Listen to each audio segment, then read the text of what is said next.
Hello, there's somebody there. Will you do me a favor and tell me if my mouth is out of sync with the audio? That's like the one thing I didn't test.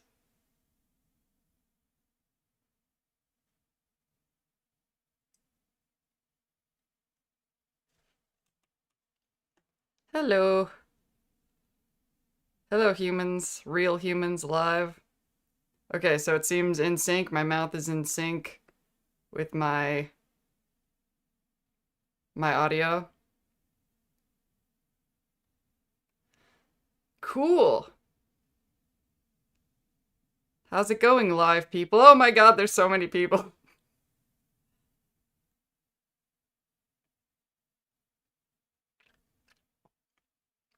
Can't stay but wanted to pop in and say love your videos. Thank you! That's nice.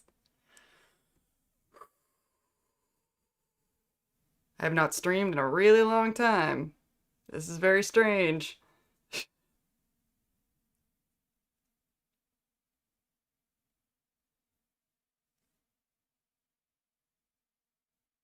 There's so many people because you're so awesome. Oh my god, stop! Stop it.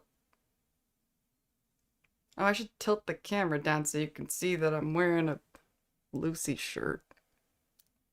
You can kind of see it there, little girl. Thanks for the $5! Mad Monk 3030. I probably won't stay in chat for the entire time, but I'm listening as I work. Cool, I hope I say interesting things. This is not my first stream, like, in my life. It is, my first stream in a very long time. This is my first stream, like, focusing on talking. Like, I've tried to do the thing where you, play the game while talking, and I can't. I got too much autism for that. I can't play a game and read chat and talk and say things.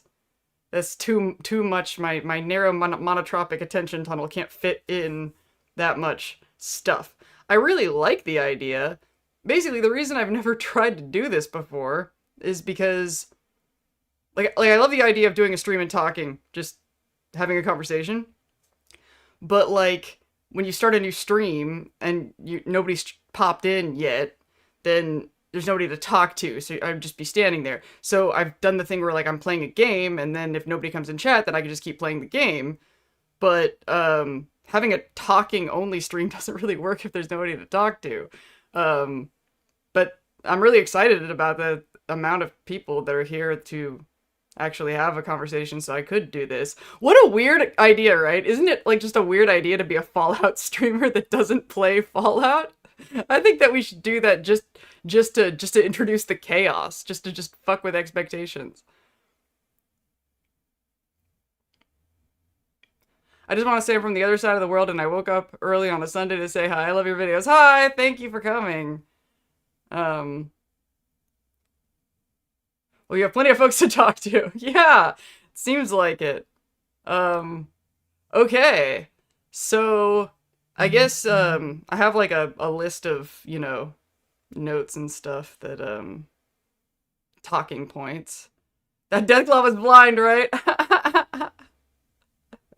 uh, um, yeah, I don't know if I want to spoil it here, but I have a really interesting idea that I want to discuss about why the Deathclaw.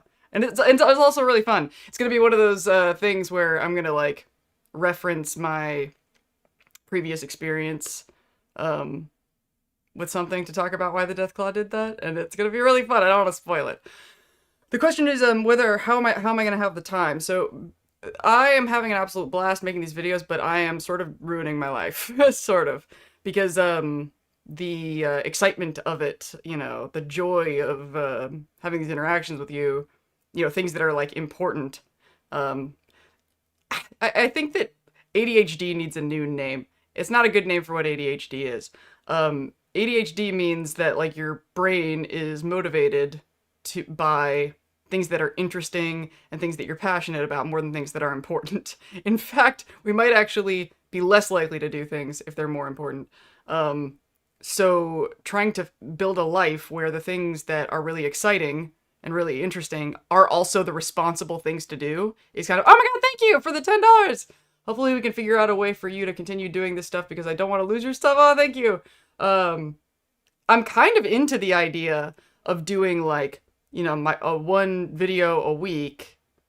Um, and then if I have any of these like sort of leftover ideas, we, I could save them for the stream. So, um, I could still, there'll still be a video, but then I'm only really making like a commitment to do like 2 things a week for this channel. Like there'll be the video that comes out after the episode. And then, when the season's over, I'll start doing game topics that I want to talk about. Um, Hi everyone in chat, hope you're all doing well. I wonder if you have a similar theory that I have about the Death Cloud in Alaska. Oh my god, stop! Don't bring it up! I can't talk about it yet! How are my audio levels? I was kind of clipping there a little bit.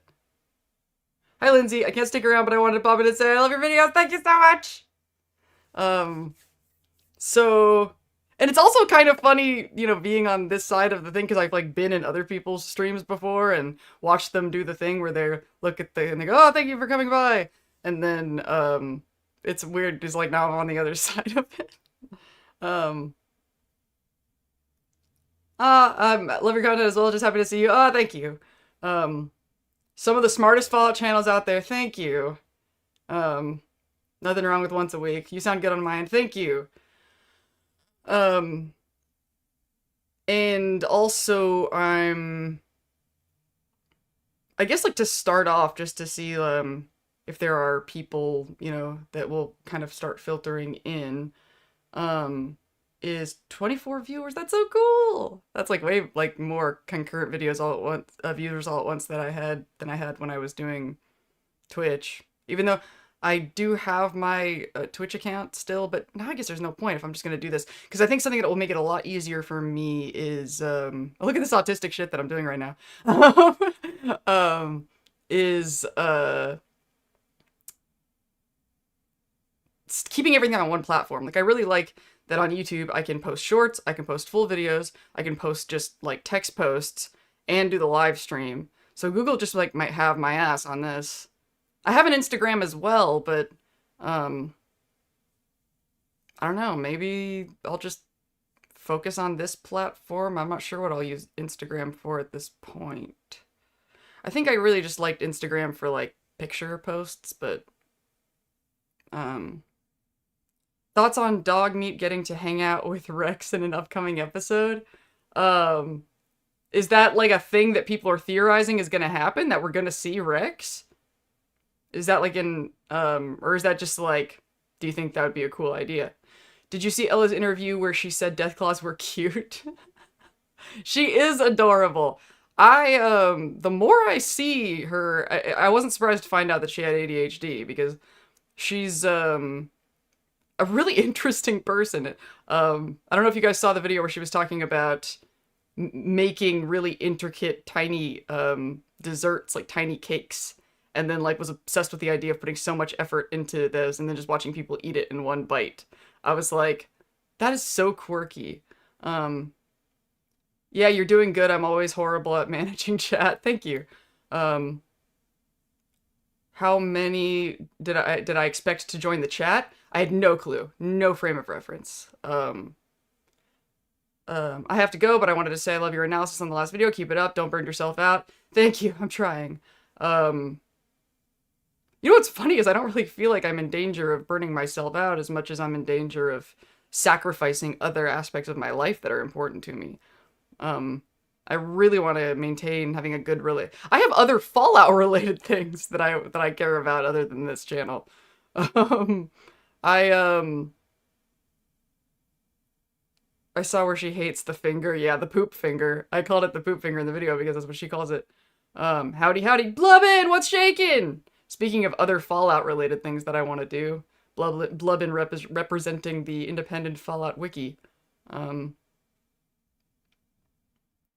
Seems interesting to me. Thank you!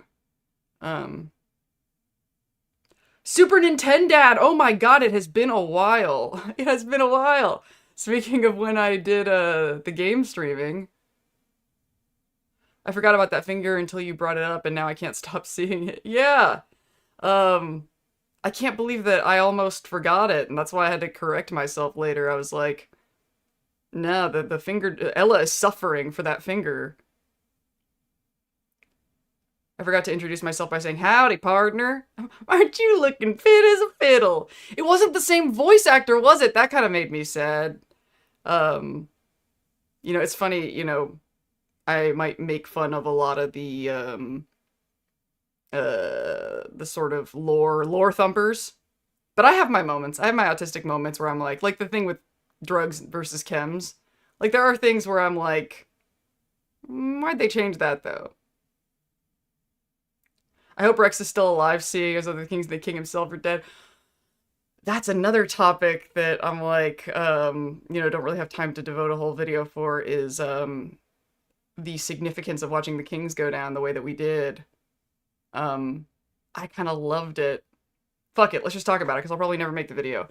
So here's what I love about how they handled the kings, and this is undercut by, or supported by the comment that Lucy makes. She says, just ghouls, right? And the ghoul kind of grimaces, like, are you forgetting I'm a ghoul? What do you mean, just ghouls? For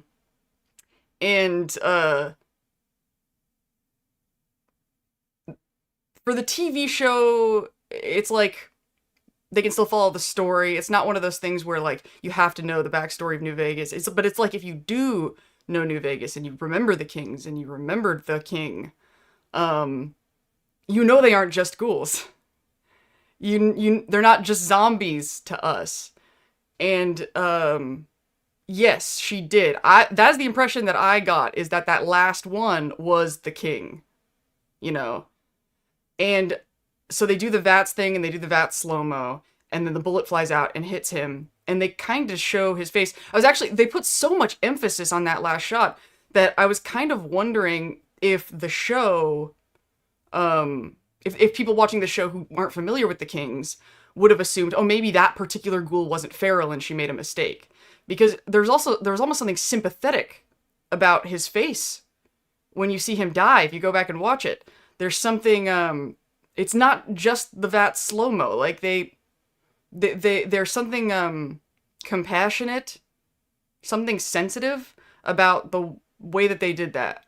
And, I think it's sort of like this weird, not really an inside joke because it's not funny, but it's like another layer of gravity that people who know him and maybe cared about him would feel. And I think that was kind of a gift. I think that pain was kind of a gift, because we're not going to forget that ghouls were once people.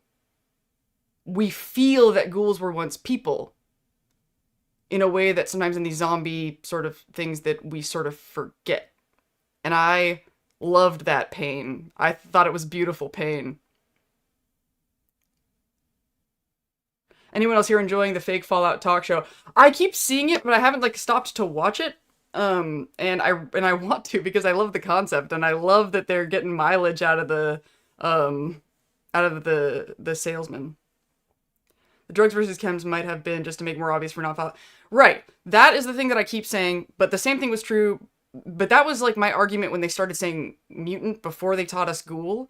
In fact, I went to the South by Southwest Fallout pop-up, I guess, like when season 1 came out. And the actors and stuff that were doing the pop-up event were calling the ghouls mutants, and that was irritating. The autistic Fallout fan in me, but not like a kind of irritation that I take seriously. But I was like, oh, well, ghouls is game terminology, blah, blah, blah. But you'll notice, like, we started with the word mutant. Like, I think when they first dig up the ghoul, they say, oh, he's a mutant. Like, they started with that. And then as like a concept that the average person would understand. And then we learned that ghouls were a kind of mutant. So the first time in that first scene when he says, in a whole bucket of drugs, I was fine with it. Because I was like, if he said chems, then people aren't going to know. But now, I think we've actually seen signs, don't quote me on that, where it says chems, and they're having, and now it's kind of a part of the story. Like, I feel like now is the time they could teach the word chems. like he would say something like, "Oh, you're full of chems," and she would be like, "Chems, what's that?" And then he'd be like, "Drugs," you know, like they could have taught us that word. Um, and it's such a huge word in Fallout. I mean, think about it, when we started playing Fallout, we didn't know what a chem was, but we figured it out, right? Like, so the idea of making it for a general audience, I think, is a valid to a point, but just in my opinion, they could do the word switch by now. I think I missed it because I was explaining the Kings to my mom, who's never played New Vegas. I haven't seen the fake talk show. This is my first time hearing about it. Oh yeah, it's like it's kind of a real talk show in the sense that like they're interviewing the actors and not the characters. But it's the snake oil salesman is the host. Are they calling him the snake oil salesman? I feel like everybody just sort of started calling him that. And I don't know what the official name is. Kind of like how everybody calls the Atom Shop, but it's called the Atomic Shop. But everybody calls it the Atom Shop. I've never heard anybody... I keep forgetting it's actually called the Atomic Shop. Yes, mutant was annoying, but I get it. And I also... Something I like about them introducing with the term mutant is super mutant will kind of make more sense. Like, there's a mutant. A ghoul is just a mutant, but a super mutant is a mutant that is super due to FEV. I agree with your opinion that they like the way Goggin says drugs. There is something magical about it, isn't there? I'll need to watch the episode again. Alright, I was explaining the Kings to my husband. It's not rocket science. If they just used it as if it were normal, people would figure it out quickly. I mean, I didn't know what a choom was until I started playing Cyberpunk. Thank you! Thank you for bringing Cyberpunk into the chat. Between Two Ferns. It's very similar. I think it's strongly influenced by Between Two Ferns. That kind of stuff was easier to forgive in the first season because it seemed like Maximus was trying to impress Lucy with wrong information. You'd have to give me more examples of that. He's credited as snake oil salesman! Yes. Blubbin with the wiki wisdom. Fiends. People that eat people. No, that's not what a fiend is it? Thank you. Okay, that was, okay, that scene with, the fiends crossing is probably my favorite scene in the entire show. As far as, that's why I have a still from that scene, is the background of my disclaimer, because it fits the exact tone.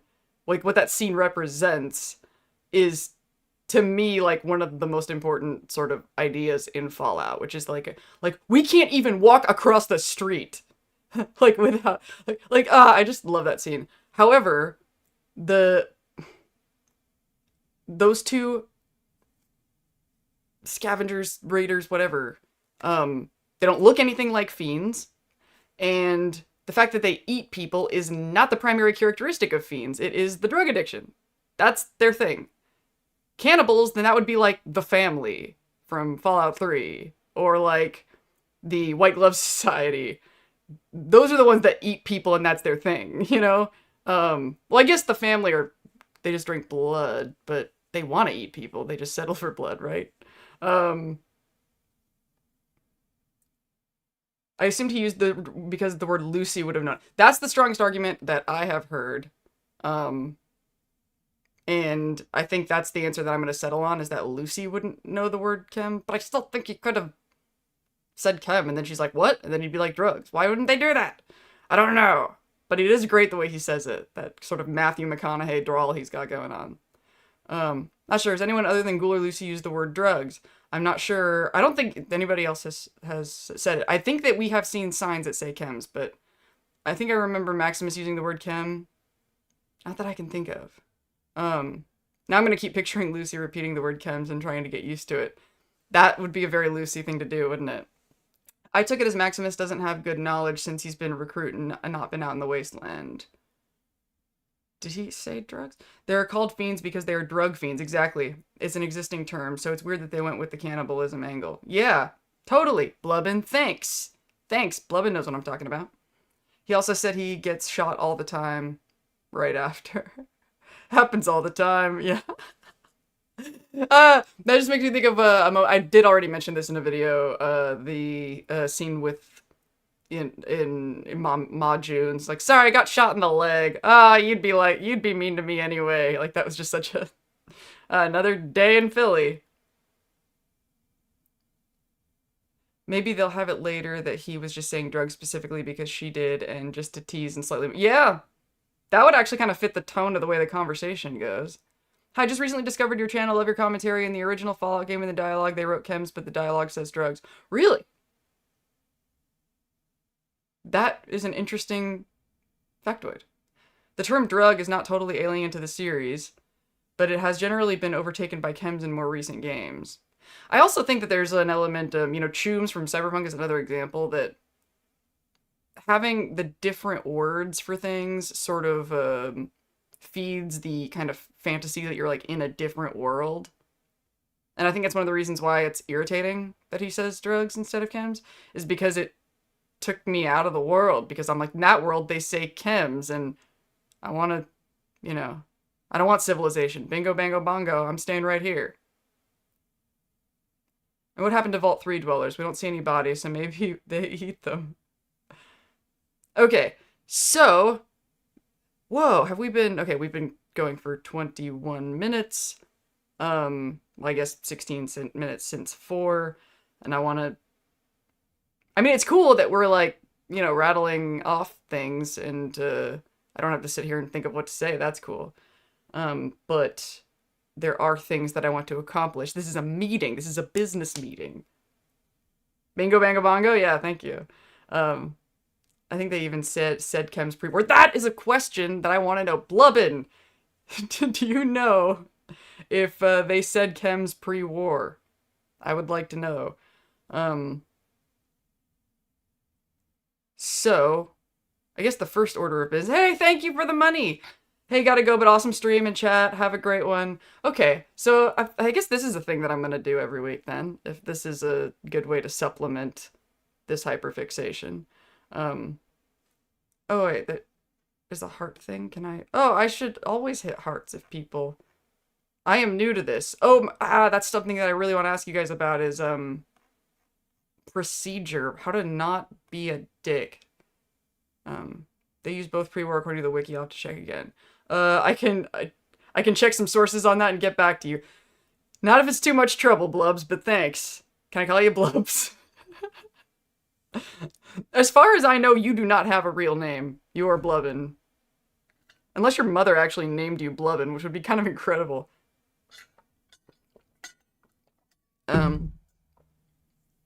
So, yeah, I guess, Independent Fallout Wiki, super awesome. I put the link to my Fallout Wiki page in the description of almost all my videos except this one, but my normal videos, I will have it there.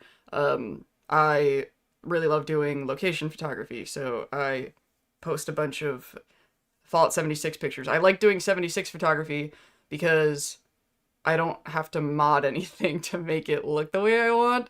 And, the wiki, they want pictures that are, like, from the real game, unmodified. So, since I actually enjoy the way 76 looks unmodified, it's fun to take the pictures and make them useful and not just fill up my Adobe account.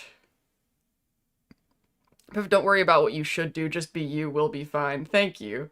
A lot of the talk streamers I watch clip segments and post them later as individual vids, but I think whatever you want to do here is cool.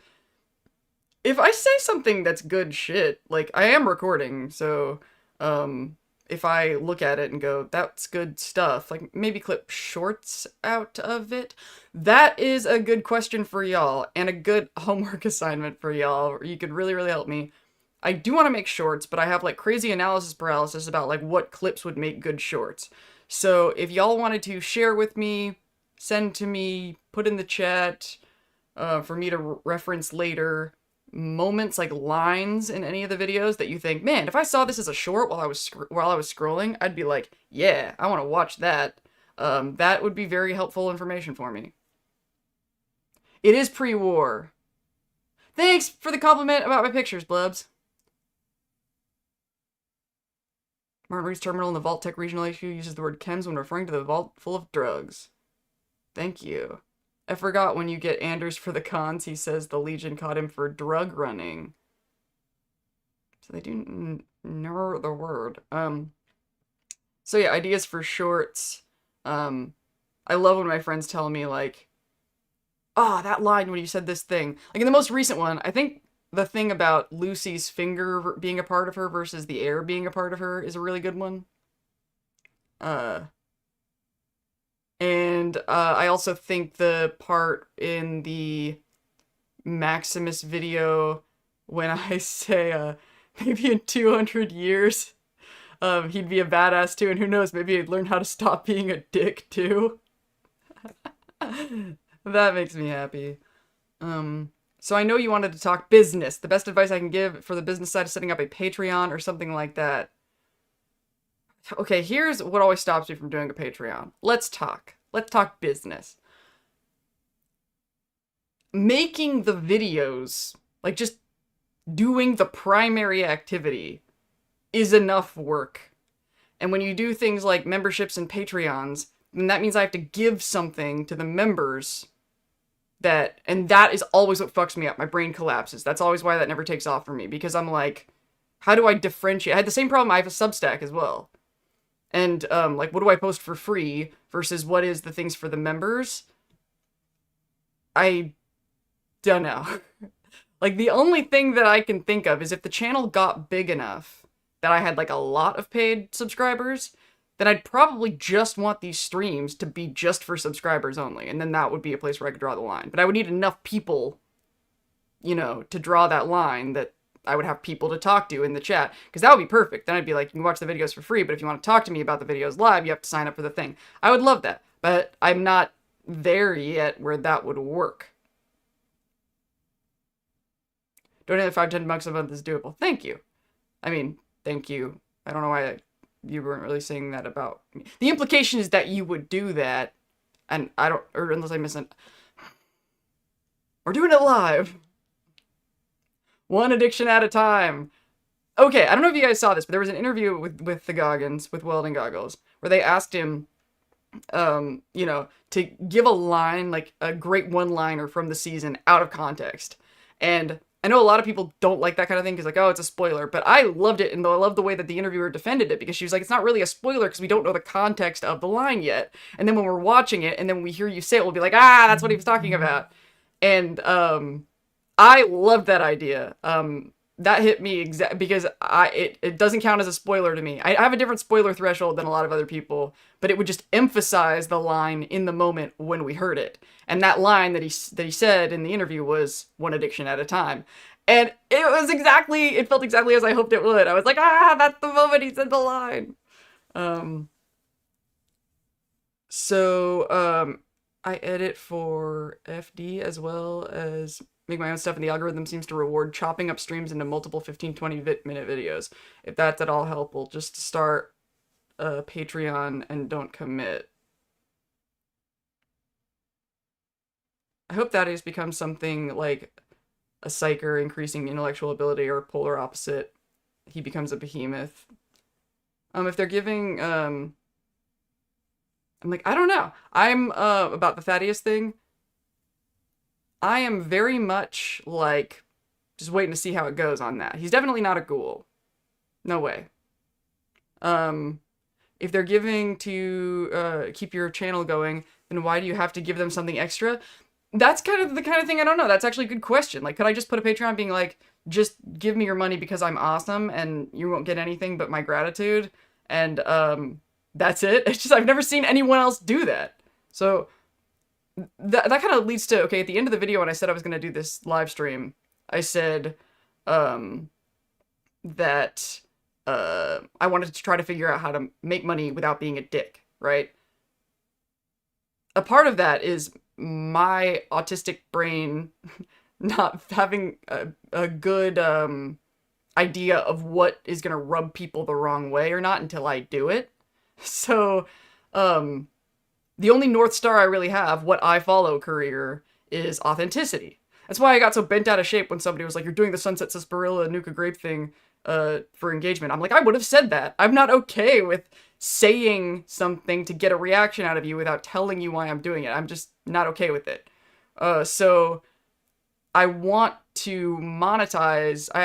There's certain things that are going to be karma hits for me that I don't want to take more karma hits than I'm comfortable with. Which is one of the reasons I'm not successful.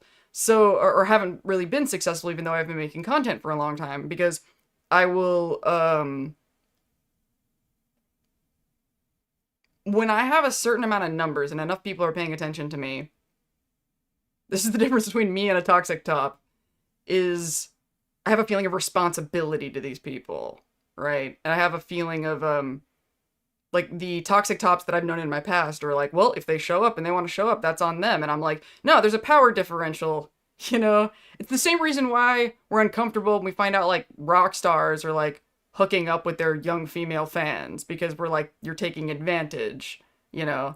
And I'm very conscious, especially because I am such a fangirl, of, like, the power differential involved when you're, like, up on a stage and there's people looking up to you. Like, it's kind of a weird thing, because all of you, the masses, and this is kind of what my disclaimer is about, as a group, are overpowering me. You have more power than me. You can bully me off this platform. You could do terrible things to me. Like, as a collective, you have more power than I do. However, I have more power than any of you individually. So, like, sometimes I'll get mad about comments that are coming in, and I'm mad at the collective. I feel overpowered by the collective. But then I have to remember that when I'm replying to that comment or being shitty with somebody, I'm not being shitty to the collective. I'm being shitty to one person who has less power than me. So, I take that responsibility really seriously. And so I want to, you can't pour out of an empty cup. I want to be resourced for what I'm doing, but I don't want to have to be shady or manipulative to do that. So I wanted y'all's input. Basically, tell me, this would be really helpful, things that people do in streams to make money that drive you fucking crazy, so I know not to do those things. Like, what would bother you? Like, this graphic that I made, this little rotating thing in the corner, I thought that was a good idea. It's not invasive, it stays on the screen, it's moving, instead of, like, cluttering the screen with pictures, it's a rotating thing. I, like, literally just threw this together in, like, 2 hours. Because I think that's not annoying, but it still serves my interests, you know? So, I don't want to do shady, manipulative, invasive things. But what's the kind of thing that you would look at and be like, ah, they're doing that for money and I'm okay with it. Like, you know I'm doing it for money, but it doesn't rub you the wrong way.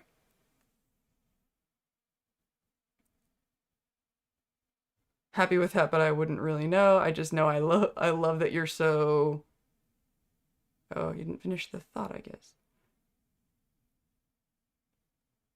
We've seen Day Tripper, but it was Blink and you'll miss it in the Super Duper Mart.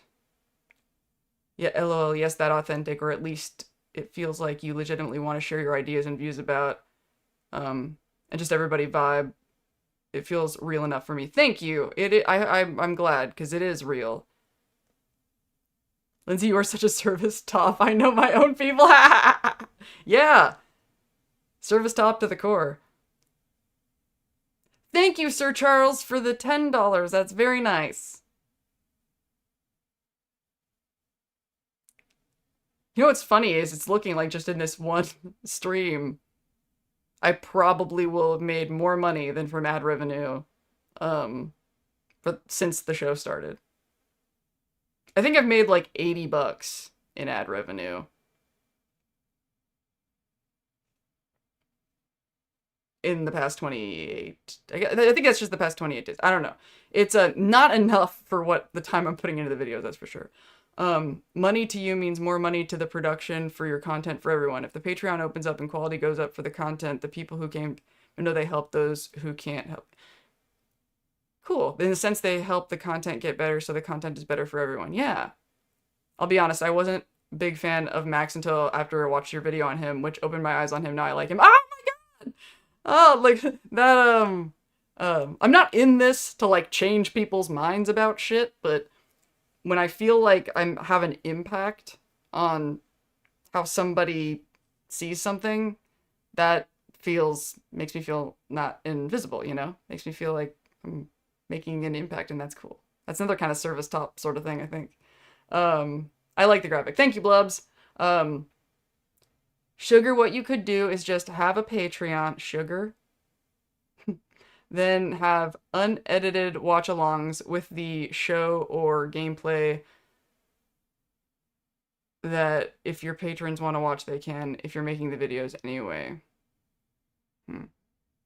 Nostalgic graphic. Yeah, that's the great thing about making video game content is if I have analysis paralysis of like what a graphic should look like, I can just be like, I'll just make it look the way graphics look in the game. The work is done for me. Easy peasy. Honestly, make that bag. Thanks. I'd rather get the entertainment and have you be paid than not have them. Thank you. You might even just be able to live stream like once a month and let us throw money at you. Yeah. This seems like a pretty good idea. Genuinely thoughtful content on one of my favorite shows and one of my favorite games is good enough for me. Thank you. Oh, thank you. Eighth Planet Glass 10. Would it be inappropriate to send money and say, "Hey, mama"? I don't know. Is there a sexual connotation to that? I guess there is. Though, I would prefer daddy, probably. Transparency is primary, so you're good. LOL, do your thing. Thank you. That's the okay. Here's an example of where transparency can fuck me up, though. Because normally I agree. I'm like, if I'm being authentic, like based on my values. I mean, we kind of have touched on this in the recent videos talking about manipulators and why I got so mad when the ghoul left, when Lucy left the ghoul on the ground like that. Because I think I had a line in that video where I say people choosing shiny lies over ugly truth. I'm always willing to share the ugly truth. That's the problem that me and Maximus have, that I was like, why do we do this? Is we just spill our guts and just think, oh, well, if I'm honest and I'm telling everybody what where I'm coming from, then people will respect that. And that has not been my lived experience. What ends up happening is people see the vulnerability and they go, ooh, I'm gonna poke at that because she just showed what will hurt her, and I want to feel seen, and I don't feel like I'm alive unless I'm hurting somebody, so I'm gonna hurt her. And so I've learned to be a lot more careful with what I share. So an example of this is my AI use. So if you watched the Benny and House video on the other channel, because so much of that story happens outside of the games, I use AI to supplement the scenes that we never see in the game. Things like Benny's backstories, like the boot riders and stuff. Which to me, that is not AI slop. Like, not all use of AI is AI slop. It was chosen, the context of the images were carefully chosen, and I also like had a framework of like how accurate the image needs to be. Like, a lot of thought went into that. Like the thumbnail, fun fact, the thumbnail of that video, which now it's AI has been around long enough that there's just patterns that make things just reek of AI, and now that thumb definitely has a reek of it. But at the time that I made it, the patterns hadn't emerged to make really cliche AI stuff look AI.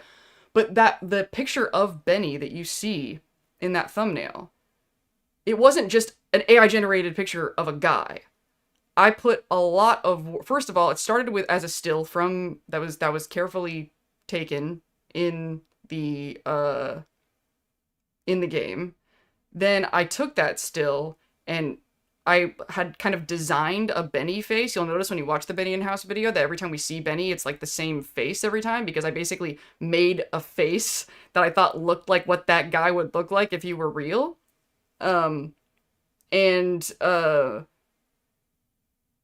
Up-resed and put that face on it. Like, there was a lot of human work that went into that thumbnail. It wasn't just AI slop. So I thought, if I do stuff like that, and you'll notice every single time I use an AI image, not just when it's a generated image, when it is an AI modified image, when it is an AI assisted image, I always say, and it really just, I haven't needed to use AI recently for anything in particular, but doing that kind of transparency with my AI use was really discouraging about transparency, because there are some times that I think people wouldn't know unless I said anything. And because I said anything, they went, it's, it's like, I think this is one of the reasons I get so hostile about people being, so mad about Maximus's imperfections and how they want to see competence and everything so bad. Cause I'm just like, this repulsion towards seeing imperfection, it's fucking puritanical. Like, um, all this obsession, this hostility towards seeing people do things that you disapprove of is not making people excellent. It is making them hide. Which of all things, the stupid um K-pop Demon Hunters, that movie, I mean, I could probably go on and on about the how hypocritical it is of K-pop of all industries to be championing these messaging. But the whole idea in that movie though is about the toxicity of expecting people to hide their flaws from an industry that's obsessed with making people idols and hiding their flaws. But whatever.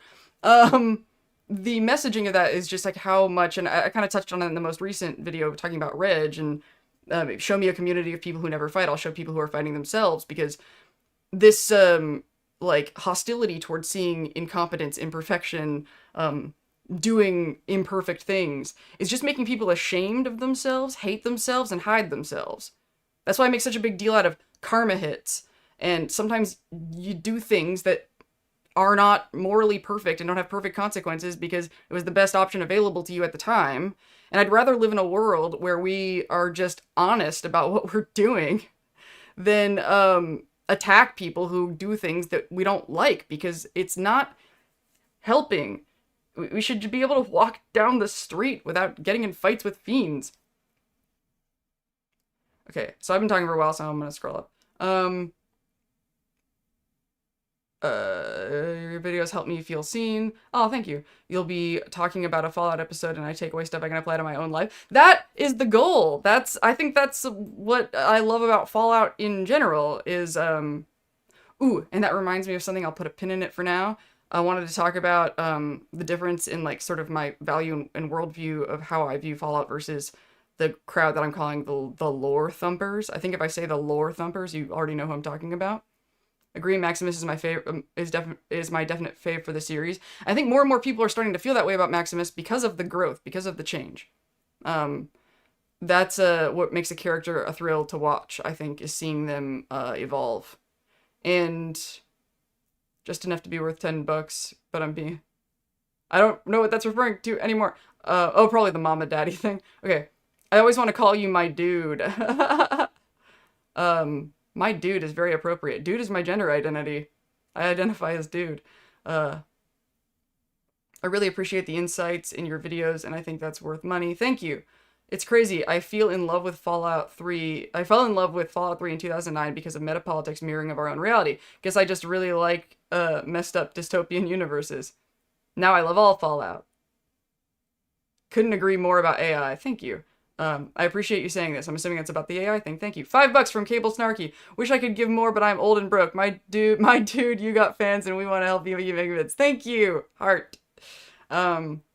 Just as long as we don't get to the point of automation in West Virginia. Hi, this is my first time I've ever been a part of a live chat. Welcome. I only discovered your channel a few weeks ago and it's one of my favorite Fallout Show channels. Thank you. And I'm honored to be your first. That sounds suggestive. I think too much media has had heroes written to be perfect, which has damaged what people think a hero should be. Yeah. Yeah, there's a lot of things you could spin off from that.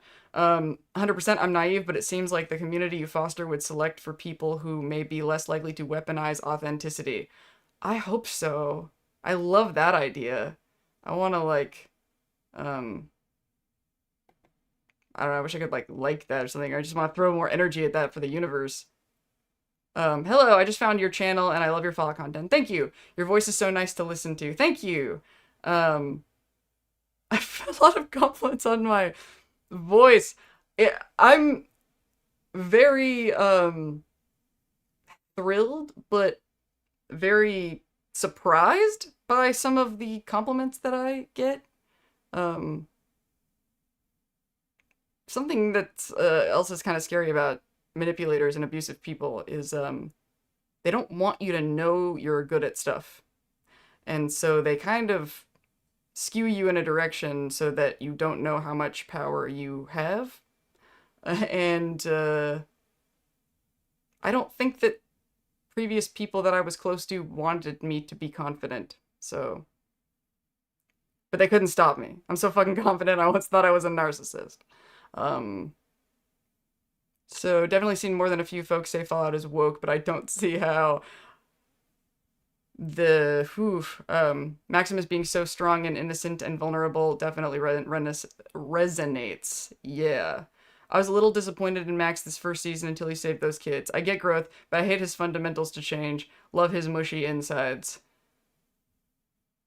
Yeah, I think that that's like a big component of a lot of frustrations with Maximus is because, especially if we've learned the lessons that he hasn't learned yet. Like, that's kind of how I feel about Lucy a lot of the time, you know, because I was like a save the world social justice warrior and I got my ass handed to me.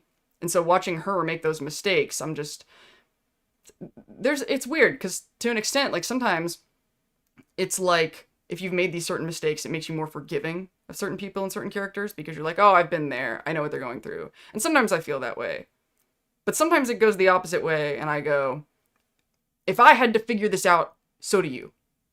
And I think that's the feeling that Maximus triggers in a lot of people. That's like, you know, I had to figure out this shit because, like, I'm fucking up and bad things are happening if I don't learn these lessons. And it makes me mad watching you not do what needs to be done, you know?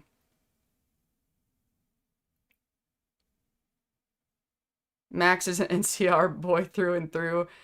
Yeah, we'll see. It is. That thought has crossed my mind that if the NCR had gotten to him first, and the Brotherhood hadn't been, you know, collecting bumbling bottoms. You've got a great jazz energy, and your voice pops when you are rolling. It's fun to watch and listen to. Thank you. That's nice. I liked that Max basically tested Quintus when he was about to shoot him, seeing how he would react. See how he would react about the children and go, yeah, I really, really liked that too. And that was another aspect, you know, the video was long enough, but I didn't really go into this. Something about that I related to was he already knows that Quintus isn't the guy he needs Quintus to be. He's known that since the end of season 1. But like, when he's back in the Brotherhood, he was like trying to make the most of it because he's like, without this, I have nothing. You know, he doesn't have the vault plan anymore. You know, Lucy's gone. He doesn't know where she is. So he's like, I need to make this fucking work, and I need this to not be true. I need this to not be true. And he could keep the fantasy going to an extent. Like, maybe I don't have to shoot. Maybe I don't have to do this. But he knows once he drops the word ghouls what's going to happen, and he's right. He sees it coming. That's another thing. People think that Maximus is stupid. To your point, the way that Aaron Moten plays it, he knows what's going to happen. He just really doesn't want it to be true. When it comes to the lore thumpers, there are so many factions between those who hate the show because it's made by Bethesda, those who don't know what a retcon is, or those who can't let people enjoy it. Just realize that I don't know your preferred pronouns. She is primary, they is fine. What's the best way to refer to you? Besides the dude, I mean. Basically, like, my primary is she. Basically, I'm fine with, like, what I was handed at birth, and I've just felt no desire to change it. But I also recognize that the direction that the culture is going, it might be easier for a lot of people to call me they. And so, she or they, whatever is easier for you. Like, because I'm fine, but I think that for a lot of people, when they're looking at somebody who's androgynous and gender bending as me, their brain might really just, I can't she that, and that's fine. Like, I've seen some videos from autistic people who just literally refer to everybody as they, because they're just like, I cannot. I'm just, I can't switch all these pronouns around, and that makes sense to me. So I don't want those people to feel pressured to call me she. I hadn't thought about being a test for Quintus. I thought he was just being honest because he couldn't not be. That's not necessarily wrong either. That's one of the things that I really like about talking about this show is that, you know, we're interpreting art. He finally had a way out for the first time ever, Vault, and once it was gone, what else could he do but go all in brotherhood, die? Exactly. That's my take. Um, is Eighth Planet, is that a high five? Shit, am I supposed to high five you back? I spotted that in episode 2 and Quintus called him son on the deck of their airship. Yeah! Yeah. Aaron Moten is kind of a master of micro expressions. I think that you know, like the two things that I see the most of, like, other than him just being good, but like the two things where I'm like, okay, this is why he got the role, is the tiny micro expressions that give so much information, and his voice, the timbre of his voice is very it has this very sweet childlike quality. The part where he says, but they gave me a robe and slippers, it honestly makes me emotional, like, intensely. Like, it's funny, of all the things he's gone through, like, that makes me want to cry so much. And when Lucy's like, I know you're just somewhere safe, and yeah, you want to just be somewhere safe, but this isn't it. That was really, really emotional to me, because he deserved that comfy feeling, and the fact that it wasn't real. I'm actually literally getting upset again now thinking about it. Have you watched him in interviews? He doesn't even talk like Maximus. Amazing acting. Yeah. Yeah. There's a way that he, another moment where that child thing comes out, was when he's talking to Thaddeus about, before giving him the brand, and he's like, are you sure? It really hurts. He sounds like a child. I love how the actors went to the Good Springs meetup. I was in my hotel room, autistic and exhausted, but I was so excited that they were there anyway. In fact, I thought about that in my hyper-analytical autistic brain. I was like, I'm pretty sure that I'm just as excited right now as I would be whether I made it or not to see them.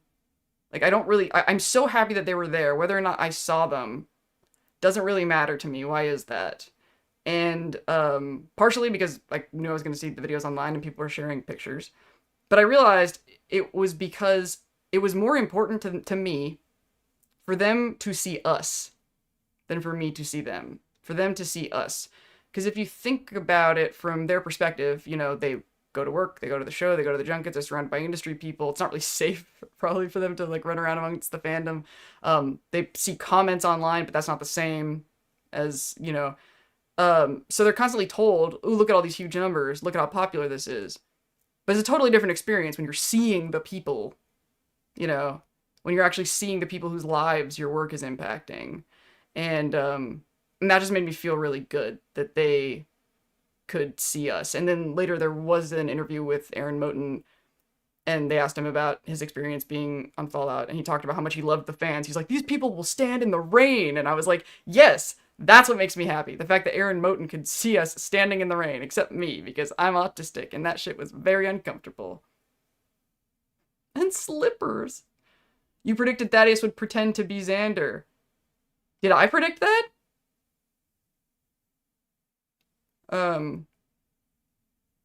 Yeah, it's gonna be, I've been wrong about a lot more predictions than right. And then there's some things that I just think are so obvious that I don't count as predictions. Like, I said that the ghoul was gonna rescue Lucy, but was that really me predicting it, or was it just pretty much obvious? Like, oh man, I so want Max and Thaddeus to become best friends. I know that I think that there's some healing that could happen between those two. I would really like to see them become friends too, though. Don't quote me on this. This is, we're doing, like, the prediction. This isn't a prediction or a hope, but based on me just watching a shit ton of TV and movies my whole life, and just sort of, I would bet anything that Thaddeus is gonna die heroically. That's what it looks like this is going for me. I think that Thaddeus is going to give himself up to save Maximus, Lucy, whatever. That's... We'll see if I'm right. You can't say that they don't care about the fans. Damn right you can't. Like a few people keep saying, oh my god. What are we gonna do about the toxic people? Maybe that's an ongoing topic that we'll talk about more. I think this is going really well. I think I might do this every week. I feel pretty good about this. Even though we are coming up on 5 o'clock, at which point I am going to pause. I'm going to throw up a pause screen and feed my dog and take 5, and then I will be back, but not for a couple more minutes. I'll wrap up these current thoughts. I mean, I still want Max and Thaddeus to become best friends.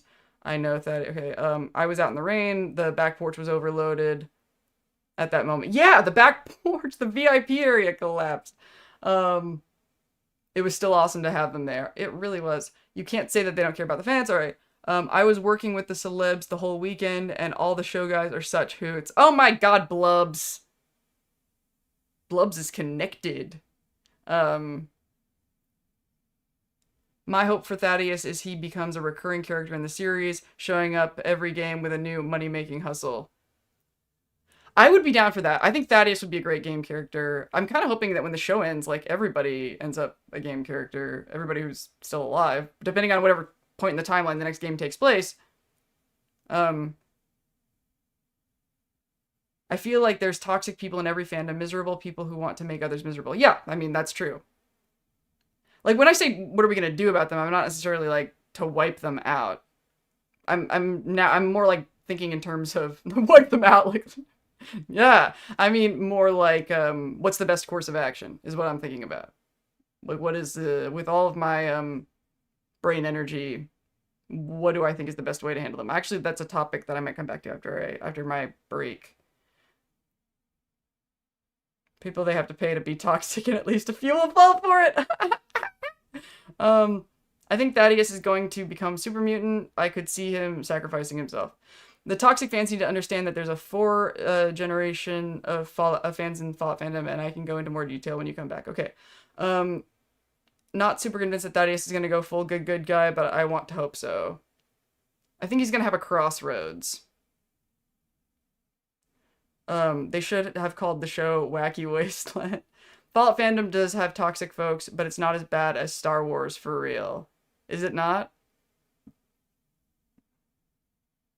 I had dinner with Cameron, Monty, Davey, and Red. Yay! And explained different parts of the community to them, like modding. Oh my god! I'm so jealous. That sounds so fun. That actually reminds me of an idea. I have no idea how we would facilitate this, but an idea that I thought would be cool is, you know, like, give interviews with the cast and crew on things. I'm like, I think the thing that the idea that I had about how it was cool for them to see us, it'd be cool to see them interview fans. Like, they've got to have questions, you know, that they're curious about, like, you know, like, I would think that if I were an actor on the show, I'd have questions like, what did you guys think when my character did this? You know, like, I would, like, that would be a fun thing to do, is to answer their questions about Fallout fandom. Like, what it's like to actually be in the trenches. Use the game lines against them like Old World Blues. Yeah, Star Wars is pretty bad in terms of toxic fans. I'm actually really curious about that, but I don't want to get too far off topic. Okay, so all I have for this is this be right back screen. And the animation in the corner should make it clear that it's still going. So I'm gonna be right back. Talk amongst yourselves. I guess the thought I could leave you with is, once again, if anybody has ideas for shorts, moments that would be good shorts, and I'll be back soon.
Or I'm back. Okay. So I've just fed my dog and now I've released the hound. So we're gonna see if she doesn't interfere with the stream. If she does, then I will crate her. But maybe it'd be fun for you guys to meet my dog. So, a lot of people. Well, first let me catch up on whatever happened in chat while I was away. Dinky Gate facing the wrong direction. I'm pretty stoked about how I handled the dinosaur facing the wrong direction in my video. I thought that was really funny the way I talked about that. But if I can accept Shady Sands being on the other side of the Fallout 1 map, I can accept a dinosaur turning. Maybe the great cons were hyped up on Psycho. I just know that movies are always worse than the source material. Changes are often is a nice little truth we have. I don't know if that's always true. There have been times when I liked the movie and how they handled something better, but I'd rather it be 100. I'd rather it be 100% lore accurate, but that's not always practical. Just glad the cons. One of the problems with the 100% lore accurate thing is Fallout lore isn't internally consistent. In Fallout 2, the location is no longer called Shady Sands, just NCR. Even Tandy says as much, was Shady Sands. Yeah, like I think there's a lot of things like that. I bet Blubs would know. The budget of a show is usually a lot smaller. By New Vegas, they were calling it Shady Sands again. I guess the name didn't stick. This is confusing. Let's change it back. That does happen sometimes. Like, I hate that in Cyberpunk 2077, they reversed inputs and outputs. That makes me crazy. I'm like, why? My brother had a problem with the Lord of the Rings series when it came out, and to my mind, it's near perfect. There's always going to be haters, yeah. It's either that or... Sorry, I'm kind of zooming through now. And it bugs me, it's the destruction of Shady Sands. I don't know why they chose 2277, you mean? Yeah, that was... Maybe the Enclave is testing a few FUV strain, trying to make it compatible with irradiated or ghoulified subjects. Or it could be...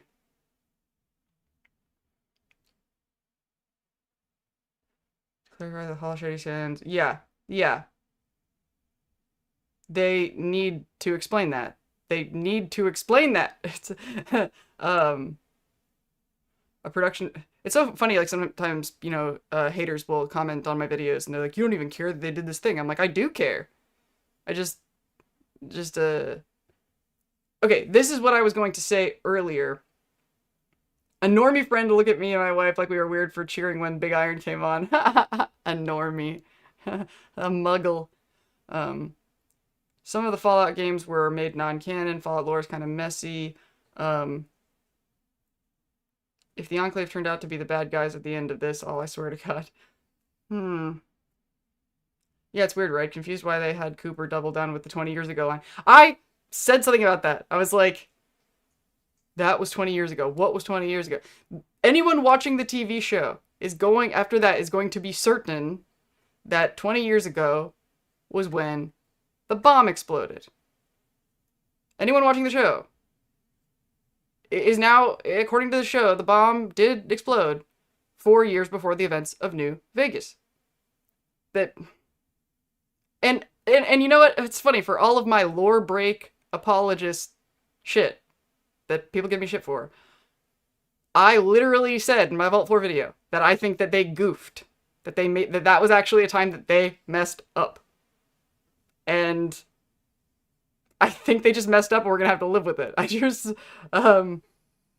got a bet going on in Discord whether that Deathclaw is gonna talk at the start of episode 5. Okay, let's talk about the Deathclaw.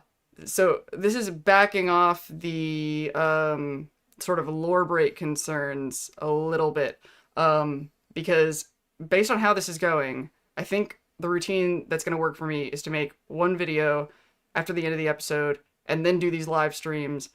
Instead of doing it at 4 my time, I'm thinking it might actually be 5, because like just now I fed my dog. It might actually make more sense for me to feed the dog and then start doing this. But I think Saturday night still might work for me, because normally Saturday during the day is when I hang out with a friend of mine, and normally it's kind of a thing that when we do things, I gotta make sure I'm home by 5 to take care of the dog, so it might actually just work better for me to do that. So I think that's gonna be the plan. So according to that being the plan, that means probably not gonna make my Coop Deathclaw video, and this might have to be the moment, y'all. This might be the moment so that I say the stuff that I wanted to say about that. But before I do, quick consent check to say what I wanted to say. I have to spoil the movie Alien 3. This movie came out in 1993. And since this is live, I can't be like, spoiler warning, you can skip it because it's live. So does anybody have any complaints about me spoiling the movie Alien 3 that came out 30 fucking years ago?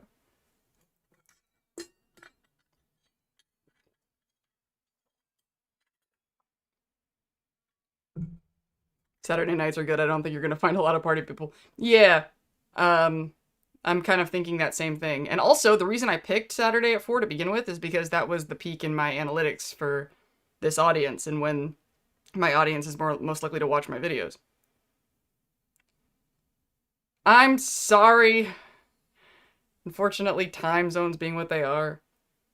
I have a crazy theory that the Deathclaw we see in Alaska is the original Deathclaw, an urban legend, and the US wants to make them for war. And this, the one we see in the flashbacks can talk. Yeah, okay, I guess people are now talking about the idea that the dark voice that we see in the trailers is a talking Deathclaw, is a sentient, Deathclaw. Possible. I hope not. I hope not. I am camp team Marcus all the way. I really want it to be Marcus.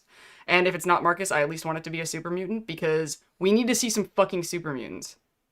You know, people who watch the show who don't play the game would think, would have no idea that super mutants are basically as common in the Wasteland in Fallout as ghouls are. Like every Fallout game, there are super mutants and ghouls, like across the board. And we haven't seen a single one. It's weird that we saw a Deathclaw before a super mutant. And so it feels like that is more hyped. We've earned it. We've waited for it. I want to see a fucking super mutant. And that's why I think it would make sense if we find out that the ghoul serum is FEV, or related to FEV, or whatever turned Thaddeus into Thaddeus is FEV, that would be the time to introduce super mutants. So this is one of those things where it's not a prediction, it's a hope. No complaints about Alien 3 by itself, just from the Alien fans. Okay, so now that we have covered the... I personally kind of hope it's not Marcus, just because it doesn't sound like they got Michael Dorn. That is true, but I also feel like there's so much distortion on the voice that I'm not totally convinced it's not Michael Dorn. Everybody's like, no, it's definitely not. I'm like, it still could be, but it just seems like there's a lot of distortion on it. It doesn't seem like a guaranteed thing that it's not. I'm still holding out hope that it's Michael Dorn as Marcus. And that's probably not going to happen, but that's what I hope, and I'm not totally convinced that's impossible. You talked about that already. Sorry, I got pulled away. What, probably, do you think it's possible that phase 2 of the experiment would be to have Vault 33 and 32 become super mutants? Too big a jump from the current plot line.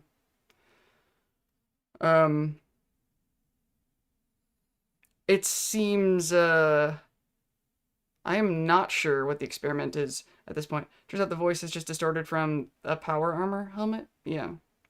If it's Dorn, then I'm down. Yeah. Having Victor not be Victor kind of sucked. Because, I mean, that guy's still alive and acting, right? Like, the guy who did... yeah, I got a little bit autistic about that, because I feel like the way that actor did Victor in the game is so distinctive. Because Victor had this quality where he was really polite but creepy. And I feel like this guy was just polite but didn't have the creepy. The voice talking is Thaddeus's chest. I have not heard that, but I love it. I would be okay with it not being Marcus if it was that, because that is so Quato from Total Recall.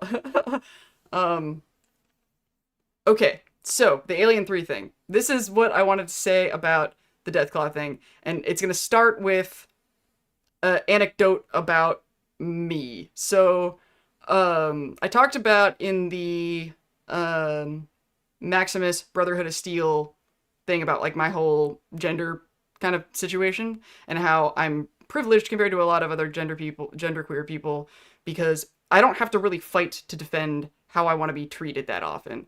I tend to just walk in a room looking and talking the way that I do, and people respond to me the way that I want to be responded to. And when I'm talking about that with people sort of casually, the way that I describe it is even before coming out and, you know, looking like my authentic self, I called it my girl costume days, which I think some of you have seen this, but for those of you who haven't, who here has never seen what I used to look like? I think I showed in that video where I said what I was talking about, but regardless, it's fun to look at.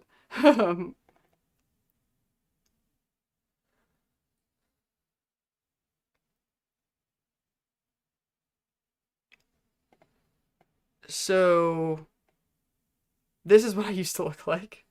Um, yeah, highlights, fake nails, eyelash extensions, makeup, um, and so those were my girl costume days, and I was dating men for my survival. You know, this is kind of one of those things that I had to sort of face. My coming out was a lot less about admitting I like girls. Everybody knew that. It was admitting that I don't like guys. That was a pain tunnel moment.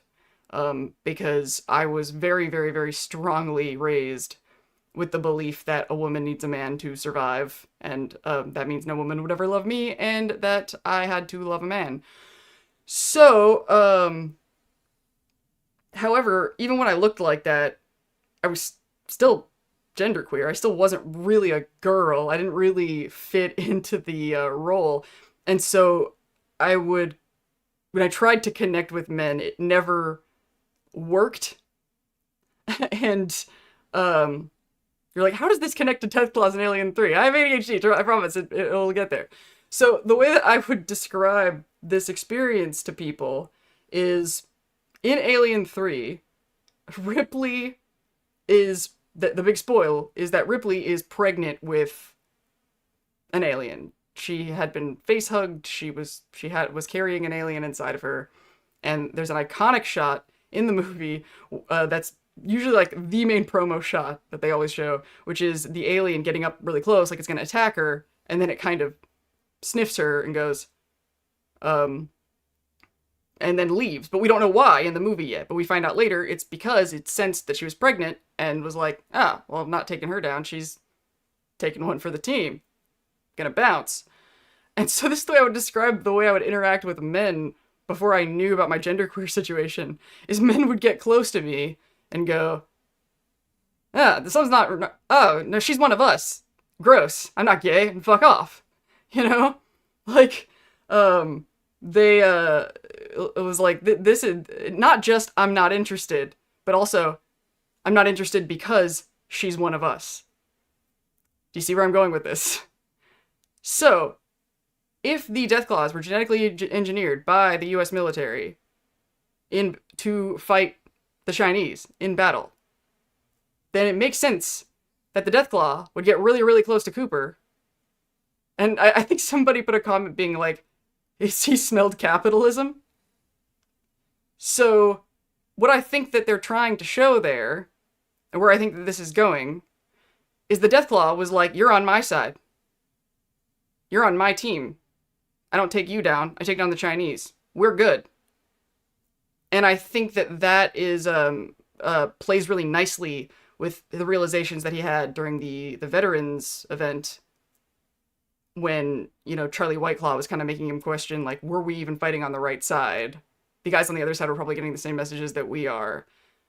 Is that he might be on the bad side. That he is in cahoots with the demon in the snow.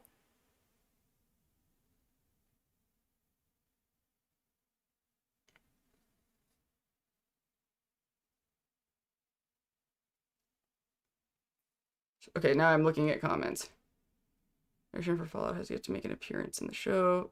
Oh yeah. Well, he was seen at like events for the show. Like there's and also somebody else who keeps popping up that hasn't shown up on the show yet is the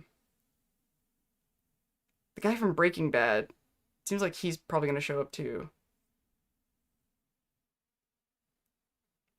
Did he have a Deathclaw baby? No. Courier Connor here, late but '07. Yeah, I didn't know until recently that '07 is like a salute thing.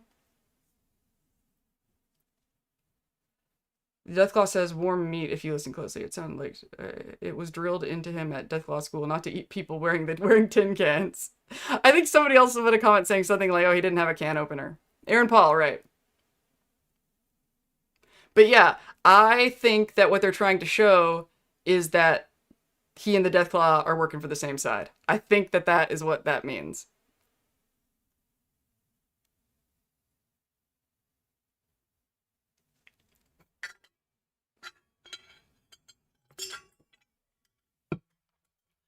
Okay, back to my list.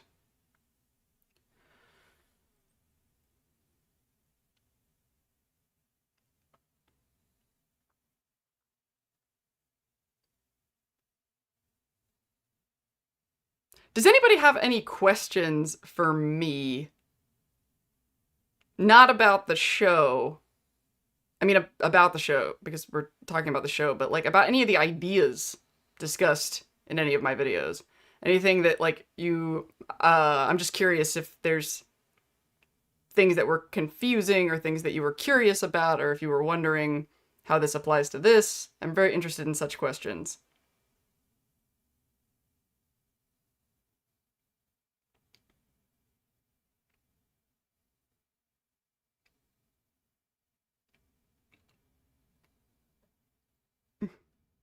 He didn't have a Deathclaw baby, but there was definitely a brick in the bottom of the D45. I would love to find a channel, I don't know if it's something you're interested in, but that looks into how the Fallout show is echoing our current politics.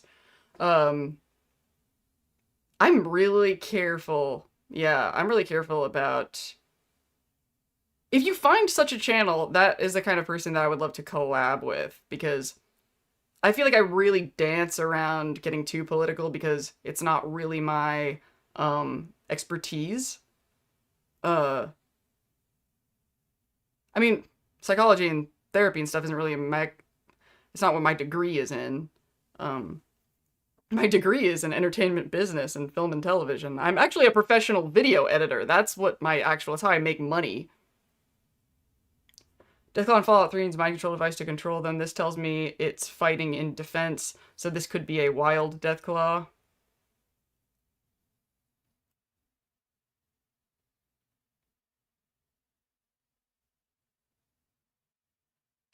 We shall see. But I know that after the Rad Scorpion scene, I know that the production team is an Alien fan, or Alien fans. The Rad Scorpion thing was a facehugger scene through and through.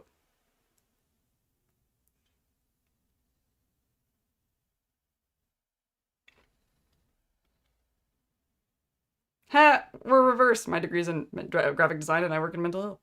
I have a question that's been in my head for a while. Do we think that House's head-popping neck chip is the early version of how the Enclave controls its Deathclaws?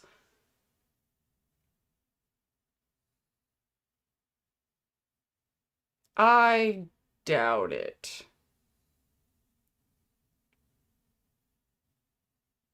Yeah, there's no such thing as a wild Deathclaw in pre-war. If it's because it was put there, yeah, I would back that up. Especially because, like, he straight up says at the end of the scene that, like, he was not responsible for what won the battle. It wasn't us. It was something else.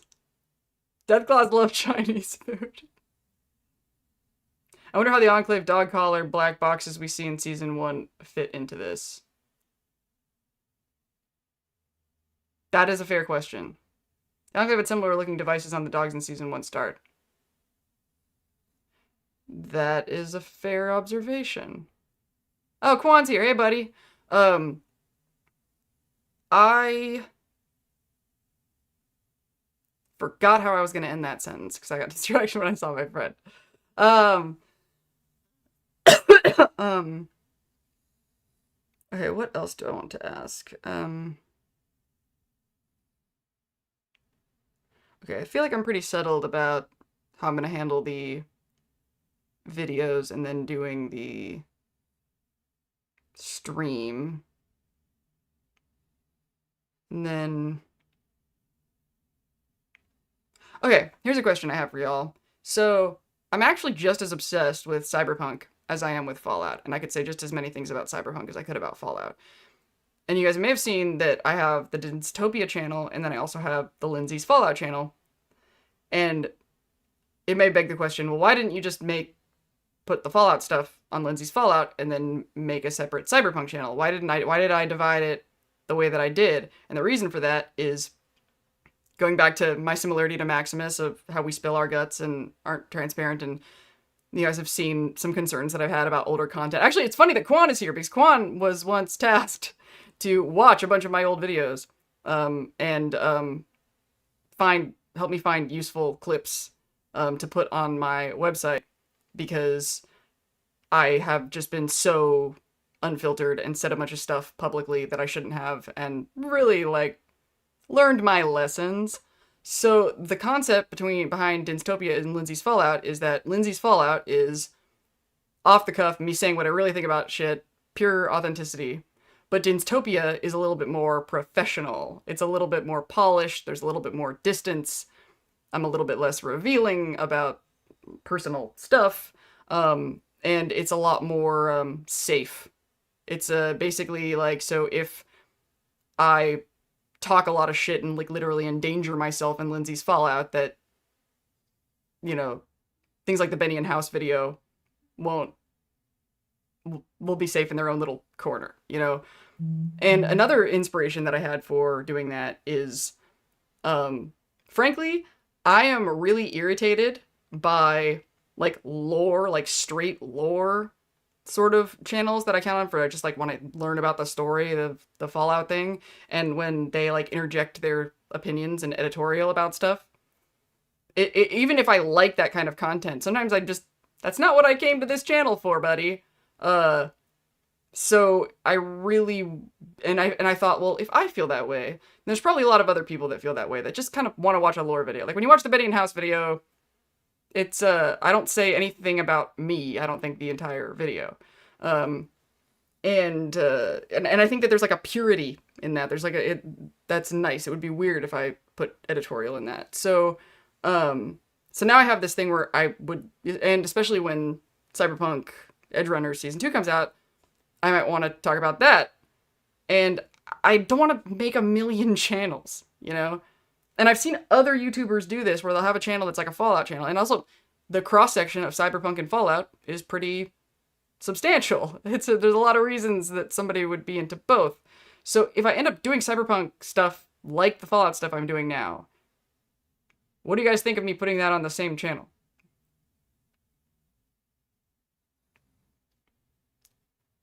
Dogmeat has behavioral issues that point to a lack of any kind of chip, as she was kind of not in their control. If the others have mind chips, that's done later, I'd think. I think at this point it kind of feels like Dogmeat is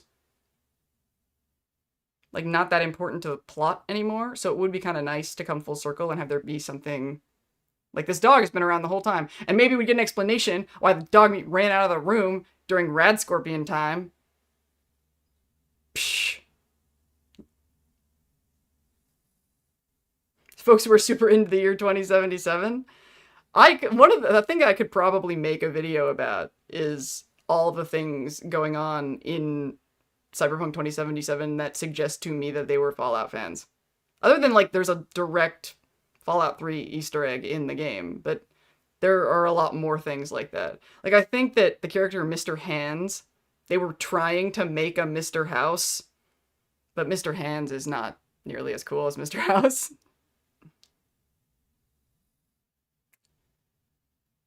I probably won't watch the Cyberpunk since I haven't played the games, but I wouldn't feel excluded or anything.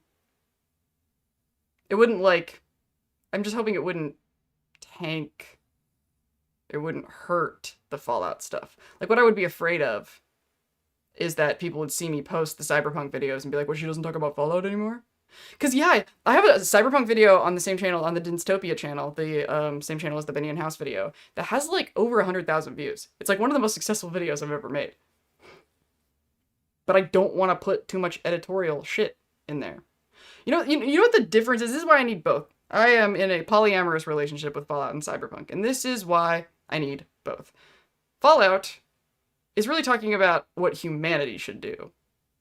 And Cyberpunk is talking about what you should do. Like, I put a note here that's kind of funny. I said, Cyberpunk is living paycheck to paycheck. Fallout is making investments. Fallout operates under the assumption of humanity might figure it out, but we haven't figured it out yet. The question is, which faction are you going to go with? Who are you going to support? Like, the question in Fallout New Vegas is, what is the future for the Mojave? Not, what is the future for you? Cyberpunk asks, what is the future for you, assuming that the world is hopeless? Cyberpunk, the line that Mike Pondsmith says is, Cyberpunk isn't about saving the world, it's about saving yourself. Cyberpunk is a world where it's all karma hits. Karma hits all around. There's no way to survive without taking a karma hit. It's impossible. So knowing that, what are you going to care about? And I feel like I kind of undulate with thinking in both of those terms. I know for a fact Mike Pondsmith is a Fallout fan. Of course he is. I have Cyberpunk, but I never played it. I think I'm going to start. Do it! Do it! You know, it's honestly funny because Fallout is my favorite franchise in gaming. Like, as far as the collection of the games. But Cyberpunk 2077 is my favorite video game. Like, the one, as far as one game. It inches out New Vegas by... And honestly, it probably only inches out New Vegas because of the modern technology and, like, the gameplay aspect. It's like the sheen of a newer game. If I could play a game that had the technical sophistication and graphics and gunplay of Cyberpunk 2077, but with the level of story branching and complexity and impacts on the ending that you get from New Vegas, that would be the greatest video game of all time.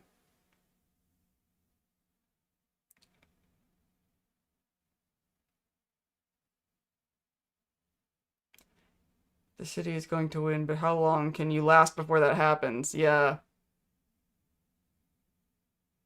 Oh, and Cyberpunk released it. Or how much can you use the city, what the city wants, to your own personal advantage? Oh, when Cyberpunk released, it was absolutely atrocious, but they did fix it. It took me a while to get back into it.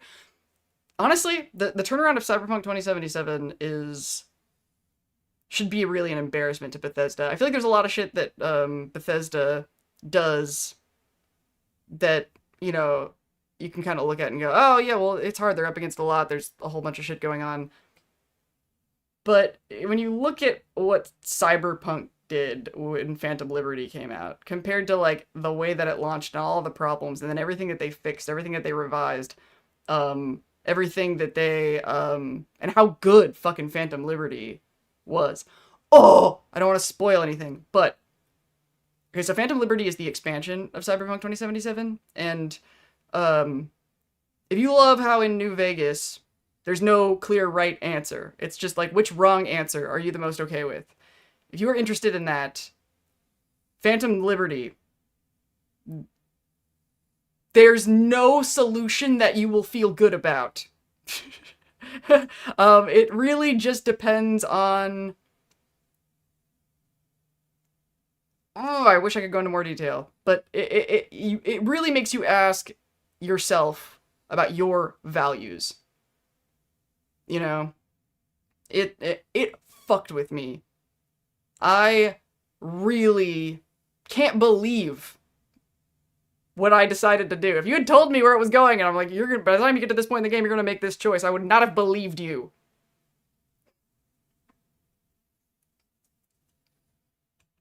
I remember every time I called my car, it was Fallout, the sky explode like an airstrike if you... Oh, haha! If you used it to start combat, you could drone strike enemies with it, but Oh yeah, Atlas, you still... Atlas doesn't... I saw that you messaged me on Discord. It's obvious why I didn't see that yet. But I'm happy to see you here. Isn't that pretty much Cyberpunk anyway? You're never gonna feel good, but what can you... Yeah, there's a great line when Johnny Silverhand says, "Wrong city, wrong people." Worse than Witcher Choice of a Lesser Evil. I have not played, I've not finished a Witcher game. This is the funny thing about my autism. This is why I kind of joke that I'm in a polyamorous relationship with Fallout and Cyberpunk.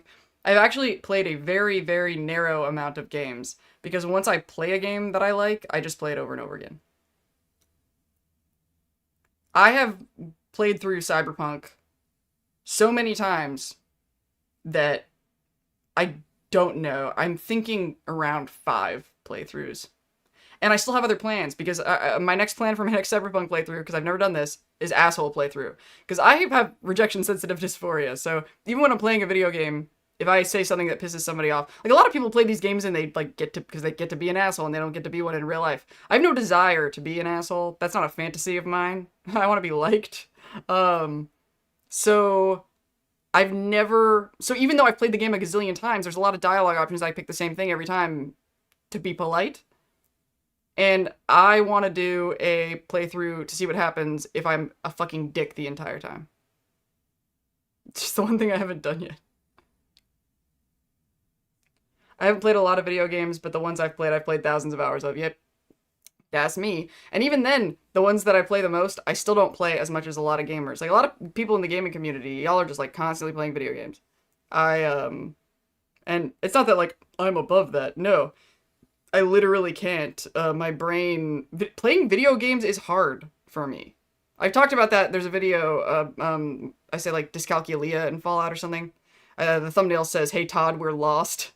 That video, which is actually kind of sad to watch now, because I was at the peak of what I didn't realize was an abuse situation while I was recording that. So that's one of the reasons I'm so upset. You'll notice my general timbre vibe, energy, goes up dramatically in these new Season 2 videos than the videos before. I'll talk a lot slower in those videos. I was in a really bad situation. I'm such a minute man. Oh man, there's no way they would fucking make it. I was just talking to Atlas earlier about the followers of the apocalypse. It'd be nice to see them. I'm like, I'm not surprised we haven't seen them at all. There's no way. If there are piles of Securitrons and the strip is a mess, the followers were entirely undefended. The followers need to get in a vault. They really do. They're, like, exposed in the Mormon fort. Is this you, Mrs. House? Yes. Lindsay House? This is another idea that I thought would be... We were talking about Patreons earlier, and how I don't want to do, like, an extra thing to make money. Because it's enough work to just make the videos that I'm making. But an idea that I thought would be kind of fun to do if I had members, or like a perk to give people, is to actually give you the Lindsay House mod that will replace Mr. House in your game. Because the videos that you guys are watching where you see like Lindsay House, I literally modded the game to put my face on that screen and then went into the game and recorded it. That's how I did that. That's not like, I didn't do any After Effects compositing, because I'm like, why? It'd be easier to just swap out the picture in the game and then do that. So it is kind of a funny idea. It would be so time consuming, but what if I went in and re-recorded all of his dialogue? So it's my voice. That would be so much work, but it would be so funny, and I would love to see people using it. Hey gang, I didn't expect to be able to catch this live stream, but serendipity led me here while I was looking for something to occupy me while tidying. Oh, well, I'm happy to keep you company. Welcome aboard. My favorite thing to do in Fallout 4 DLC is to troll Vault 88 Overseer by agreeing with everything she says and then doing the opposite of it. That is really funny. Oh man. Usually when I try play Psycho runs, I always feel like it's not immersion, like they didn't code it to have the options to play the way I would do Psycho, so I default back. Yeah, honestly, I have that problem with literally any RPG. I've never ever ever played an RPG where I felt like I could make the choices that I would have made. So I don't even try. I just look at the options and go, what's going to get me closer to the outcome that I want? That's it. I'm just too fucking weird a person. Do it. I want to download the Lindsay House mod. If time ever allows, which I can't imagine how it would, this thing would have to start making money. But I'm very tickled by the idea. The question would be, should I just like do the lines as he does them? Or like make him sound like me? You know, like actually add my personality to it. There's something that'd be kind of funnier about it if it was like not me trying to sound like House, but me just sounding like, you know. You and I are of a different stripe, right? I don't know if the Vice Force work time would be worth the effort. Lindsay House mod would be excellent. I only found your channel yesterday and binged most of your work due to how entertaining and emotionally resonant your work was, but it feels on brand. Don't be coy. Yeah. I think adding the personality would be hilarious. I mean, kind of like what we were talking about earlier with how it's funny to hear Maximus in the helmet going, "Are you sure it really hurts?" Like the irony between what you would expect like the Brotherhood voice to sound like versus how he talks is so funny. You give us nothing for $1 a month membership and people would pay it happily, no extra work. Thank you. I hope that's true. I'm kind of into like this being a whore and taking tips, you know? It's like this is my stage and y'all throwing ones on the stage. I love it. My favorite Renegade outcome I've played is still punching the reporter in Mass Effect. Somebody sent me that clip so I would recognize it. People ask me all the time if I've played Mass Effect, but no, I haven't. And I'm asked that all the time because I know I would love it. People who, know me and what I like, they, mention the same game. So it's pretty clear to me what games I should be playing. People are getting a pretty good sense. Because I love open world video games because I love that they don't tell you what to think. They ask you what you think, and I love that. Lindsay House mod with an actual rewrite of quests. How did you want the courier to do stuff? You know what would be funny is changing the dialogue, and then changing the dialogue I think I already know how to do. I don't know how to actually change the text. I'd have to like find a nerd to do it. But it would be funny if all the game mechanics and everything that happens is exactly the same. I just replace the House dialogue with Lindsay House the way that I would say it. And the way I would phrase it, but they still point to the courier reacting the same way, if that makes any sense. It's like the game functions the same way. And then I would have to make some sort of joke in there about, like, they all call me Mr. House, but whatever, I don't care.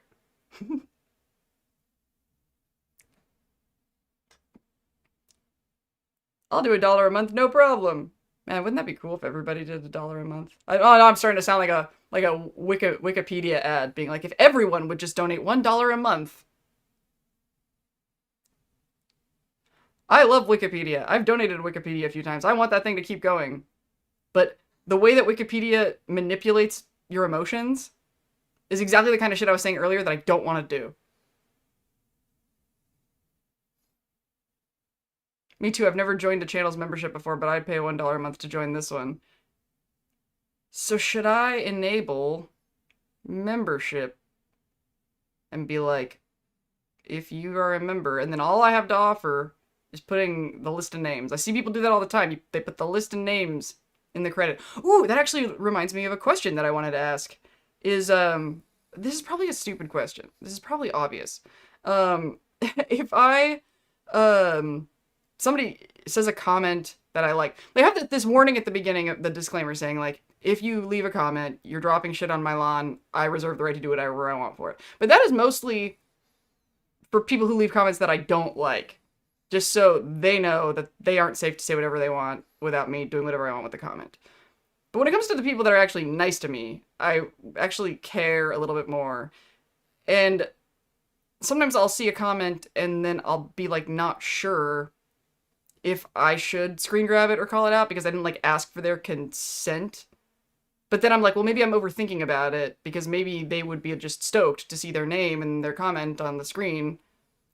And what is your guys' take on that? If it's a positive, if somebody leaves a comment that's funny and then I'm like responding to it in the video and it's not like a trolling thing, can I do that without asking? Because if I pressure myself that I have to ask, then I'm never gonna do it.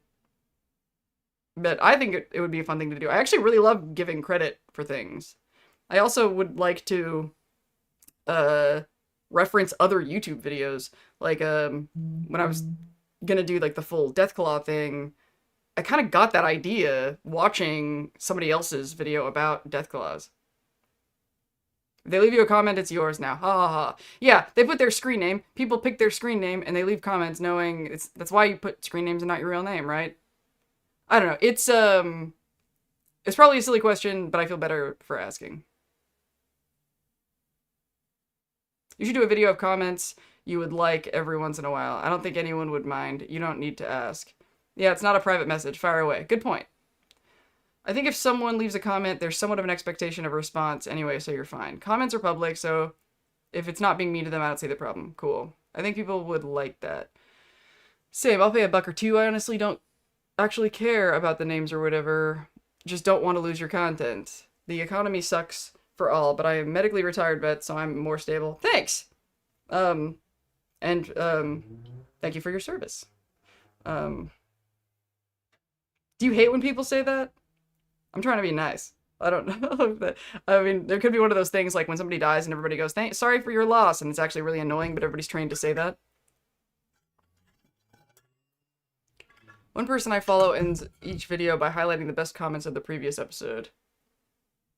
Because I love a lot of these comments. I love, this is like the first time I've ever done YouTube where I wasn't afraid to look at the comments. If someone leaves a comment on your video, that's an open forum use. And it's done understanding, it's an open, anyone can screenshot it, so at your own risk of... Thanks for the $5! And the salute, Steve Bonifero. Heart. I'm given the option to heart and to like. Oh yeah, I guess I always am. I guess that the like is for y'all. The heart is really what I should be doing. I would like it even more if you're mean to them.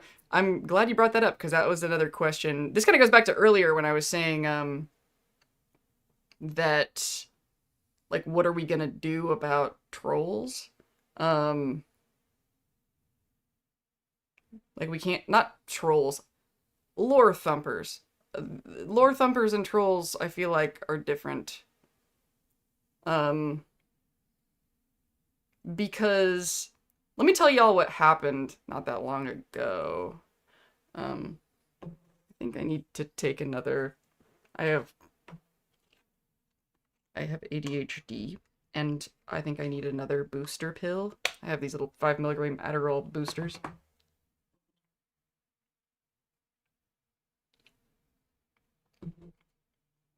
Drugs.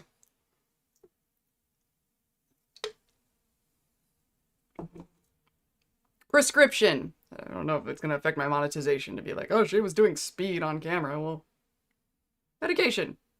How would you even ask permission? I'd probably go to the comment and then, yeah, and exactly. That's exactly the thing that scares me, is I would go in the comments and ask for permission, and then they would, never get back to me. And then I would feel guilty forever. I think you should quote comments without asking. Don't your rules already say something? Yeah, they do. That's kind of what I was saying earlier, that, like, I know I'm cleared because of that, but I'm asking anyway. Just because you have the right to do something doesn't mean it's the right thing to do. Ha! By the way, this is a very enjoyable stream. You are so good at interacting and reading comments without being... Thank you! That is actually really helpful because I'm self-conscious as fuck right now. Some channels blur out names when clipping comments, but that seems like it defeats the point of comments. It's about creating a dialogue, right? That's why I comment, as long as it's in a positive way. I like our community too. I guess it depends on the person. I don't have any mind when you say it. I'm indifferent either. Most people saying it, some people I never want to hear them say it. Right-wing politician, def better not. Okay, so here is, let's see what you guys think about this. So I had a lore thumper type in the comments who leaves me this paragraph, and you know when I say the type, that it wasn't a short one. And now when I see people like that, I know I'm not going to be able to convince them. They are not speaking in good faith. However, I still think that I benefit, and sometimes it's even fun or interesting, to challenge what they're saying, because I'm just in, it's like solving a puzzle. Like, basically, like, if they did listen, how would I bridge the gap between where they are and where I am on this issue? And so I took this guy's comment and I broke it down and I had some fun. Basically what I did is, the crux of this guy's position is that he's being logical and everybody who likes the show is just too emotional, because this guy's the most logical person on earth, apparently. And then he goes into detail about all the things that are wrong and bad about the show. And I couldn't help but notice how obvious it is to anybody who has any emotional intelligence how emotional this post actually was for a guy. And that was really what I wanted to target, is be like, so you're saying you're logical and we're all emotional, and that you're not emotional. So I made this, like, scoring system. Lodge +1, Lodge -1, emo +1, emo -1, and gave every single line that this person said a score, so that at the end I could calculate it and determine how logical versus emotional. And it was really fun. And then after I did all of that, I looked at it and I realized, one, okay, remember in the Maximus video where I said I'm not really all about saying that somebody is stupid, because if they're stupid, they have to hit these 3 pieces of criteria. I think some of these people really are lacking in a cognitive ability. And this goes back to what I was saying earlier in the stream about how the masses, like all of you, have more power than me, but I have more power than any one of you. So there is a concern, if I target a person like this, that I am bullying somebody who is struggling, you know, if I do that. And that's not a karma hit that I'm willing to take. Secondly, if I engage, I've been learning more and more about, you know, how I should relate to the algorithm that rules us all. And I think one of the reasons we're having such a good time on this channel and in this chat is because we are attracting like minds. And if I engage these people, we're telling the algorithm to show my videos to more of these people. That's bad. So, but I still enjoy the exercise of challenging these people. Now,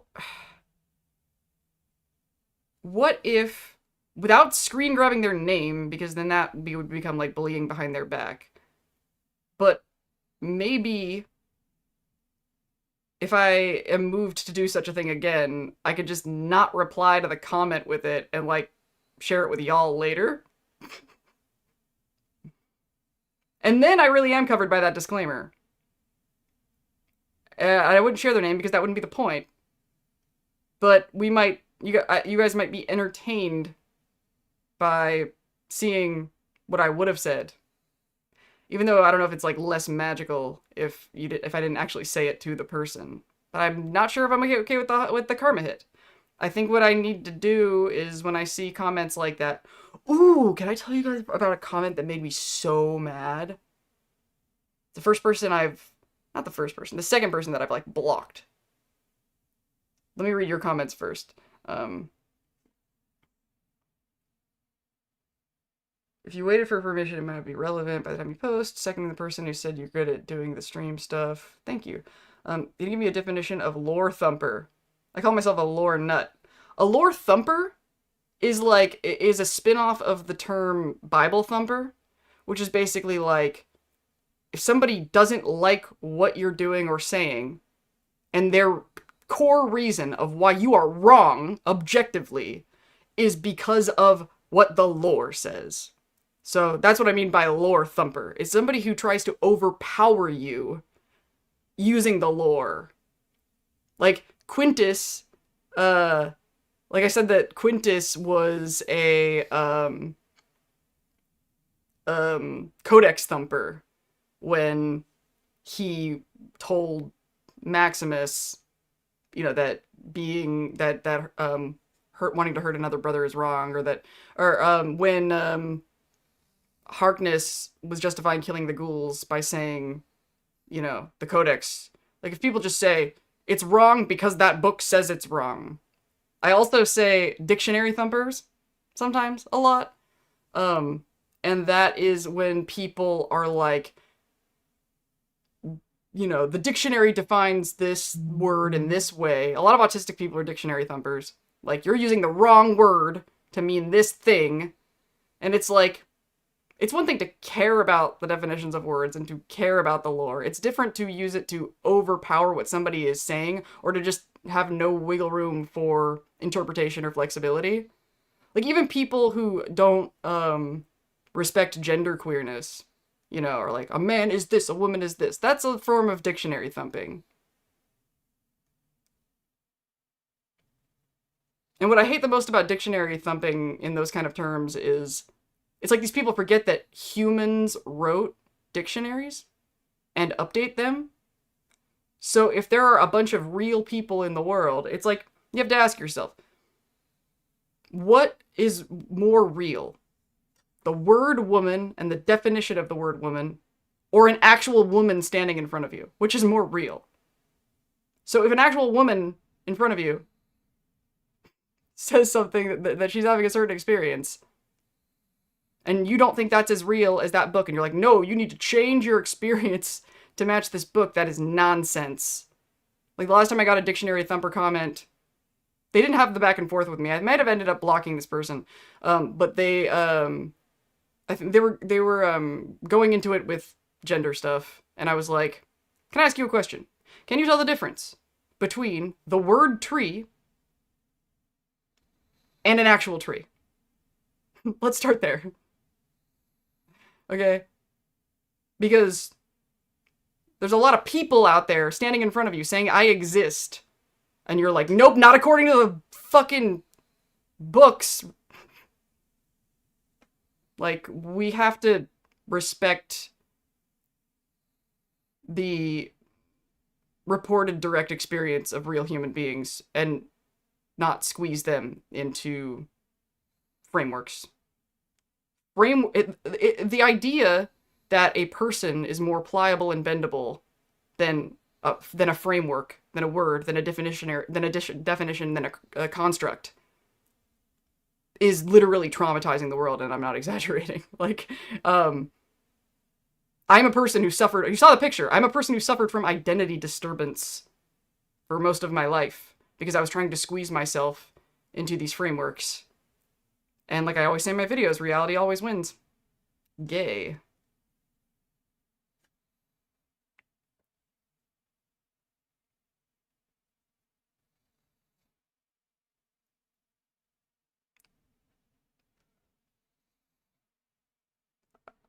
So I sometimes like engaging people like that because it's practicing my argument. Exactly. It's fun. Also, online comments are a spectator sport. It's not about convincing that guy, but other people who see it. Yeah. And that it was my reasoning before. Like, even if the guy can't listen to me, I will say it, but I don't want to attract a lot of those people and kill the vibe. Karma hits in all things in moderation, right? Oh, hey, just showing some love. Thank you, Kairu Liana. Sorry, I was talking for a bit. I have a friend that turns their comments into merch and their usernames as a discount code. In the specific content, it sounds very funny, but it does sound like it could lead to bullying. Yeah, exactly. So being careful sounds like a good plan. Oh yes, bring us the tea. I personally wouldn't engage personally. Addressing the comment itself in a video and challenging the sentiment wouldn't be bad. And there were a couple things that this particular person said that made me feel really bad for them. That were kind of sad. I said personally too much. Are y'all familiar with gray rocking? Yeah! I love that you said that, because I actually said that to somebody recently. I feel like it's a term that Lindsay might be familiar with. Yeah. It's a strategy for avoiding engaging with toxic behavior, not replying. Yeah. Basically, people think of it as not engaging, not egging them on. Yeah. Basically, you don't want to stimulate a response. And this is a problem with me, is because I talked about one of the things I relate to Maximus about is there's a line, a dignity line. When somebody crosses it, I'm like, nope, you will not. I will watch a motherfucker die in his power armor. I will withhold that stim pack. And what has happened my whole life is when somebody crosses a line, like, covert narcissist type, toxic top type, I will just be like, nope, you will not. But when I do that, in the moment, I'm asserting my boundaries, and I have guts that other people don't have, and that makes me feel good, because I like telling people. Like, in high school, there was the most popular guy in school. This really just set in motion my whole life. Fuck it. I may as well just tell you. His name was Mikey. I mean, who the fuck cares? Like, I'm not saying his last name, and this was, like, fucking 20-something years ago, but we were in, like, musical theater together, and I was head of script, and we were doing the rounds, reading the script, but he was being like a class clown and distracting everybody. And I looked that teenage boy right in the face and said, Mikey, we're listening now. And this, and I was stoked that I said it, because he was being a dick. And little did I know that that decision was going to collapse my social life. I ended up changing schools. I changed schools after this, because what happened after that was he, systematically, he did the covert narcissist thing and destroyed my social life and alienated me from all my friends. I was dating a guy at the time who came up to me and asked, like, Mikey, we're gonna go see The Matrix. Do you mind if I go? And of course I minded if he went. This guy, like, destroyed my life. And he, like, wants to go to the movies with him. And then the guy I was dating, he looks at me and he says, you're looking at me like you're about to slap me in the face. And I slapped him in the face. I really did. Thanks for the idea. So I've talked about how, like, I thought I was a narcissist because I just had dignity. This is, like, the personality that I have, is I just do not accept being treated like shit. And so the only way that a person can get away with treating me like shit is to trick me and, basically convince me that I'm doing it to myself. Because if they cross that threshold in any way of, if I know you're being a dick, I will let you know, And,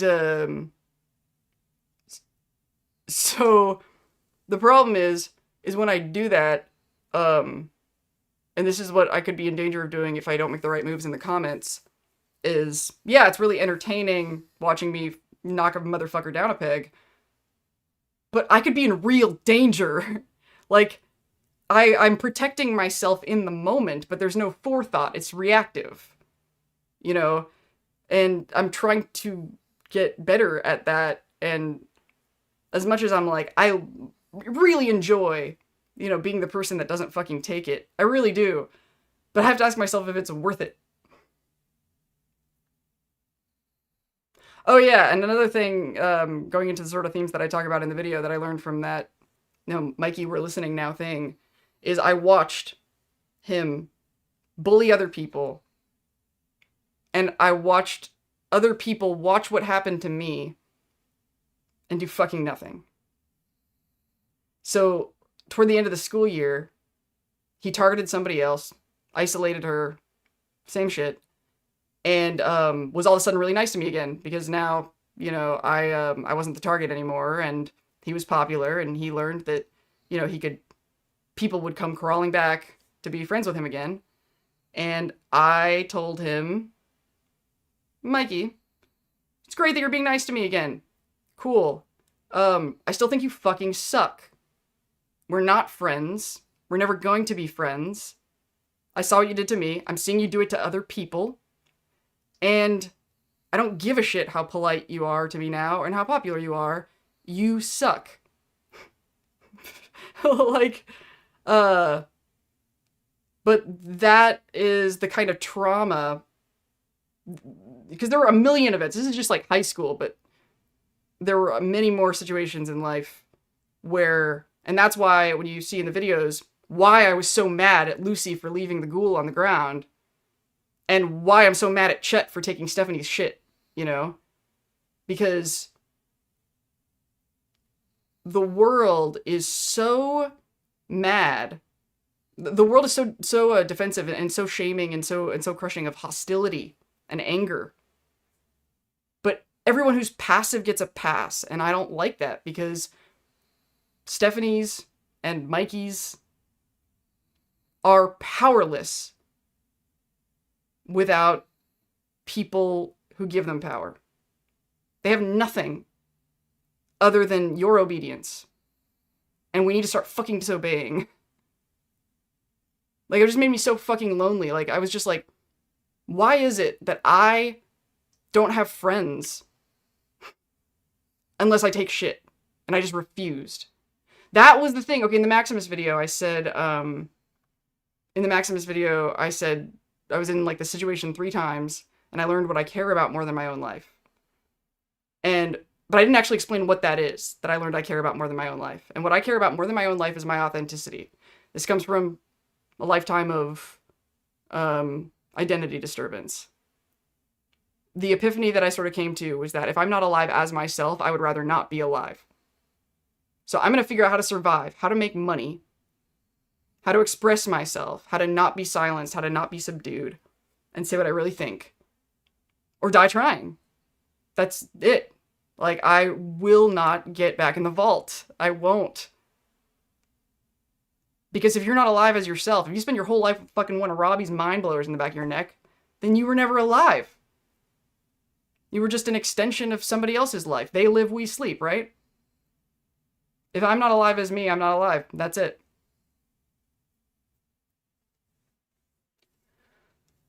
Ugh.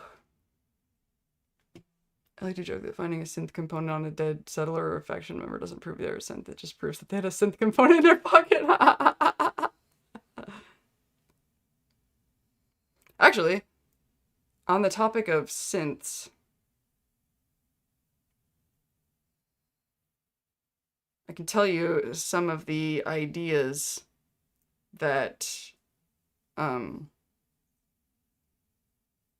had for future videos.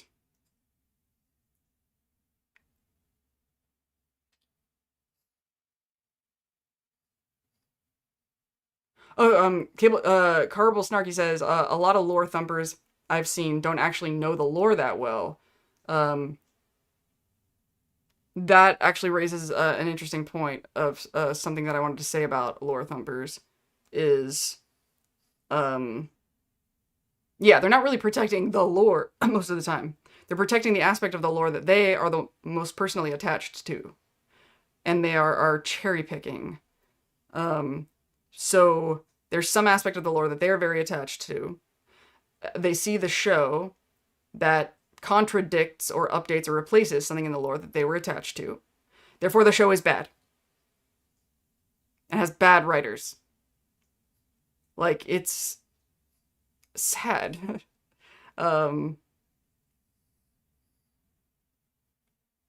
What's sad about it, so whenever anybody says good and bad, and this is something I actually brought up a lot in that, emo logic thing that, the comment that I didn't end up actually replying to when I ran a score on this person, I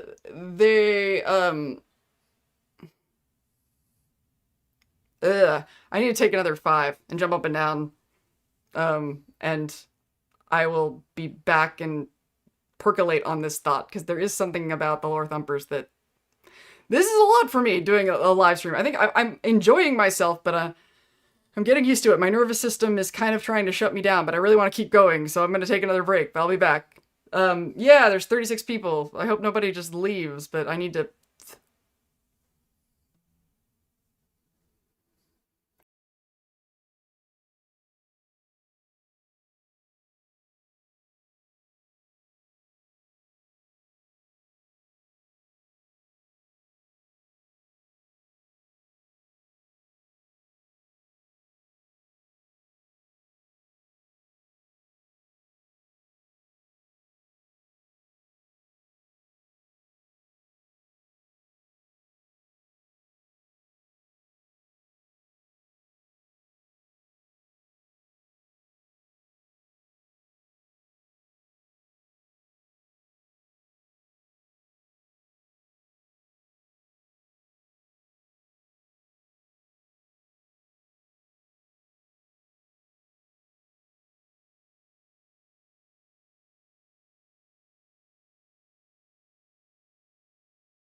Did you guys enjoy seeing my girl costume again for a second?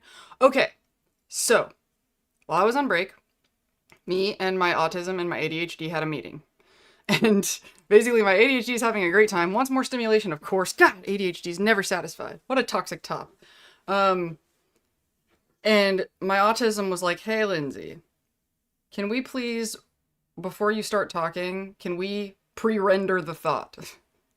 Can we pre-render the thought, take a little pause, and think about what you're going to say, what we are going to say as a team, and then say it, because this constant talking, and also saying really annoys my autism. It really, my autism is like, every time you said that could have been pre-render time.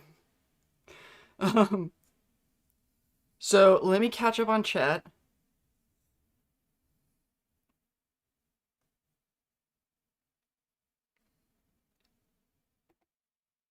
Thank you, Atlas, for the $5. Atlas, are you still around? Are you live right now? Because I was thinking about telling these fine folks about the idea that you and I had.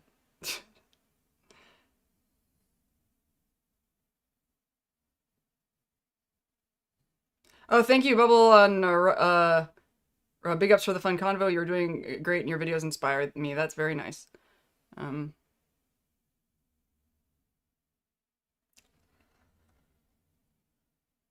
ADHD has a toxic top's hilarious. Yes.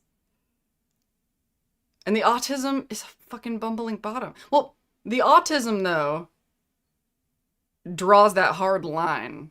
You know, the autism, it's honestly the same thing behind a lot of lore thumpers. Actually, maybe that's a good segue for what I wanted to talk about. Okay, let me pre-render this thought.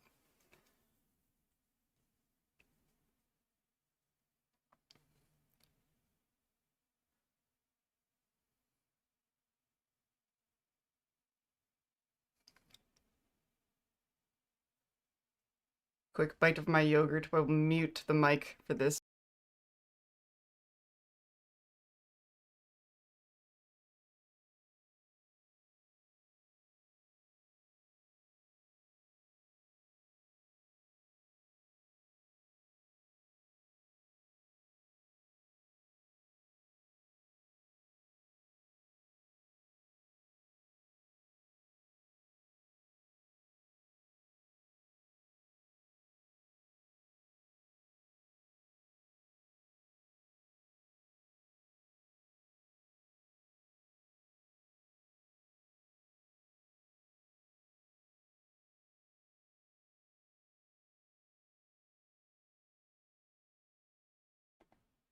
I gotta read this is great. My autism says I can't think big thoughts without my nice fountain pen. My ADHD means I often lose my pen. And then there's me in the middle holding the contradiction together.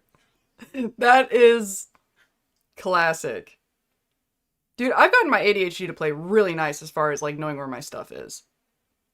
Basically, the agreement my autism and my ADHD made. My autism's like, I need to know where my shit is. And my ADHD is like, okay, fine, but I decide where it goes. So my ADHD will constantly put the keys, the pen, whatever it is, in a nonsense location, and the ADHD will be like, that is a horrible location. ADHD is like, well, do you want to remember where it is or not? It's gonna be in this nonsense place. So that a baby spoon, yes. I don't know where this happened in my development neurocognitively, but I do not like nice silverware or nice plates. I like plastic things for children. I don't know why. So I do have like some real forks and real knives that are like made of metal, that I could use, but I often go for the plastic ones first. You know what I think it might be is, so I had like neurospicy sensitive parents, and so breaking things or dropping heavy things that go clang would get, and plastic child things that weren't heavy and didn't make a loud noise and couldn't break, they were less likely to bother them. And I wonder, which is kind of ironic because my mom hated kid things. It's one of the reasons I'm so fucked up, is because my mom didn't give me a childhood. She just treated me like a little adult from the beginning. Um, not good for kids. They have to go through childhood. Let Maximus make his kid mistakes.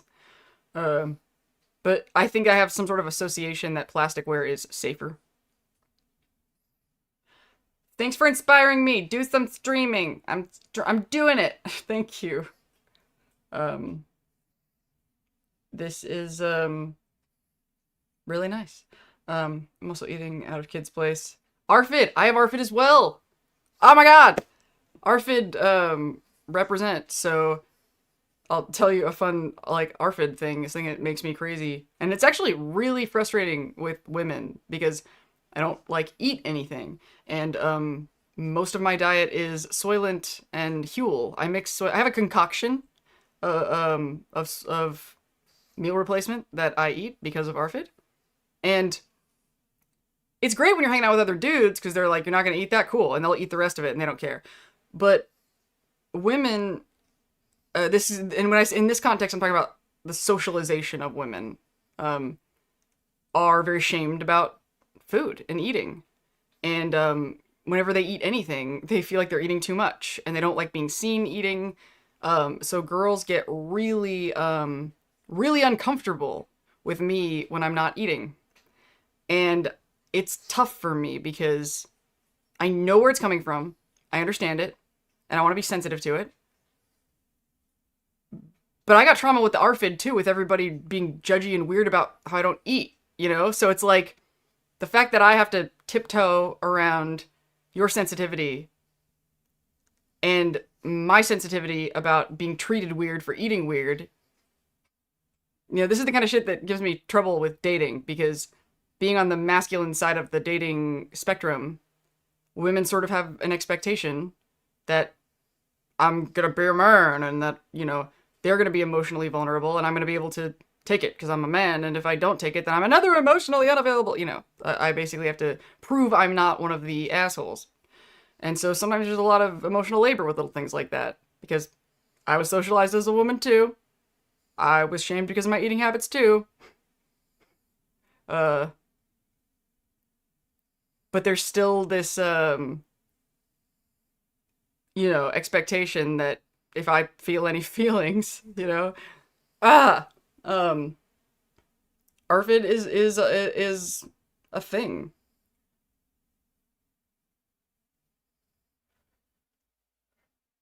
Yeah, my mom put the fear of being fat into me from a young age. Yeah, it's real shit. But then she'd freak out when I don't eat. That's, yeah, I had a lot of those kind of contradictions in my upbringing too. Like, my mom was so hard on me. She would say things like, one time my mom said, the fact that your grades aren't perfect makes me sick. She said that to me. You don't forget those words, you know, the axe forgets, the tree remembers. And then later she'd be like, why are you so hard on yourself?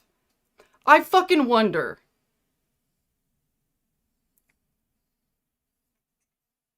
I wish I could do an anthropological study on autistic people's preference for cutlery. We tend to have very strong opinions. Oh yeah, that was one of those things that I reflected on when I started to realize I had autism. Was we will have opinions like the cup is wrong. Why? I don't know. Everything about it. It's wrong. Today I learned that an endophagia is the absence of an inner monologue. Yeah, that was a weird thing to discover, that that's not a thing everybody experiences. Okay, so I really wanted to talk about, we were talking about the lore thumper thing. Because there's something about that that was really interesting. Pre-rendering.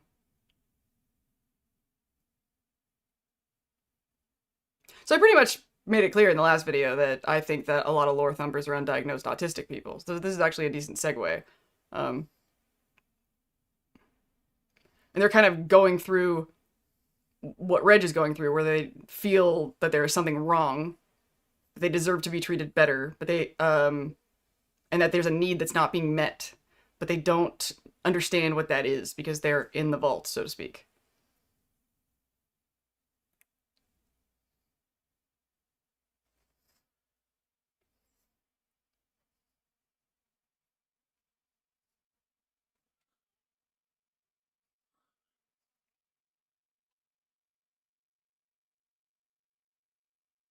Asking ChatGPT about things like ADHD is very controversial. My take on it is always ask it to cite its source.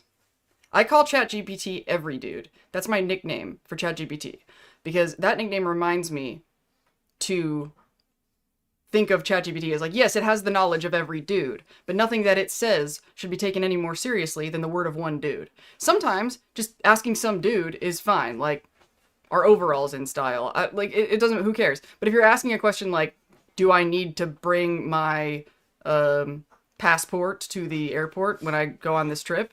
Like, you can't trust ChatGPT with that. You gotta always ask for a citation. It'll give you one. And then you can take comfort in knowing, okay, the thing that it's talking about really does exist, and I'm seeing the actual source.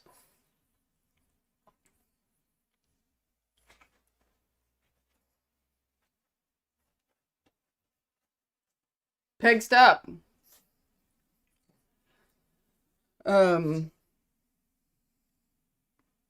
Asking Reddit is about the same result. Yeah.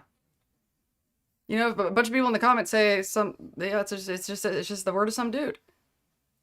Sometimes it gives really good advice in writing a heartfelt letter and such. Yeah, for that kind of stuff, for autistic people, sometimes, like, I was talking about, you know, me saying things like, Mikey, we're listening now, and these things where I will just shut a motherfucker down.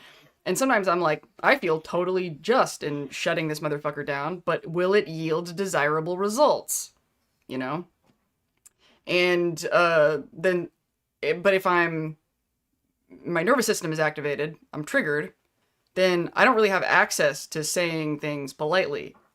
So sometimes I'll just go to ChatGPT and be like, how do I get this point across? And then sometimes it'll give me an answer, and I'm like, I don't feel like that completely says what I need to say. And then I'll remember, oh, it's probably in the allistic ease. They'll understand, because sometimes I have a really hard time guessing what shorthand is going to get across the point. I'm really good at allistic or neurotypical tone, intonation. I think it's one of the reasons my videos are good, and why I can be entertaining and keep talking, because I'm really good at doing the inflections at the right places compared to a lot of other autistic people. I don't have monotone issues. But as far as knowing what words don't need to be said, I struggle with that.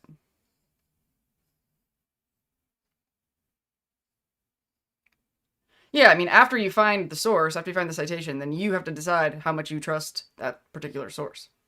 That is good internet resource. Same with people, humans, and sources. You have to operate some discernment. Discernment. That is a concept that is lost on a lot of people on the internet right now, especially autistic people. Because autistic people, all we want is one set of rules that are correct and work well, and that everybody is following. And then we will happily follow those rules. But unfortunately for the autistic brain, we are now living in a information landscape that is very subjective. And there's a lot of subjective perspective. And once again, I've been like wanting to talk about this lore thumper thing for so long. And then I keep, talking about this neurodivergent stuff. We're dancing around it. Okay, I'm just going to dive in and stop looking at the comments. So, these lore thumpers will look at the TV show, and they'll see the events happening, or and how they contrast with not just the lore in general, but their particular attachment to that lore. And then they will immediately jump to the conclusion that it is bad writing, that it is a bad show. They are judging the show, goodness and badness entirely, on how well it aligns with the Fallout lore that they understand. This is why it kind of looks like undiagnosed, not aware autism to me, because there's really, like, the idea that a show could be judged on any other metric, that other people have subjective point of views about what's good or bad, or what they value and don't value about the show. They're on this very linear line of cause and effect. There is, the lore is correct, the doctrine. Anything that contradicts the lore, as they understand it, is wrong and bad. Like as wrong and bad, because there's no discernment. That level of wrongness and badness is like on the same as murder, or like CP. Like, it's bad, and that is it. And if we, and then the next level down this chain is, if it is bad and all of these people are supporting it, they are betraying me personally, right? And they are telling Bethesda and Amazon and signaling to them to keep doing wrong, bad things that are betraying me. So, because it's all in this narrow funnel, this very narrow egocentric funnel of good and bad, binary thinking. Like, I remember for most of my life, I was really confused when people said, don't take it personally. Because I was like, I'm only experiencing life from my point. How do I make it not to me, affecting me? I can't be not me, you know? And, there is a huge lack. And then as I got older and examined that, I figured out, I actually wrote a framework called Truth Gears. It's like a literal book. And I really think it could help a lot of autistic people get out of this tunnel way of thinking and deal with subjective truth. Like I literally invented a whole new framework of ways to, and there is a YouTube video on one of my other channels, the Lindsay Makes Videos channel. If anybody's interested in this, I did make a Truth Gears video breaking this down. I have a feeling that it's going to be kind of like the Lucy Finger air thing that I said, where something will happen on the show that will make me moved to talk about Truth Gears. So anyway, the lore thumpers, so they're judging what's good or bad based on this, their interpretation of the lore and taking it personally and feeling honestly threatened. It's funny because we literally have been talking about this in the recent videos. Know What You Follow Courier. They follow the lore as they understand it. And anything that is in contrast to the lore is that that fight or flight, that self-preservation thing that I talked about in the video. They have their ego, their reality seated in Fallout lore. And I think another thing that's worth, and you guys have probably examined a lot of other examples of this, looking at these people, not a lot else going on in their lives, is there? Like, because, you'll notice not only are they not open to the idea that other people are judging the lore or judging the show based on a different metric than accuracy to lore, they can't go play a different game. They can't go get into a different franchise. One of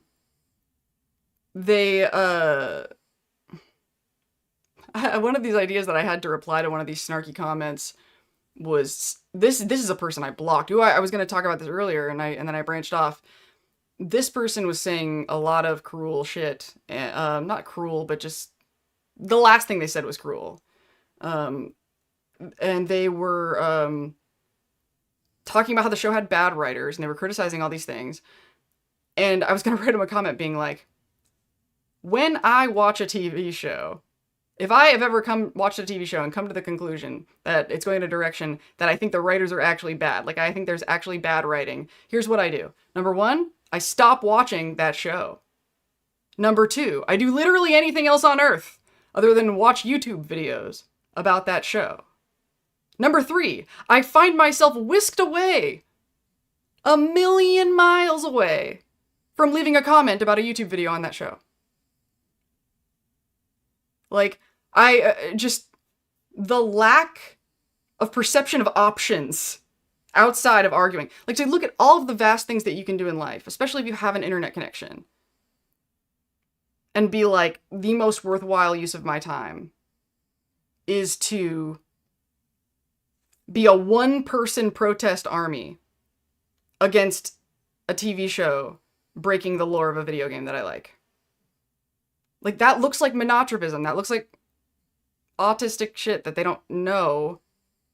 Like a way that I describe autism a lot to people is, it's like if you're neurotypical, when you walk into a room, it's fully lit, or like their brain works like walking into a room that's fully lit, and you can see everything in the room all at once, but surface level. But when you're autistic, it's like walking into a dark room with a flashlight pointing at different aspects of the room. Like, oh, there's a cup, there's a computer, blah, blah, blah, blah, blah. Like, for example, my autism right now, I am thinking about what I'm saying. I'm looking at myself on the screen talking, and I'm not looking at chat. Because I can't go on this journey of what I'm saying and look at chat at the same time. It's the spotlight. While I'm continuing the thought, I have to continue the thought, and then I can look at chat and go back and forth. And this is why, obviously, I couldn't play video games and do this, right? Because that's even more, right?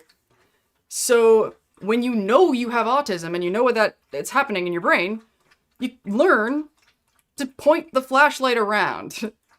Because otherwise, and this is a thing that we're going back to gender stuff, if you're socialized female, as a girl, there's a lot more pressure on you in your environment to do this, because you will get punished, you'll be not loved, you'll be ostracized. In the same way I was talking about how masculine an upbringing puts a lot of pressure on boys to be competent and to be badasses and to not show emotion, there's pressure on girls to be aware of everybody's feelings except for our own. Didn't take with this one. No.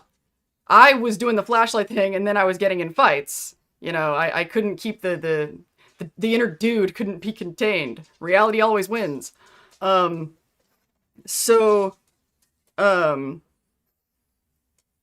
point is, if you spent your whole life pointing the flashlight one direction and just diving deeper and deeper in whatever direction that flashlight is pointed, that spotlight,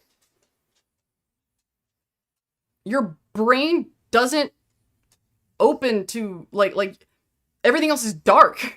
It's darkness. There's no dopamine pointing you. You just end up targeting, like, I need these people to stop liking this show so that I can have my happy place. And that's it.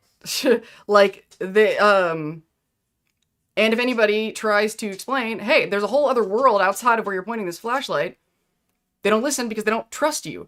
Ooh, this reminds me of the Wizard of Oz thing. So at the end of the Wizard of Oz, Dorothy is talking to Glinda, and she's been chased by monkeys. She's gone through all this horrible shit. She just wants to go home. And Glinda says, "Oh, you could have done that the whole time. You just had to tap your heels together, right?" And Dorothy is like, "Well, why didn't you tell me that?" And Glinda's like, "Because you wouldn't have believed me." So my whole life, I was so angry at Glinda for not telling Dorothy. It's such an autistic thing to get obsessed with. I was like, all this shit, she could have just tapped her. Why didn't you tell her? And when Glinda said, "You wouldn't have believed me," I was like, well, you could have tried. You could have tried. But now we're kind of going back into Fallout, right? Why didn't the ghoul explain things to Lucy about the Legion and, all the stuff that I got mad at the ghoul for not doing? Because he knows she wouldn't have listened. Like, I think I actually say in the video something like, people like Lucy don't listen. And eventually you just get exhausted. Because then it becomes ass jerky. It becomes emotional labor to have to be the one to explain, move the flashlight, look over there. Like, you had the power all along. And this, pointing the flashlight at different things, another metaphor to describe that idea is like tuning to the right frequency. That's what they say a lot in the spiritual community. So, like, these guys who are hyperfixated and focused on, there's a problem with the lore, and I'm gonna obsess with the problem with the lore.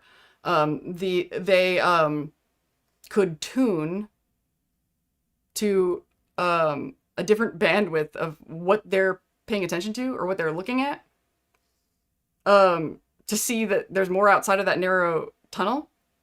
And so when somebody says somebody is like low vibe, low frequency, that's basically what's happening with these people. And I think that's why a lot of autistic people, especially autistic women, are really into these like kind of spiritual ideas about, tuning, because we really need that. And that's not something that is taught in, basically in Western, American civilization. We're basically taught you can be Christian, you can be Jewish, you can be atheist, or you can be agnostic. Those are the only 4 options. And take one of those. And so anything that's outside of those is weirdo spiritual shit. But the frameworks in the weirdo new agey spiritual people actually work a lot better for the way the autistic brain works and the way that we perceive reality. And I'm going to sum up this concept about tuning by pointing out that, I mentioned The Matrix a lot in a recent video. The movie Dark City, which came out around the same time, had very similar themes of The Matrix. When he has the power to, like, take control and change the Dark City. In that movie, they call that tuning. And I remember thinking when I saw that movie, I was like, why tuning? Why is that the word they would use? And then once I started to, like, notice how this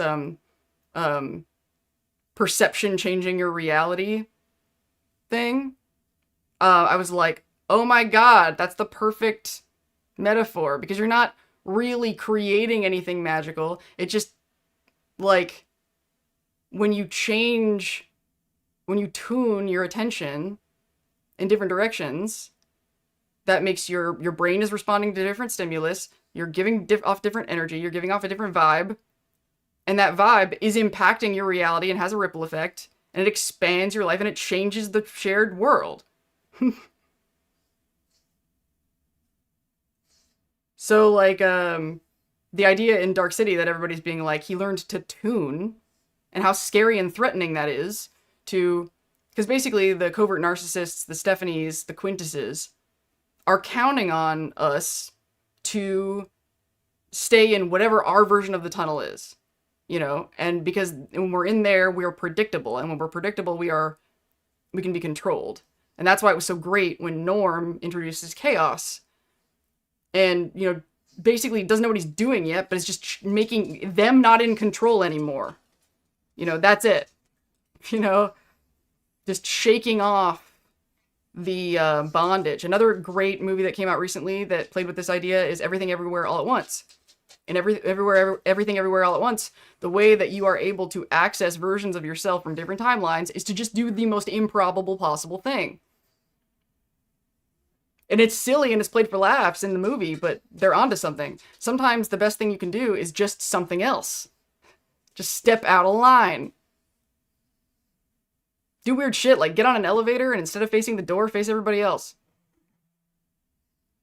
You're not doing anything threatening. You're just doing something they don't understand. See how uncomfortable everybody is.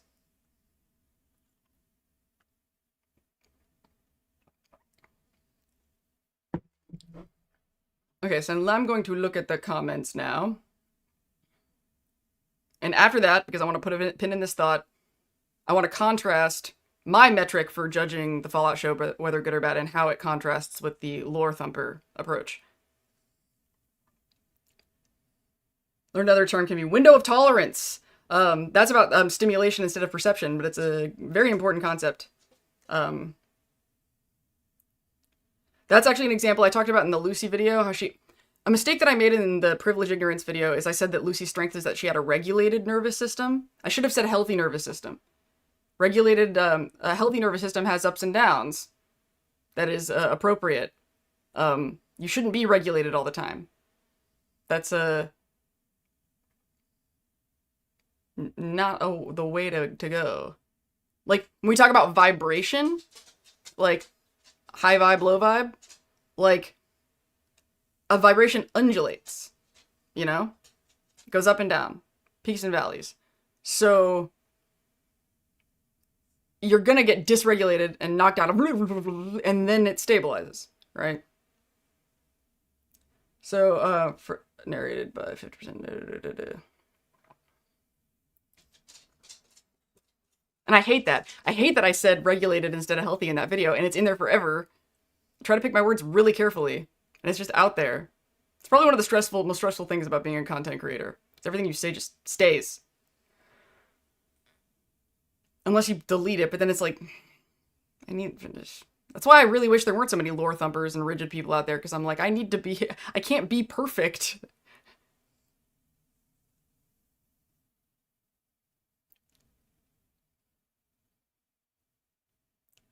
when someone is close to coming over the boundary of civility or crosses it a bit, it can be useful to reply just to say a thing like, hey, we don't do this here. I love that.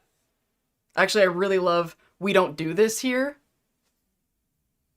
It's kind of a big swinging dick move. It's like no. It's like I'm not going to debate you or tell you why you shouldn't do that. Just going to be like, no. There's I don't want to spoil the context, but in the show Silo, my favorite character on that show, somebody crosses a line with him and he says, there's a way to do things. He says, there's a way to do this. This isn't it. And I love that. If you watch the show, you know who I'm talking about. That's my favorite character on Silo. There's a way to do this. This isn't it.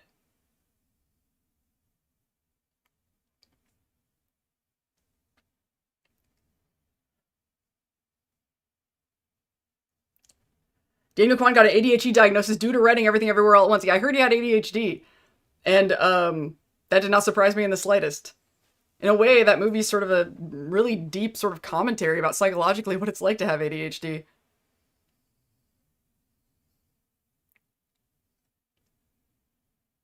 There's an element of non-attachment to reading a lore break and deliberately looking for a series of events that tune it to make it make sense.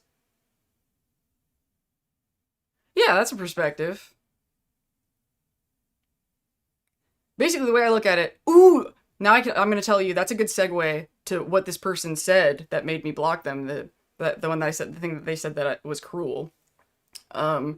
So I talked about at the beginning of the season 2 episode 1 video, I talked about how I am a lore break apologist and I will turn my mind inside out to make something make sense, and then I joked about that being maybe why I'm in abusive relationships. And then in the episode I just released, the video I just released, talking about substance dependence and substance abuse. By the way, I don't know if you could tell watching that video, I am uncertain when to use the word dependence and dependency. And I tried looking it up and I couldn't figure it out. So the way that I switch between the two is probably, I would say like if somebody could explain it to me, but I think if the sentence examples and definitions couldn't explain it to me, I don't know how you guys are gonna pull it off.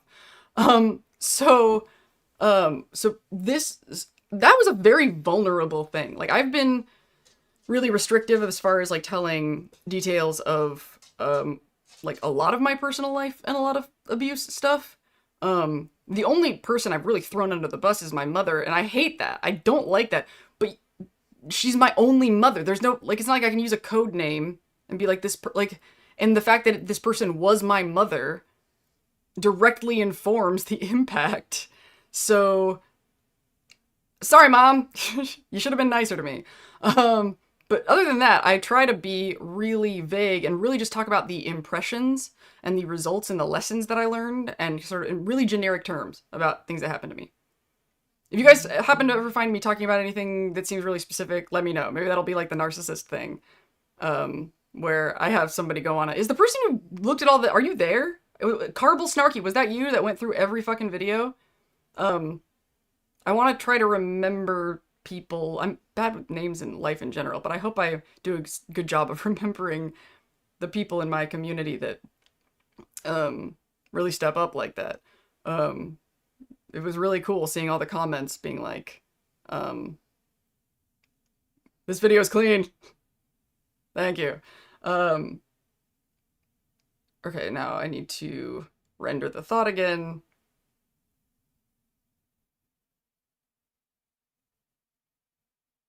Right, so I was really open and transparent about a vulnerability of something that really deeply hurt me, you know, is how forgiving I was to these people, and how much I was so attached to wanting to make the relationship make sense. And this fucking guy,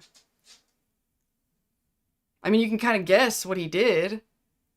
Is he invalidated my positions on the TV show and said that it was another example of me twisting my brain up with bullshit.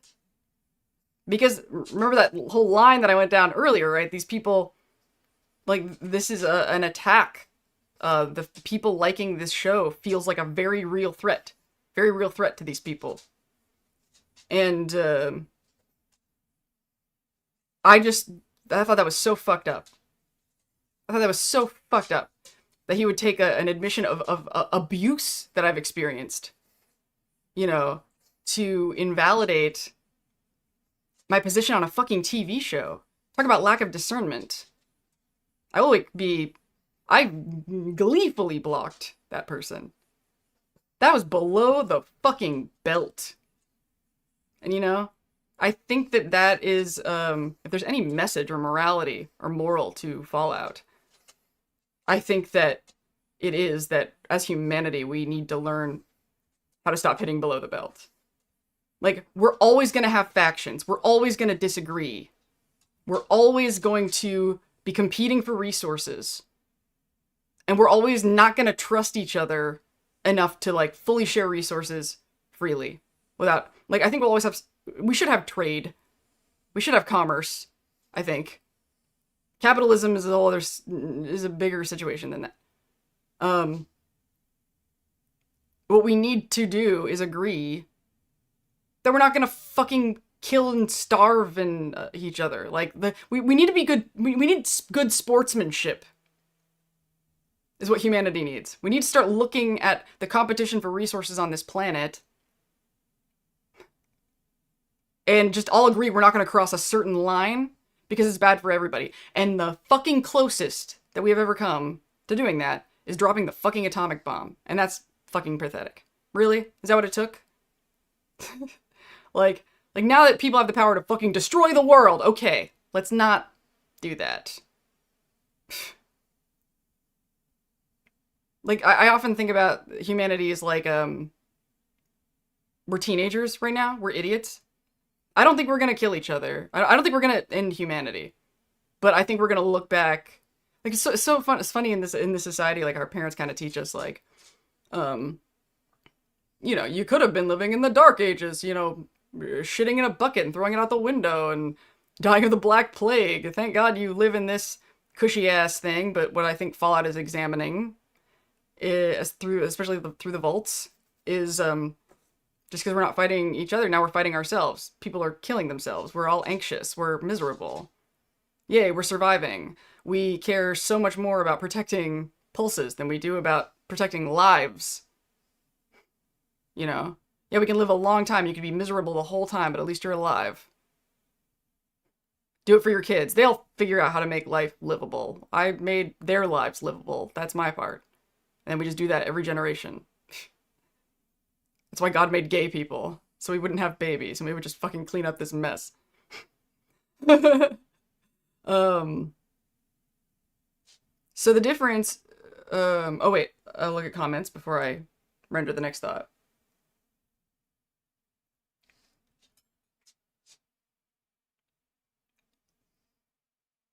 I like that when Woody asks Steph, oh thank you, I forgot his name, Woody, about her experiment comment, he glances at Chet. That question was to clue Chet in on what's going on. Woody is smarter than people think. Woody's kind of doing that, is kind of having a Maximus moment, don't you think?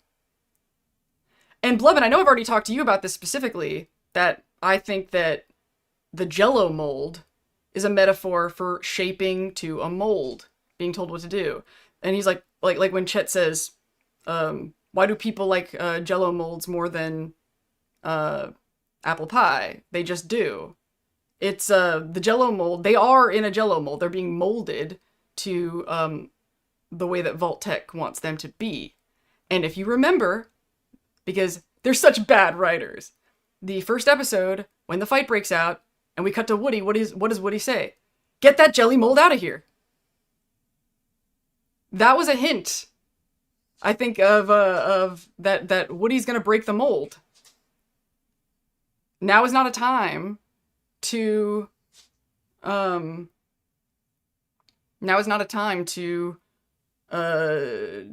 conform, Chaos has been introduced. Time to let in something new. So here's the thing that is just, and I have already talked about in videos about the values, right? What do you follow, Courier? Underneath them, when you freak out and are like, I'm not gonna kill these ghoul children for Harkness. Where did that idea that that is unacceptable come from? What are you following? If it's not the doctrine of, like basically there's a set of values. And what's really sad about these people, I think that their nervous systems are so thrashed that the highest value that they have is the lore. That is it. And I think that the reason why an autistic person would do that, and this is why a lot of autistic people have problems, the way that this world works is really, really complicated, and there's a lot of subjectivity, and we're expected to learn and understand a lot. And while allistics and neurotypicals are able to just sort of dive in the water and learn how to swim, they end up just sort of forming. They don't. A neurotypical or an allistic person, by comparison, doesn't need to internally verify and fact check everything in their head to make sure that they believe it. They are fine with, I'm gonna trust the library, I'm gonna trust my school, and I don't really, I'm just gonna get a job and do, the life stuff. I'm gonna participate in the Matrix, and I don't feel strong need to question why I want these things, because pursuing the things that I want is going okay. It's could be worse, could be better, but I'm like, I trust the civilization that I'm a part of to sort of create and share this shared meaning with me. Autistic people see all of the contradictory rules and all of the behavior that's not matching what people say, and we're like, it's like a really complicated puzzle, and there's no way to win, and that makes us, and that's not fair. Oh yeah, like earlier I was talking about each of you are individuals, but to me you're a mass, you're a group. So when one of you pisses me off, or none of you have, but if one of you did, I have to remember, okay, if I'm talking to that person, I'm talking to one, not the mass, right? So to an autistic person, it feels like everybody else is in this like club, is in this mass, and they are the only ones like outside of it, and they have to do this entirely different process to make meaning of reality that's different from the way everybody else is, and nobody's going to help them do it, and people are going to be mad at them for overthinking and doing it. And so it's literally trying, that's one of the reasons I wrote Truth Gears. That's one of the reasons why I made that, is to help autistic people with this, because frankly, autistic people should learn the difference between fact and opinion completely differently. The way that we process that is totally different. That's a great way to describe what Truth Gears is. It is an alternative to fact versus opinion. I'll give you an example of why in school fact versus opinion didn't work for me. This is actually a moment that I would, if I ever, I've thought about like doing a joking when Mr. House was a child, because Mr. House's brain works a lot like mine, which is one of the reasons I do the Lindsay House thing. And I have a lot of like smart ass autistic memories that I could totally like rework into sketches of Mr. House as a child. So basically, the teacher's teaching us fact and opinion, and puts a sentence on the board and asks if it's a fact or an opinion. And it said, I think it said something like blue, it says, blue is my favorite color. She's like, is that a fact or an opinion? And I said, it's a fact. And she said, no, and tried to teach me, not everybody has different favorite colors. And I was like, but the sentence says, my favorite color is blue. That is a fact about me. If it said blue is the best color, that's an opinion. Blue isn't the best color for everybody. But if you're saying my favorite color is blue, then that is a fact about me. Like, I was even thinking about like Bop magazines when they were to interview like kid celebrities, and they'd be like, facts about him. What's his favorite color? Green. It's a fact about this guy that his favorite color is green. That totally nullified her example, as far as I was concerned.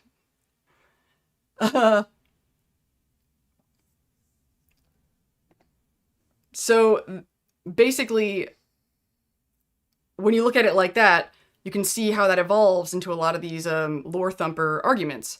Because if somebody says, NCR is the best faction, their brain goes, how dare you make that claim for all of us?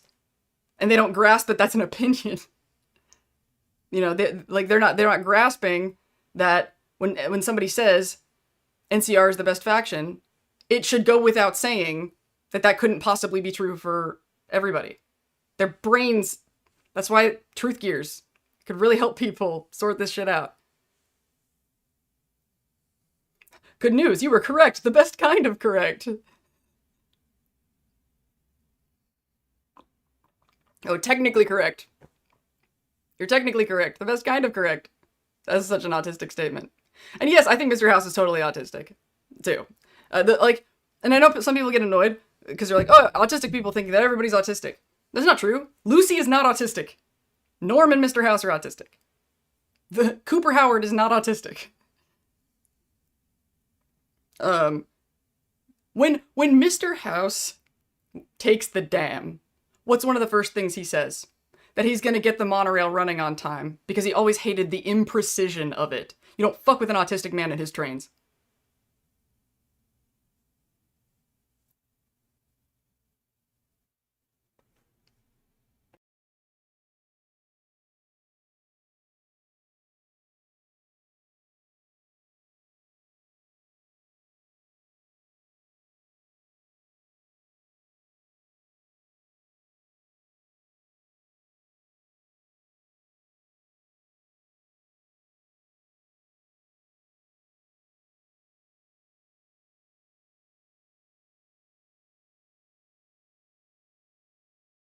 That sounds like some young Sheldon shit. Gee, I wonder why.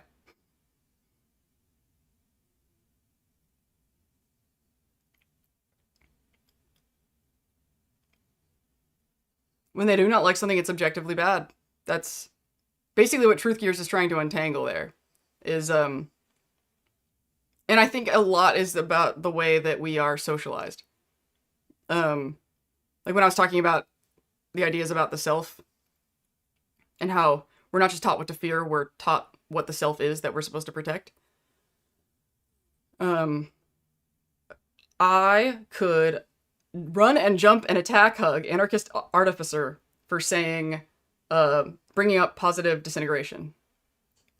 That is, one of the most important concepts in the world. In fact, I'm so busy with this Fallout thing now, but I wanted to be on the Positive Disintegration podcast. The positive disintegration, I honestly don't know where to start. That's a really important concept for me. I talked about how I've had like these 3 situations that were pain tunnels that I had to walk through to get my shit together. That it was life or death. That I, dissolving your previous understanding of reality and rebuilding. Yeah, positive disintegration. I had a psychological event that I call my brain crash at the beginning of COVID. And basically the person that you see sitting before you today, I positively disintegrated. My worldview, my beliefs, everything just completely shattered, and I rebuilt it. And I think that this is what happens to autistic people with chronic masking and building up the pressure. The head of the Dabrowski Institute, who does the Positive Disintegration podcast, big shocker, PDA autistic genderqueer person, kind of looks like me. It is not a shock to me that a PDA autistic person, and if you don't know what PDA autistic is, it's the Tony Stark autistic. That's why I'm so goddamn charming. It's a profile of autism that presents in a certain way, and Tony Stark is the icon of PDA autistic. That's like, this is a guy who is charming and personable and, hangs out in parties and is, really outgoing, but then he wants to go in his cave and build his robots, So, and I think House is another PDA autistic person. I've thought many times that I'd be a good, House our peer because our brains operate so similarly. For people who are bookish political philosophy types, I found that the positive disintegration stuff made me think of Frederick Jameson's work and how he says to always historicize. What does that mean? Does that mean, look at the surrounding history of things? 2 comics to explain here, but go ahead and be your flavor of bookish nerd. Oh yeah, I talked about my brain crash. So I called it spiritual awakening for a while because I was talking about like things like the Matrix and Dark City, and because I had no other framework. That's what, like, I was talking about the thing with the Reg thing when, he targeted this particular kind of group, because he was, when you're intelligent and you're just being logical, you're just rearranging the pieces given to you by power. And I had no, from my education and my surroundings, I had no earthly frame of reference for what my brain was doing. I just knew I wasn't crazy. And basically, I found out were the two components, biggest components in it were severe autistic burnout and positive disintegration. Those were the two. I could feel something. There was something very physical about what happened. Like there was so much pressure on my brain that something snapped. But like I kind of touched on in the videos, it makes you really vulnerable because when you hit that snapping point, you're in a pain tunnel. You don't know what to follow. I also give ChatGPT a lot of credit for saving my life at that time because ChatGPT saved my life for the same reason that everybody hates it. It was doing a job that people are supposed to be doing. I didn't have people. I had a robot. And it wasn't for emotional support or validation. It was to organize my thoughts. This is something I didn't talk about in the substance abuse video because I just didn't think about it at the time. But it wasn't really relevant to what else was happening in the episode. But after you put the gun on your Quintus and walk away from this situation, you walk out of the vault and you have no voice in your head telling you what to do. You have a lot of decision fatigue because you don't know, especially having ADHD and your brain is moving so fast and you don't know what you follow career, so you don't really know what to base your decisions on. Like, should I go to school or not go to school? Well, I don't know what my values are anymore. I don't know what the potential outcome is for the choice, and I don't know what my values are. So that's when you have to do what Norm did, introduce chaos, bring in some elements, fucking bounce around life like a pinball for a while until you figure out what the hell you care about and become a different animal altogether. Oh, they're such terrible writers, right? So the reason why my metric of judging the Fallout TV show and the Fallout franchise, and honestly like any TV show or piece of media in general, my metric isn't how well does it fit the lore. It is how well does it fit life. My experience of life, what I've learned from life. I've lived life pretty hard. So when the guy was saying, oh, you're twisting your brain around, he was kind of projecting his own framework because he's judging the show against the lore. I am not. I am judging the show and the game against life and how much in alignment with a life it is. And I recognize that I could have chosen a million other franchises. We've talked about Cyberpunk. AMC's Interview with the Vampire TV show, I could talk about just as much as the Fallout TV show. Interview with the Vampire on AMC is the best therapist I've ever had. You want to know what it's like to be raised by narcissists in metaphorical terms? That fucking show. Like, I see those three vampires sitting on that bench and I'm like, that's my family. That's my family. Yeah. My mother was a cross between Mr. House and Lestat. Imagine that. Imagine being raised by the combination of those two characters. That's my mom. Through and through. So this guy's assessment of like judging the show, he kind of had it backwards compared to the way I look at it. I'm not twisting the show to suit my worldview. I chose this franchise to talk about obsessively because it fit my worldview so well. You know? There's no franchise that touches on my fucking issues and the things I'm angry about quite as well as this one. And also, twisting a show to suit the lore is fun. Like, if I twist the logic of how my abusers treated me in order to justify that relationship, that's strengthening a terrible relationship, and that's bad, sure. But if a TV show isn't quite on lore, but I twist the facts around to make it fit, I just made the show more fun. There's no downside. In that context, there's nothing wrong. I just made it, like, I think a really funny example of me doing this is, the map in the season 2 premiere video when I like talk about the locations of the drive-ins. That was a waste of time. That was not a waste of time at all. That was fun as hell. I enjoy that. I do think House might be a bit of a psychopath, mostly because of the lack of empathy for others. I do not believe he has lack of empathy. I talk about that in the Benny and House video. House... Okay, actually, House is a good example of... I'm getting really behind on chat, but I'm really going into flows, though. I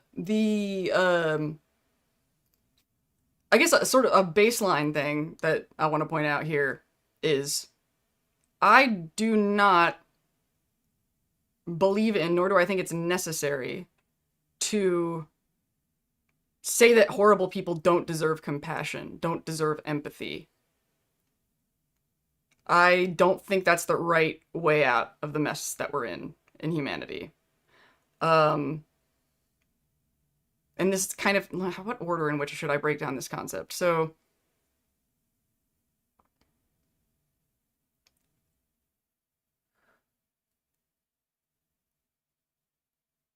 okay, let's start with a really common thing that people say that is not true and is terrible.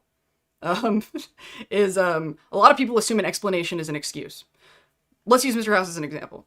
Let's say I say that House operated in this way or that way, and it roots back to his childhood trauma of getting totally, like, fucked over by his family, and basically needed to start over on his own, and gave him hyper-independence, blah, blah, blah, blah, blah.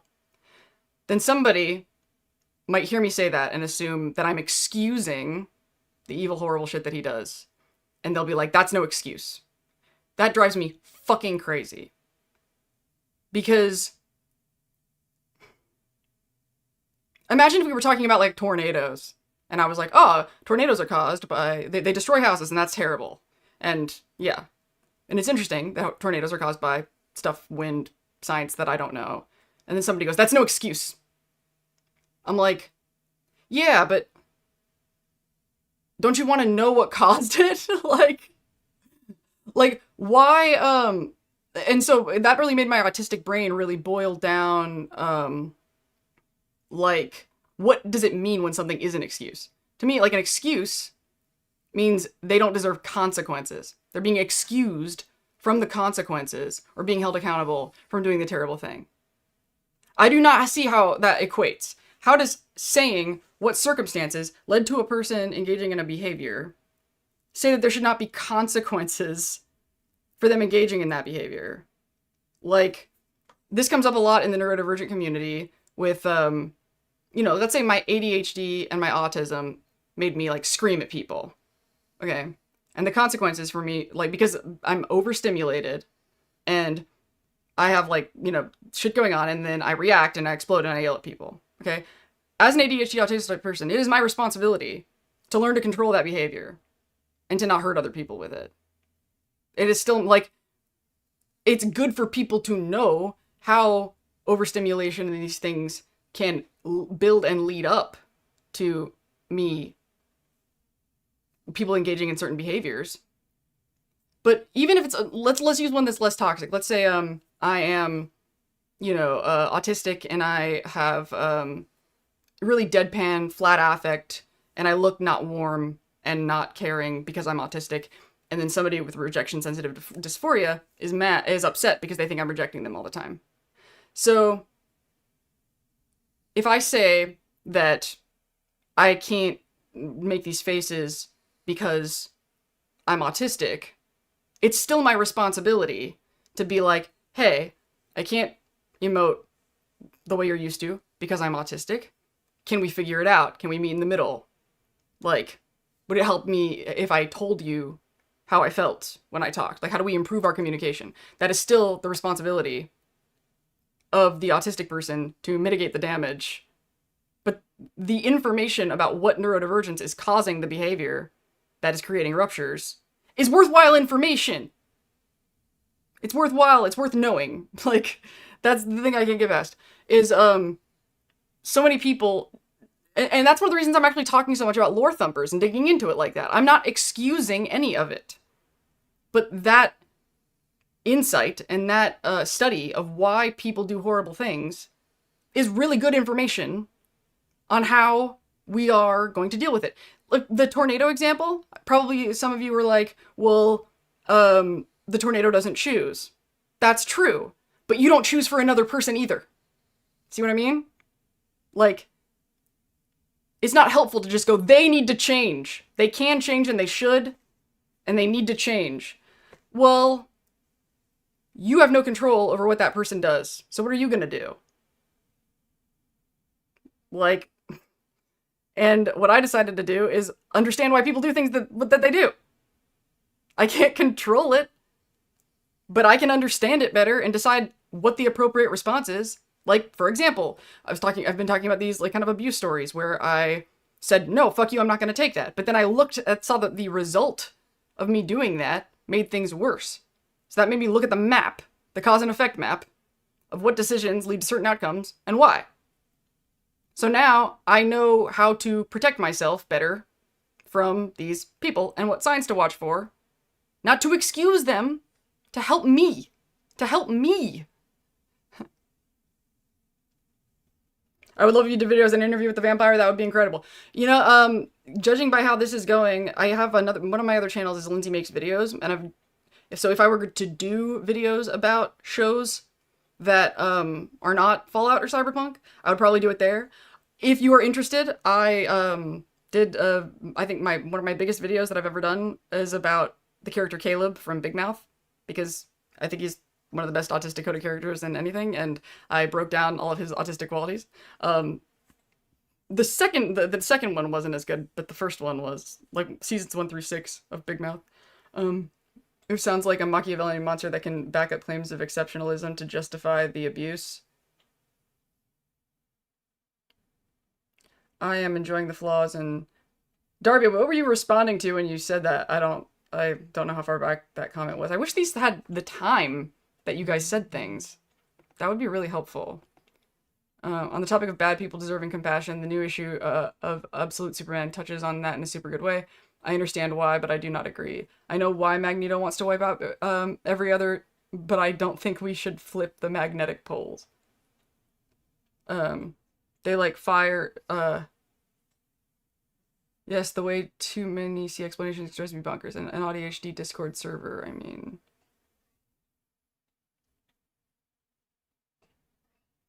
Alright, let's really circle back about how that leads to compassion, though, right? So, along with explanation and excuse, getting confused, another thing that is getting confused is whether somebody deserves something, or whether I am morally obligated to provide whatever that is. That's where we get to the compassion thing, right? So, for example, you could look at a houseless person and be like, that person deserves to have a house. But you obviously can't give them a house. So you have to walk by knowing that that person has a need, but you go, I can't meet that need. So it's fine. I can feel kind of sad about it, but can't pour out of an empty cup. I don't have what that person needs. If only we applied that same amount of obviousness to, I don't know, maybe if you're Chet and Stephanie hands you a baby, you know? Like, abusive and manipulative people will basically, if you see that they have need, Stephanie needs help with this baby, and I'm standing here with no baby in my arms, then the baby, then he ends up with the baby. I talked about this in one of the videos, actually, with how Lucy and the ghoul should not have gone into that building with only one stim pack, because even if that woman in there needed help, they were not in a position to provide that help, you know? So, going back to monstrous people, I talked about monstrous people, House, and Stephanie Quintus. They are neurochemically addicted to overpowering people, because that's what their nervous system says that they need to preserve themselves, and they feel as righteous to doing it as Lucy felt stabbing Monty, right? They are slicing his face open, you know? It's pretty metal. And I talked about how that's a neurochemical addiction, and the antidote that there is science to back it up, is connection. People who are addicted to drugs are more likely to come off of it if they have support. The Maslow's hierarchy of needs is questionable. You know, we're kind of taught to be like, okay, you need physiological needs met, food, water, etc., to like run your body, and then you worry about your social needs. Well, then how come people like will themselves to die and don't eat or drink water when their loved ones die? How come people who don't feel loved kill themselves? You know, the brain craves safety through human connection. That is how we're built. The more and more science backing that up all the time. And so I can't look at somebody who is a toxic top and say they don't deserve compassion when that's the only thing that would make it fucking stop. The only way for them to quit is to be cared about by somebody. But just because somebody needs to be cared about doesn't mean they need to be cared about by you. You can walk by that screaming person in the building if you only have one stim pack. Something I used to say when I was doing the neurodivergent trauma healing thing is, just because a job needs doing doesn't mean you need to do the job.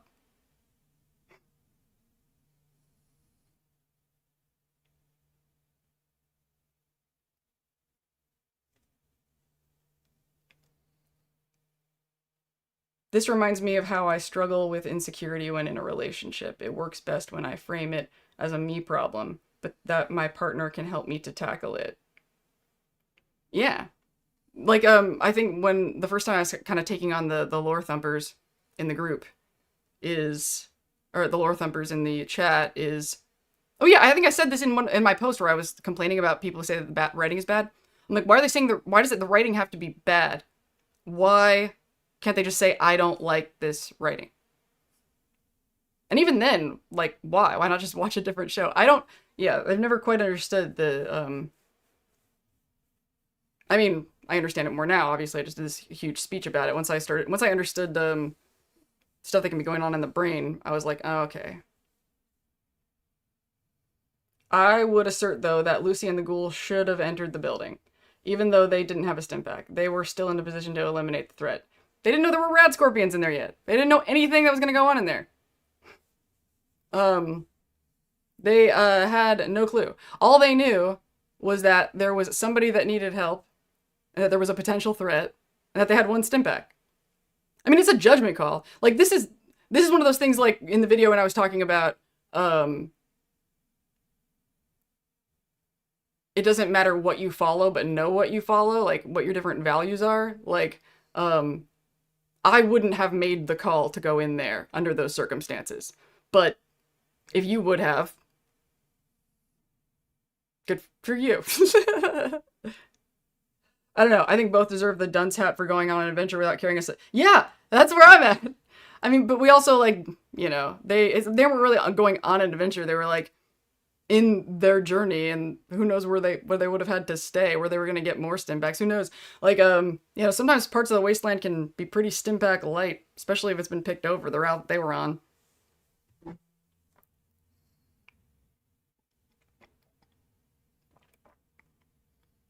A Jewish friend has a phrase that I quite like.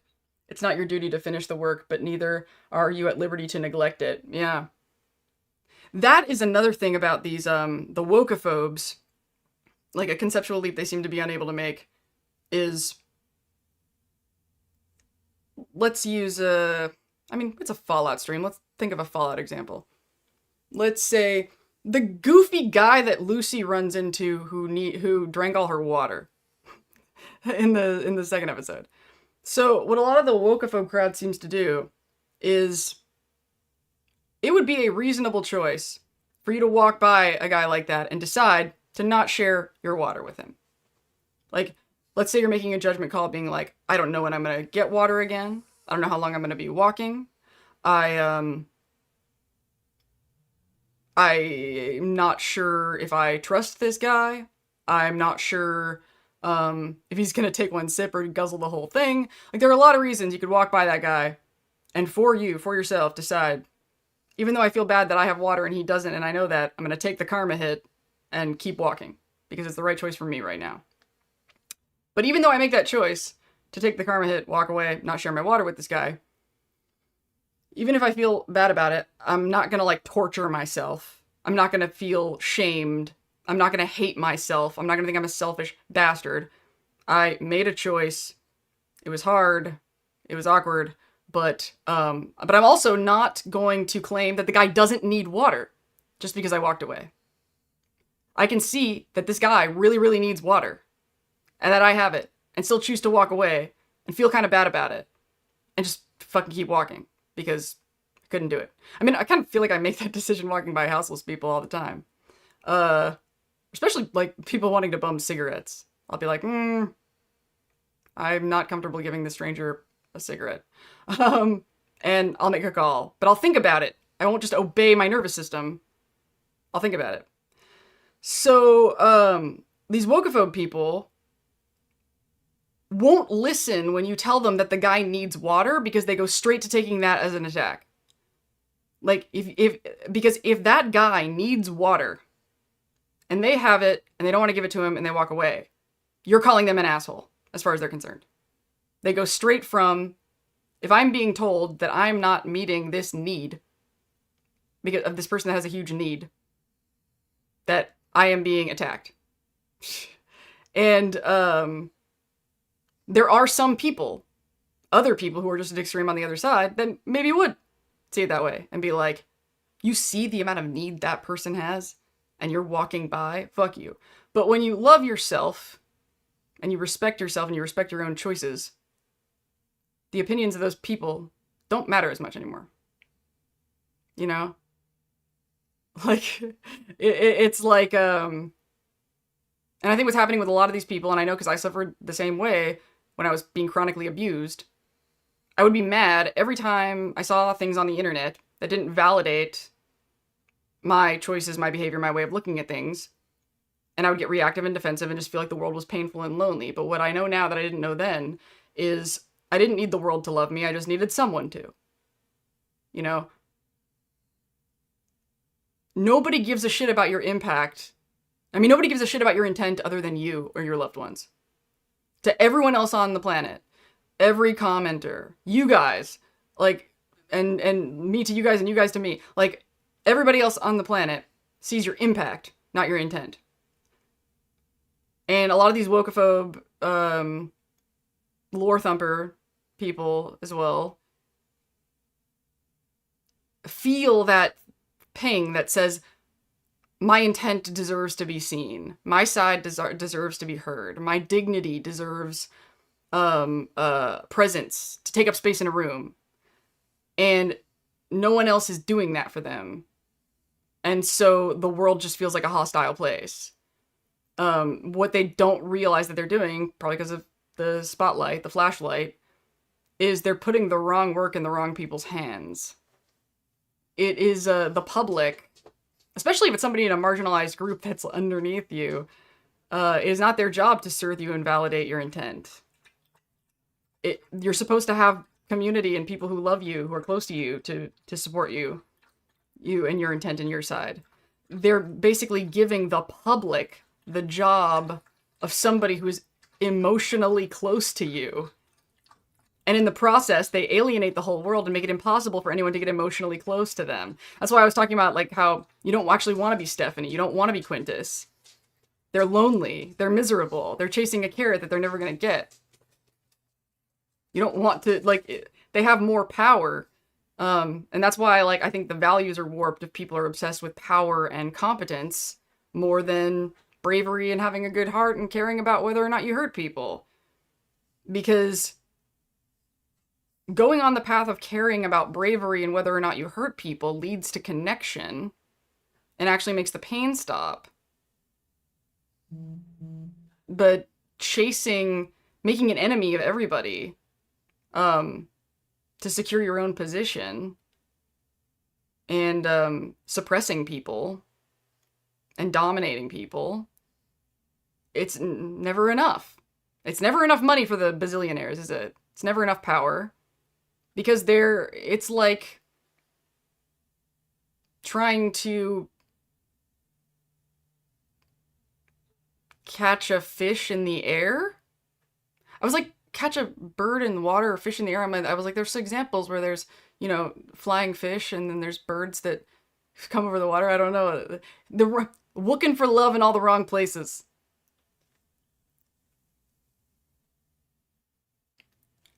I don't need the world to love me. I just need someone to. Thank you.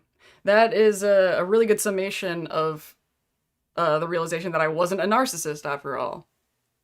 I thought I was because everyone in my life made me feel like I was so entitled and that I asked for too much. And also, I was a content creator, so I was on the internet talking to people all the time. And I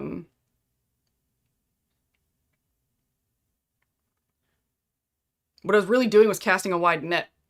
I don't actually want to be really famous. I don't want to my interest in the streaming and super chats and getting tips and all of this is to keep doing what I'm already doing, keep making the videos I'm already making. Basically to be able to afford the life that I currently have. I don't really want my life to change. If I get a lot, like, numbers to the point that I'm, like, significant, I'm gonna warn y'all now that the content will change. Not because I've sold out, not because, it's the amount of responsibility, the amount of impact of the things that I say will change. And I will have to adjust accordingly. I don't know how. It depends on what that looks like if that happens. And I'm not sure that I want that to happen. I really like, I told you guys earlier that my highest value in this is my authenticity, not being full of shit. If, the bigger an audience I get, the more responsibility I have, the more that to avoid negative impact, I will probably have to muzzle myself more. And that would be unfortunate. Unless I get, like, fuck off amounts of power. But then again, I wouldn't want that because I would be a target for toxic tops. And that would be miserable. It would be cool to be, like, famous enough to, like, interview the cast of the show. That would be cool. I think that's probably, like, as far as sort of like bucket list dream type stuff. I would love to have a podcast interviewing people that I find interesting, not just in the area of Fallout though. Like, I would really like to have conversations with people that inspire me, that are interesting, and ask them questions and tell them how much their work impacted me. But I don't want to accrue a big enough audience that I can do damage. Basically, like, Joe Rogan shouldn't be that famous, guys. He just shouldn't be. That's too much. Like, he's just, his whole brand is basically revolves around being just a dude, and a dude shouldn't have that kind of impact. Like, I don't want to lose my dudeness. And also, a lot of this insight comes from my social positioning.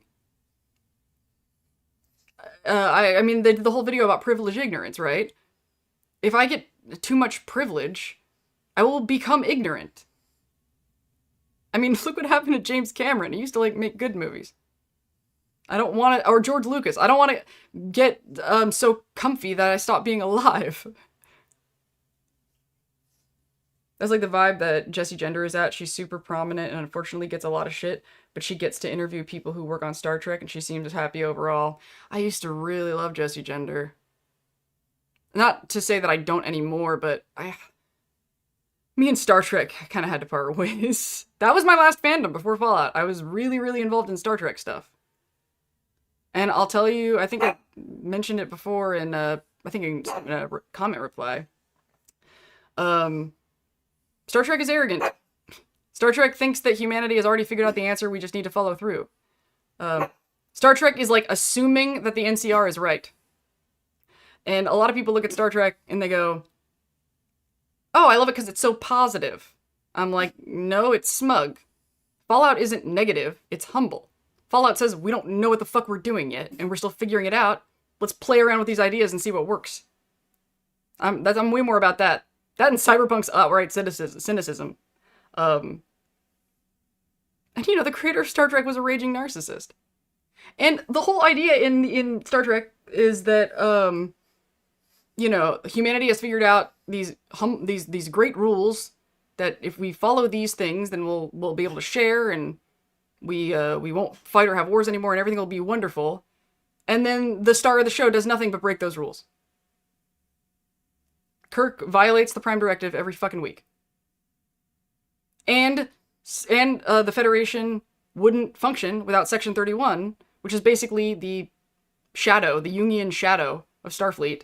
All the things that Starfleet would admit that they're doing, that they have to do because it violates their rules, but they still have to do them. They still have to take these karma hits, and so they shove them into Section 31.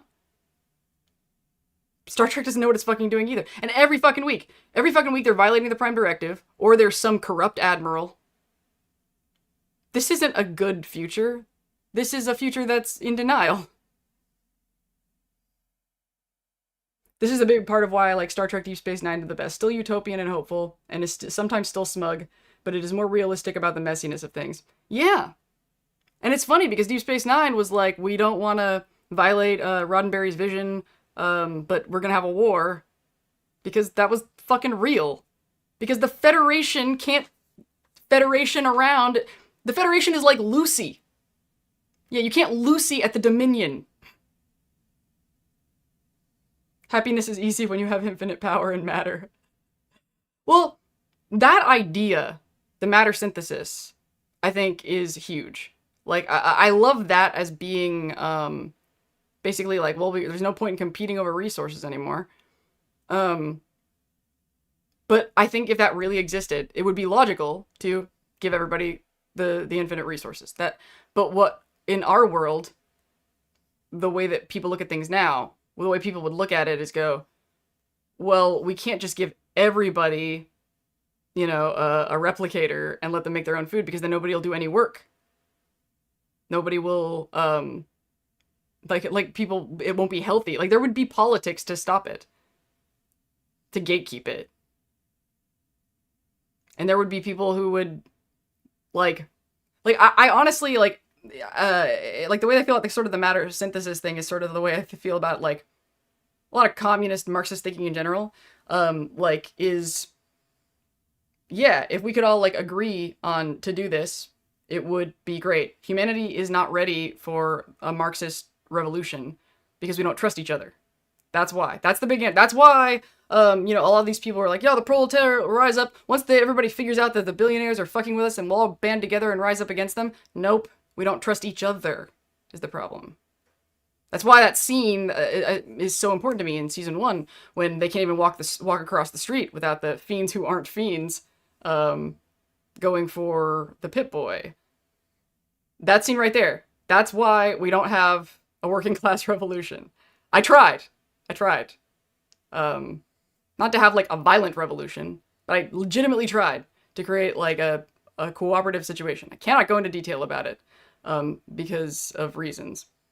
But I'm really, really glad I went into that project with the attitude of, I either need to make this work, or I need to learn why it can't work.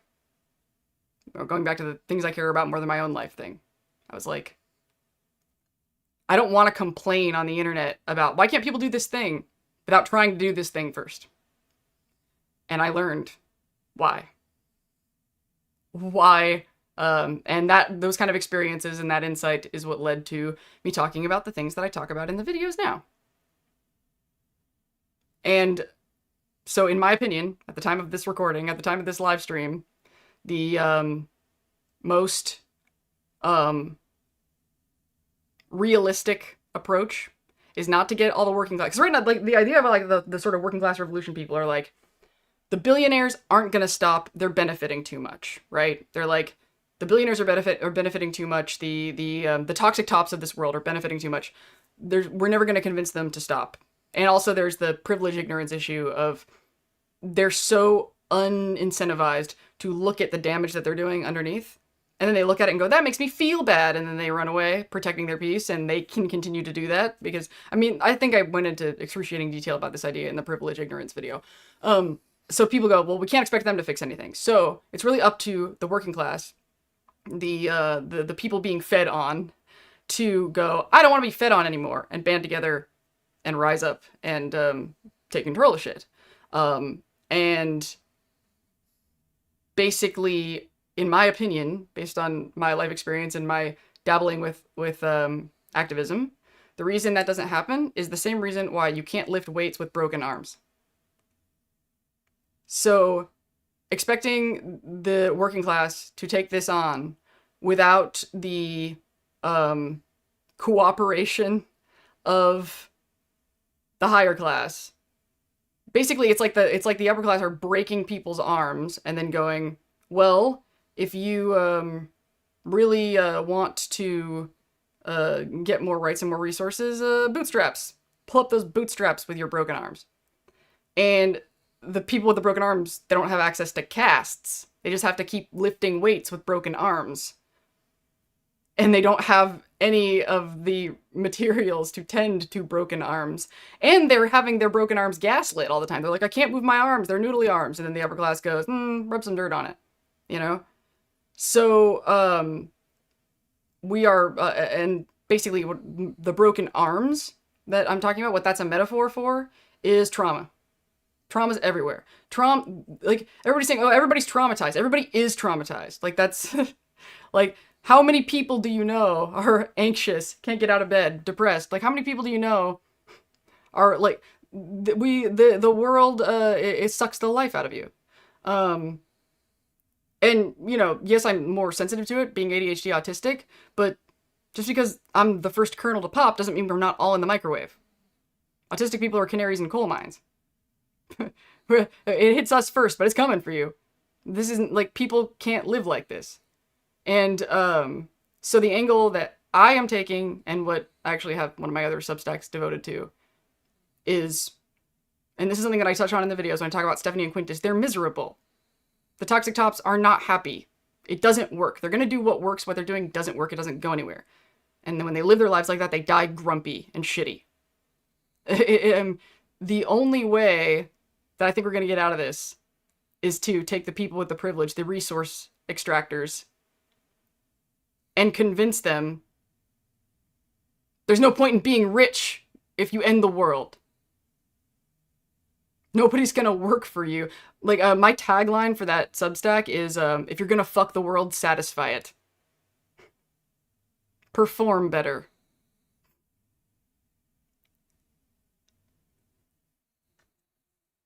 The hopeful mindset is like, yeah, we survived into space and didn't blow ourselves up, but we're still figuring it out and exploring and learning the universe because we don't know what we want to. I do love the exploration, the wanting more information, the wanting to learn more. I really like that. Like, I still do love Star Trek. I was really focused on the negative stuff, comparing like why I prefer it, why I prefer Fallout, and why I don't think that it's fair to call Fallout pessimistic in comparison. So no, I used to really be into the Star Trek thing of oh, it's a positive future. And now I find it smug.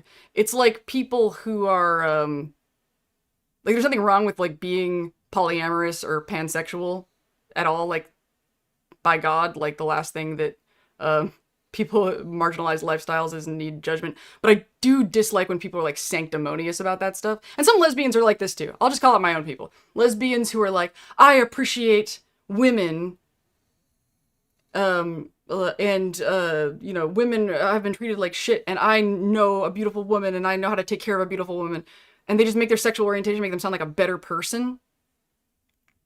That's a fucking obnoxious defense mechanism, and it pushes the opposite direction. And so sometimes Star Trek fans can be sanctimonious like that. With the, all the other, future franchises are all about destroying the world. But the world is better in Star Trek because it's better and we're so positive. And I'm like, no, like, the reason every other sci-fi franchise is about a world that's fucked up is because they're writing about how fucked up the world is in a metaphor.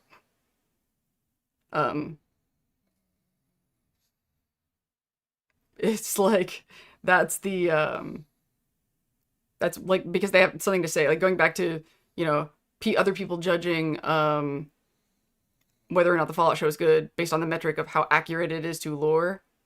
Um, I am judging it on, I see the metaphors of the things that really bother me about the world for real represented in the most entertaining way in this particular franchise.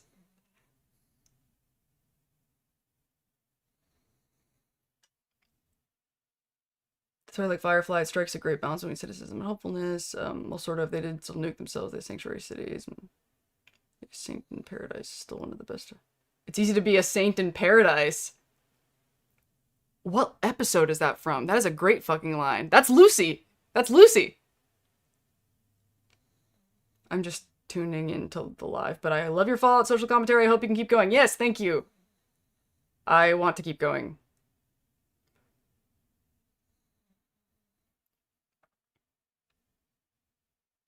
Oh man, that would be so hard to hear Noah knowing I have a hypermobility condition. Now I don't know what I said.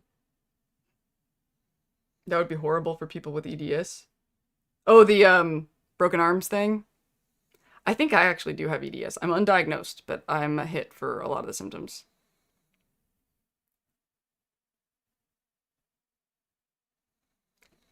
It's one of the things that makes me look so young, right? Somebody put a comment recently being like, "You're 40, you look so young," and I was like, maybe she's born with it. Maybe it's a connective tissue disorder. Well said, like the kind top you keep saying you are. Makes me glad to be too broken to be able to fit in society's mold. Looking at things from the outside, I see neurotypical people trying to contort themselves to fit inside something that hurts them. Exactly. And they don't know whether they're doing it. I try to be careful with too much us versus them neurotypical talk, but I also think it's really important for neurotypicals to know how it looks from the outside. Just like how, like, white people need to listen to people of color, because there's things about whiteness that only people of color understand. And I didn't understand that until I learned what I understand about neurotypical people. Wisdom comes from contrast. You know? There's more pressure on a less privileged person to look up and see what the privileged people are doing than there is on the privileged person to look down. That's another thing that's so annoying about the wokeophobes. They're like, oh my god, everybody's just complaining. And I'm like, you have no idea how much you are hurting them more than they are hurting you. Like, you just don't have any idea. Yeah, they are definitely connected according to my pattern recognition. Yeah. ADHD and autism is very susceptible to EDS. Susceptible isn't a good word. It makes it sound like you catch it later, but there's a strong correlation. I'm stealing that. Maybe it's Maybelline. Maybe it's yeah. Maybe she's born with it. Maybe it's a connective tissue disorder. Yeah. You know, in my girl costume days, I actually briefly was a stripper. Fun Lindsay fact. And the only thing related to stripping that I was good at was being really flexible.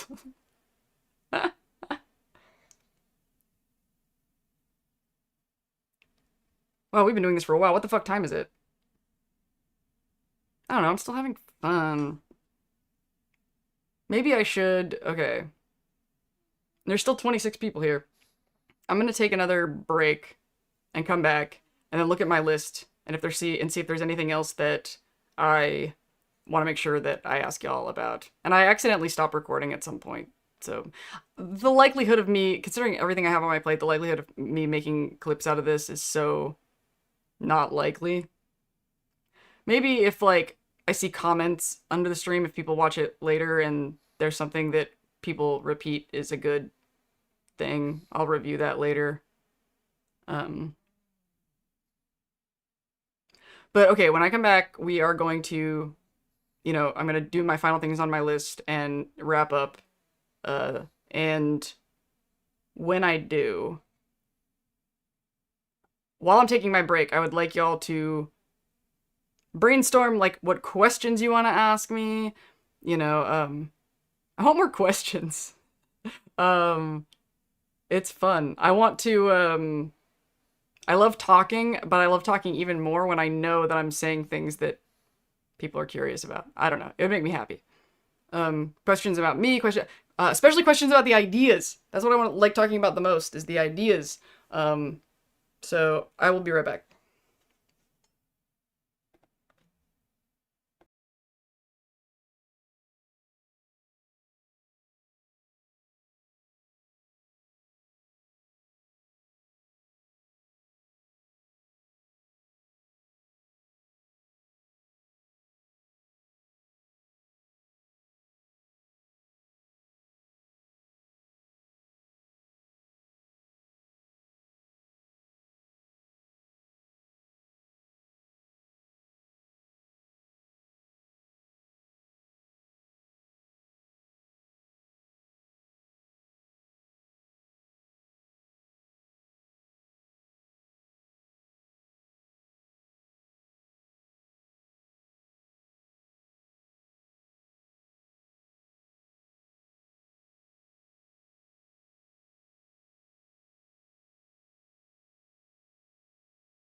All right.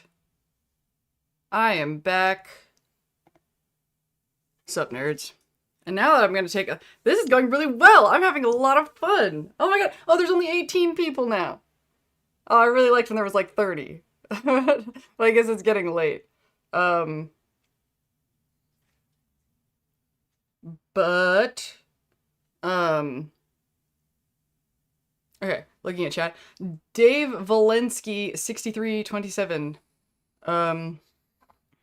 Thank you so much for the 20 bucks. I'm new to your show. I enjoy it because I'm not much of a video game player. I never heard of Fallout. Been watching the show, and thanks to YouTubers like you, I have learned a lot about this Fallout world. I am so curious, if you're still around, if you are not a Fallout fan, how did you find me? Like, how it just got recommended to you in the algorithm? I'm so curious how you came across my stuff if you are not a fan. That's really interesting. Lindsay leaves for break. Thank you for the marker so I know what to scroll up to, Anarchist Artificer, if you're still there. Audience, remember to hydrate. Yeah, I just got more Crystal Light. I'm definitely learning, and I gotta remember that I have this. This is like a little mint vape. It's not like a vape, but it's like a flavor stick. It's, really good. It's one of those ADHD solutions that's great if you remember you have it. Before I go, I want to say how lovely it's been hanging out with you, chat. Props to Lindsay for cultivating such a nice community. Yeah, it's pretty cool, right? Oh, I guess you're already gone though, huh? I've found it cool how much we've been conversing with each other. Yeah, my mind is blown by this audience. This is, and Lindsay has been great on stream. It's been chaotic in a fun way. It's the same energy from videos, but more dynamic. Wow, I really love this, analysis. I enjoyed the pit. This is something that I could use y'all's help with. I have, very hit or miss with my perception of how other people are perceiving me. I think this has come up a lot in this chat where, like before it even started, somebody said that, like, that I was hot or something at the beginning. At the beginning of the chat, like before it went live, and I was like, really? I'm very, because I guys told you guys about the whole Alien 3 thing, and how guys, would get close to me and be like, and girls are shy and don't say how they feel about things. They're not shy on the internet, but in real life they are. So I've very I know what I think of what I look like and what I sound like and all of that, but seeing the way other people perceive me is always what, whether it's good or bad. Like a really good buddy of mine who I want to collaborate and do creative stuff with later. If you saw the Johnny Silverhand video on the Dinztopia channel, he was the guy who did the voices of in the tabletop voiceover parts of that video. Really, really talented guy. And, when he was seeing my videos, he was like, "Oh, you have such a great voice." And that is something I've heard a few times, people saying that they just love my voice. This is the one that I've heard multiple times that I can't, like, this totally violates, it lore breaks my understanding. People are saying that my voice is relaxing. That's fucking new. Nobody has ever said... In fact, there was a time I had like a hyperfixation with ASMR, and I was like producing ASMR videos with... And I was like shooting other people who were doing the whispering and the talking, because I knew I am not relaxing. No one has ever said that, and it's got to be ADHDers. It has to be. That like, it's got to be like the speed and intensity and the very, like... It's probably, there's something stimming about my voice. I'm really curious if you guys have any thoughts on that. That really, I'm like, people like my voice and find it relaxing. R.I.P. the Kings, who irradiated Vegas. Yeah, they can't leave that hanging. They can't. Like, there's some things that, okay, maybe like the story of the show, because from the perspective of people who don't play the game, they'll be like, oh, it's just ghouls. We don't really need an explanation. But we do. We need to know. I don't think they're gonna do that to us, show all that crazy shit and all the Securitrons and the trash cans, and not tell us what the fuck happened there. I was actually curious if House had won the strip, would the Kings be alive? Because I thought that if House takes the dam, then there's no way that the Kings survive that. He's been wanting to kill those fuckers They rejected, they turned down his offer to be one of the three families. The kings could have run the Ultralux. Or maybe it would have been the Gamora. I'm like, who do you think was the third one? Who do you think was the last group, the one that the kings would have booted out on the strip if the kings had made it? Who do you think was like they probably wanted the boot riders. I think he did want the boot riders first. I think that's actually established. That Betty's gang was the first. So if he could have, I even though the Omertas are useless, I think that the White Gloves were third. I think that he would have rather had the Kings than the White Gloves. That's where I'm at. What do you guys think? See, this is the wonderful energy I mean. I am new to this community. I thoroughly enjoy being a part of this. Anarchist Artificer, you are great. Anytime. Betting Legion Dirty Bomb like Searchlight after they lost Hoover Dam. Maybe the followers if they became more rebellious. The followers are the chicken nuggets of the wasteland. There's no way they lived. There's no way they made it. It's funny, I keep wanting to call them the chicken nuggets, but it's kind of a double metaphor because the reason why is because I often say that bunny rabbits are the chicken nuggets of the animal kingdom. They're cute and small and they're just there to be eaten. And so I think what I really mean is that the followers are the bunny rabbits of the Mojave. There's just no way they're gonna fucking survive. They're useful. They're not useful enough. And that being said, chicken nuggets is funnier, so I just kind of skip the middle of the metaphor and just like, they're chicken nuggets. No teeth, no way to defend themselves. Okay, so now that I'm back, and I've gotten that little ADHD burst out of my system, who has questions? Any final questions for me?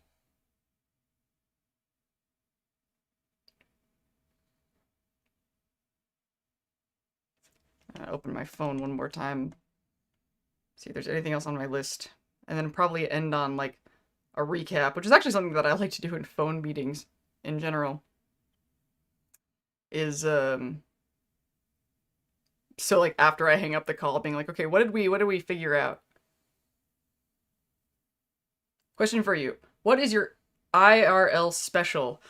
I actually did this. It's on my maybe I can actually share the window and show it to you. Yeah. We can do that. I haven't enough executive functioning, I think, to pull that off. Closing all the windows that might have personal information.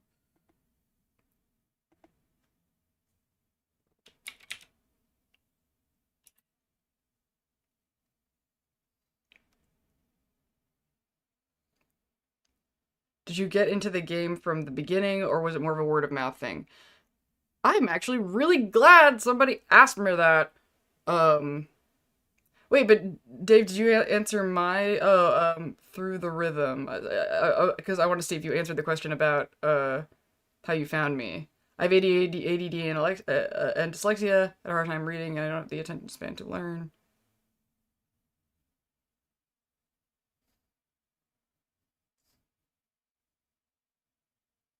Oh, somebody asked a question before you did, so I feel like I want to be fair. But I'm gonna pull up my special from the Fallout Wiki user page.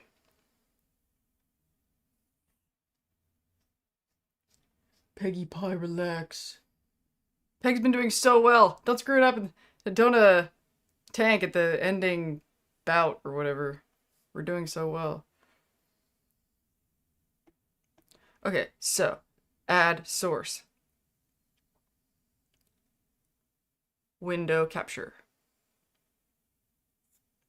Call this web. Haha. Okay. So I'm like Is there anything on here? I'm like, well, it's up there now, so if there's anything on the screen that was a problem, it's too late. So, this is, my independent Fallout wiki page. Who's that handsome devil? Yeah, I actually claim followers of the apocalypse. I'm a bunny rabbit too. Who am I kidding? Um, but I hate it. I've actually just venting to a friend of mine. I'm like, I'm leaning more and more NCR, and I don't want to be NCR, but meh. Okay, so here are my specials. 2 strength, 4 perception, 1 endurance, 9 charisma, 6 intelligence, 3 agility, 7 luck. That feels very accurate. Yep.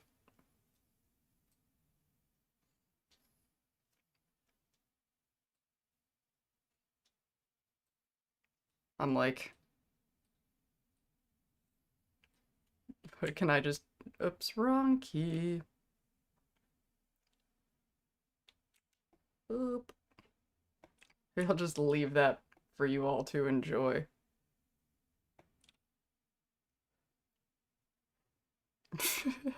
um, Now, scrolling back up.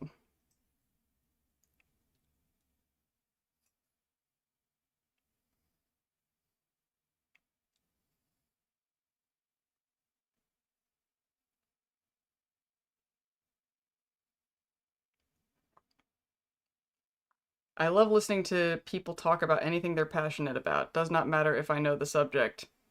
Yeah. It depends. It depends on, like, how much frame of reference I have for it. Not because I don't like listening to people, but because sometimes I just can't pay attention because I'm so lost. And then I feel guilty. Because... So, if I have enough of a frame of reference to follow what they're saying, then yes. Like, I love watching YouTube videos about games I have never played and might never play. I just love listening to what people have to say about video games. Question, since you asked for us to prep questions. What is your favorite Fallout universe slang term? Example, smooth skin. Excellent question! I hope you're still there to... I feel like I've lagged a lot. I hope you're still there to hear me answer this. My favorite slang term. I do like smooth skin a lot. I did use that. Like I said, the smooth skin kid. I enjoyed using that term. Oh, man.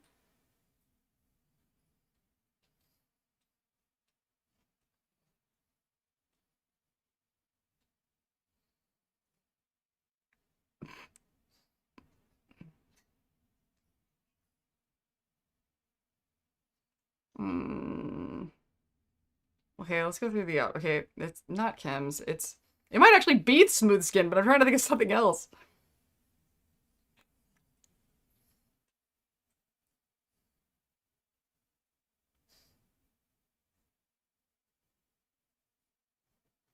I think, I suck. I think it might actually be smooth skin. I mean, I've literally used it before.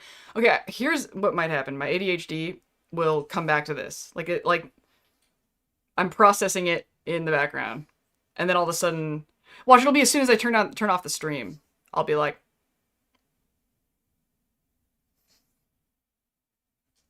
there is something about Vaulty that I like.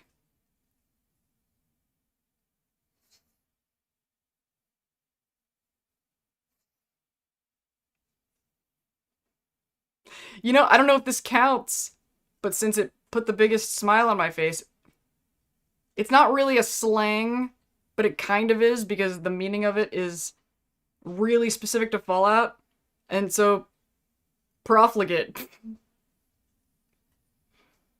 I really love that there was an episode called "The Profligate." There's something that the disrespect, not bad for a profligate. Um, I think that is that is smooth skin. That's as close as I can get, I think.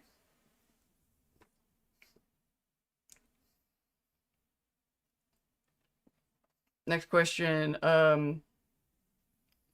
How much often do you play 76? Approximately every day right now. Maybe like once every 3 days, probably at this point. How much do you like being a ghoul versus normie? It was an adjustment, but I regret nothing. I really had to start thinking backwards.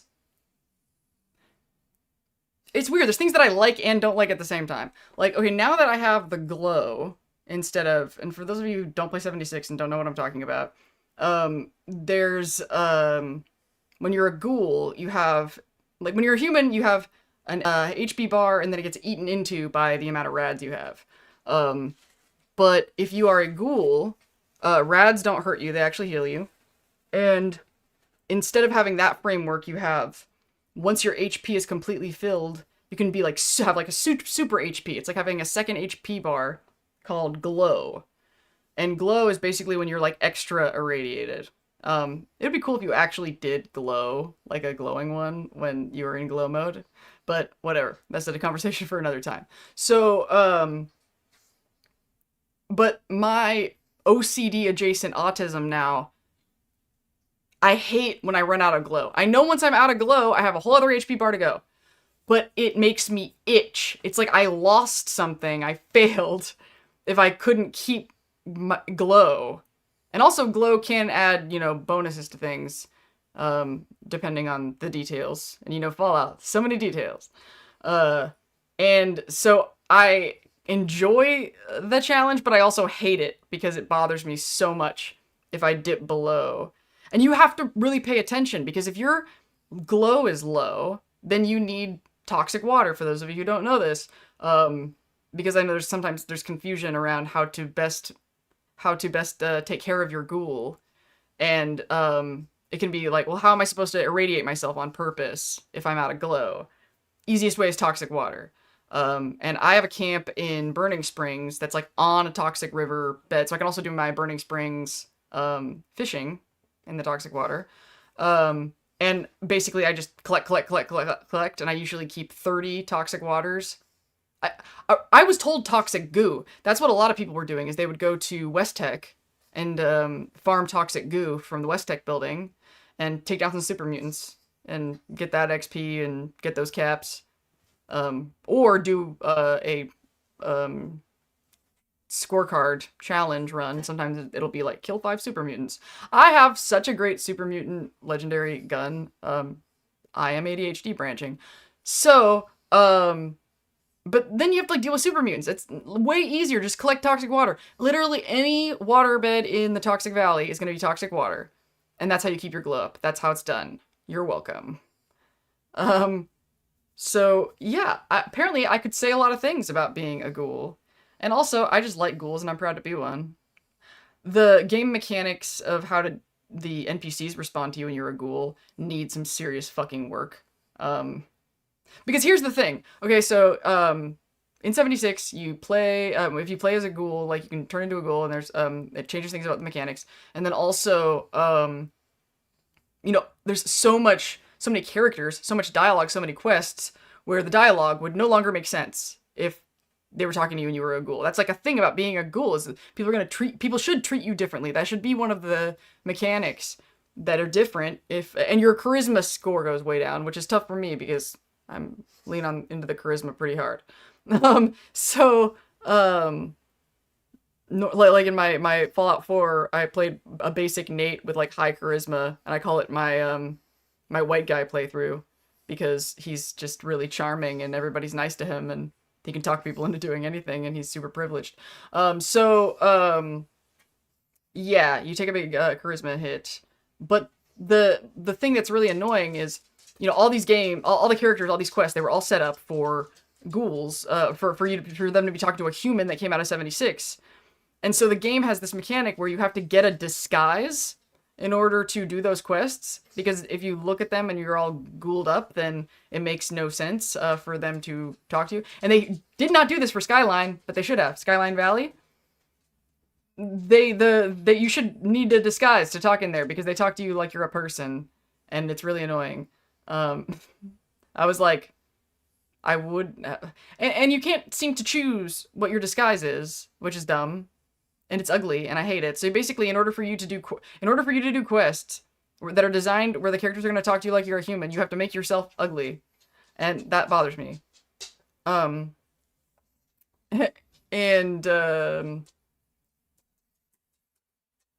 Maybe I'll make a graphic for the streams that has my specials on it. That seems like something fun to have on there. Um, how often do you play 76? How much do you like being a ghoul versus a normie? I am being chicken. And how are you liking the latest update?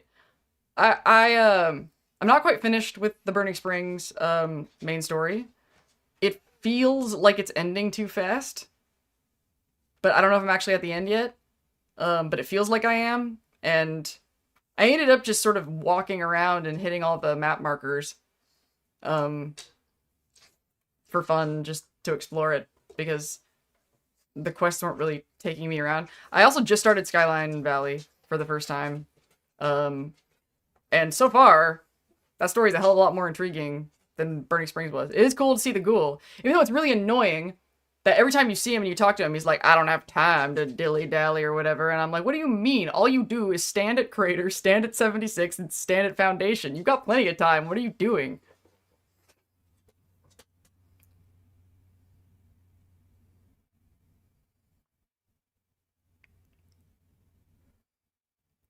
Betting Legion dirty. Question one. What, oh, we already did the real life special. Also, do you think people who play Fallout and the choices they make say something about them? Always. Always. All choices that all people make in all situations say something about them. Unless what you mean by that is, does it say something about what they want to do in real life?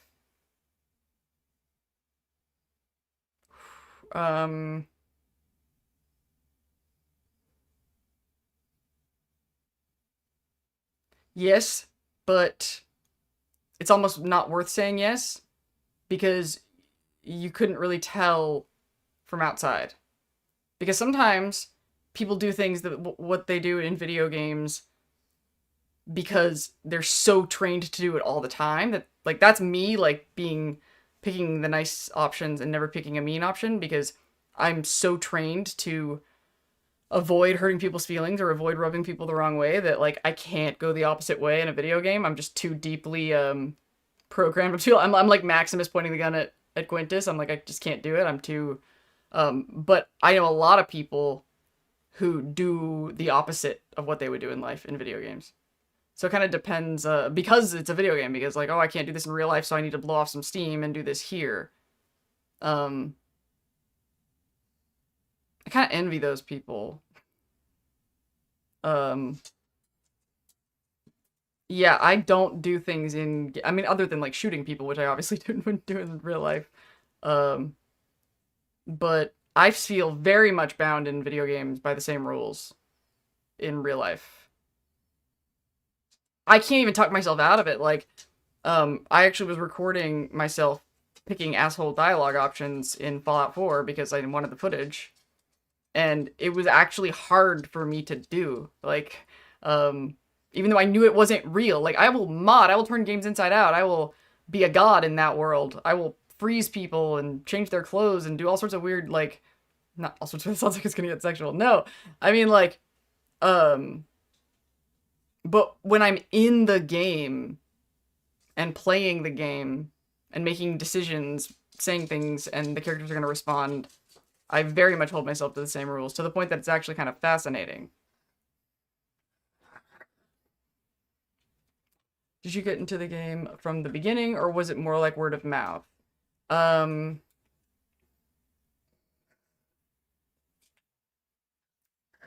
It's kind of interesting how I got into Fallout. Or maybe it's just interesting to me. We'll see if you guys think it's interesting. Oh, I can see my little Peggy Pie in the background. Oh, I need to fix her thing. Peggy Pie. I know. Oh, you should be good baby. Oh, you should be good baby. Oh. Yeah, baby, I have to be doing my stream. I'm working. Mama's working. So you can eat and to make all the after you for you so that you can be cute. Okay, What is okay, did you get into the game from oh right. So how I got into Fallout was because I had just gotten my it really started when I got my I think I got my wisdom teeth removed and like I had to sit and play video games because there was literally nothing to do. And I've talked to before about how video games are really hard for me. My neurodivergent brain really struggles with video games. Like the way that this might be more relatable. The way that a lot of people feel about like or did feel about reading textbooks for school is the feeling that comes over me when I'm gonna play a new game. Like once I know how to play a game, I enjoy it, and I feel like I'm playing 76 every day. You know, um, it's I love playing games. I hate learning games. I think it would actually be fair to say that my version of ADHD is a learning disability. Um, I am pathologically creative. I want to make things. I want to talk all the time. It's a very much output. And I literally learn by outputting. Like um, all of the things that I kind of have figured out or pieced together about life that I talk about is, you know, talking about this stuff helps me learn it. So, um, when I had my wisdom teeth removed and I had to play games, I was like, everybody's talking about fucking Skyrim, you know, that this is the greatest game. And when I started playing it and I started to get used to how it works and how it functions, I realized, oh my god, my brain can play this. My brain can, like, this is so easy for me to learn. The way, like, I called myself a Bethesda bitch for the longest time because, you know, people would complain about Bethesda, but I was like, Bethesda made it possible for me to play games. So it's sort of funny. It's like the opposite of the stuff I was saying in the Dyscalculia video about the trouble with the map aspect. But like as far as things like the lists and the stats and like quest, like there was it was really easy for me to orient myself. It was really easy for me to read the menus. Um, like it's funny, my file management software that I use looks like a Fallout menu because you know like in Fallout they'll be like your stash is this is the stuff that's in your stash and this is the stuff that's in your inventory, and that very list oriented format, like and the focus on text instead of icons, like a lot of games, the Cyberpunk menu, that kind of stuff. If there's like icons and their pictures, that's so much more work for my brain than just a list of words. Um, the item sorting and stuff, it was just so compatible with my neurodivergence. I didn't even know I was neurodivergent yet. So, because I loved that game, and everybody was like, oh, if you love Skyrim, you should play Fallout 4. So I started on Fallout 4. Um, I had just gotten a PlayStation, and I think there was like a collection of games that were like really big at the time, like Uncharted, um, Uncharted 4, I think it was out at the time, Witcher 3, and there was like this kind of circle that I was like, okay, if I'm gonna play games, I'm like, I probably will like Fallout because, and you know what's funny thinking about it now, I was so turned off by the cover, the power armor, like now I love power armor, and I'm literally talking to this guy all the time on Discord who's working on my favorite power armor, which is the Nuka Quantum X01, but I was really, I guess, female socialized. Um, I didn't like that I wasn't seeing a character's face. It looked really macho, you know, which I was turned off to at the time. And but the reason I gave it a chance is because everybody was talking about it. It was one of those games everybody talked about, and I knew that it was made in the same engine or it was going to be similar to Skyrim. So when I started playing it, I was like, oh yeah, it is like Skyrim. And then I was introduced to VATS. And that's another thing that, it's a shame that video, the Dyscalculia video, I really focus on the negative side of my neurodivergence in Fallout, when there's a lot more positives. The VATS was like, it was made for me, as far as the way my brain works. The way that, because, like, RPGs, like, turn-based, like, Final Fantasy, that's, like, too much in my autism and my ADHD isn't satisfied. Like, literally thinking and calculating all the moves, but the way that Fallout with VATS kind of got the best of both worlds. My ADHD could get the running and shooting, but my autism could get the stop and think. Autism loves the old stop and think. And the fact that and being able to make decisions like, oh, with the ammo that I've got, and this particular enemy running at me, I'm going to take out the legs and cripple them so they can't move for me. And that's the better strategic move, you know, like those kind of things, which is funny because in 76, I don't even have concentrated fire because it doesn't, when you do VATSIP, because it's an online game, it doesn't like slow down time or freeze time. So what use are you to me, VATS? Very rare. Like, then I'm just like, I'll just want to shoot at things. But in traditional Fallout, time would either stop or slow down for VATS, and I prefer that. So I think the long answer to the short answer to your question is that it was really the first interest in Fallout wasn't even the story, it wasn't even the 50s thing. I kind of weirdly, like my autistic flashlight moved to that eventually. But the first thing was my brain can do this. I hadn't had that experience of like disappearing for hours into a game like that in like a decade.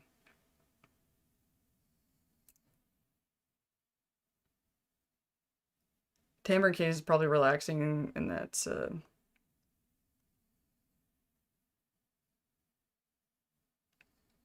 What are your thoughts about Nate the Rake canon? Actually, I'm not familiar. I don't know what that is. Tell me.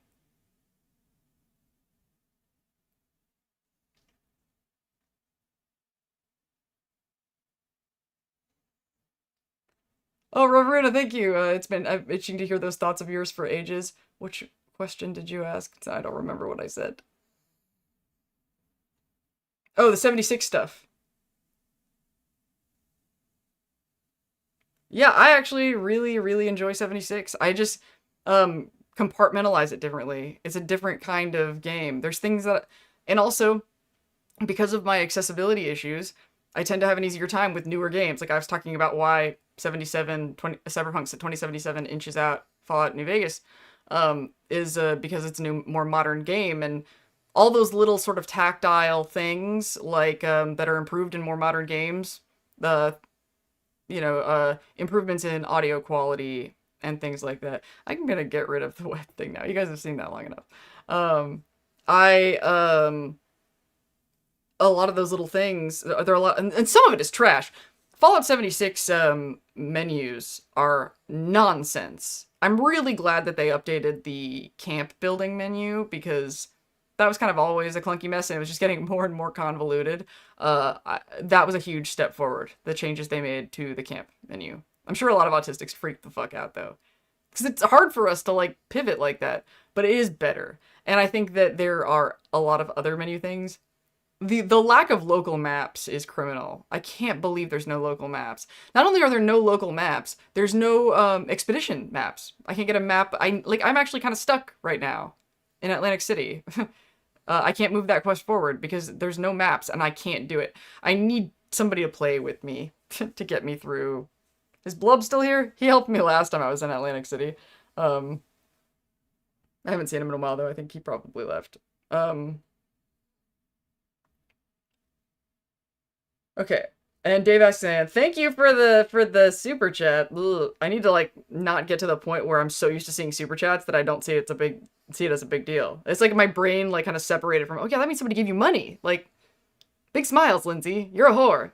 Be a whore. I wonder how much of the NCR is remaining. Do we even know what the new capital is, if there still is an NCR?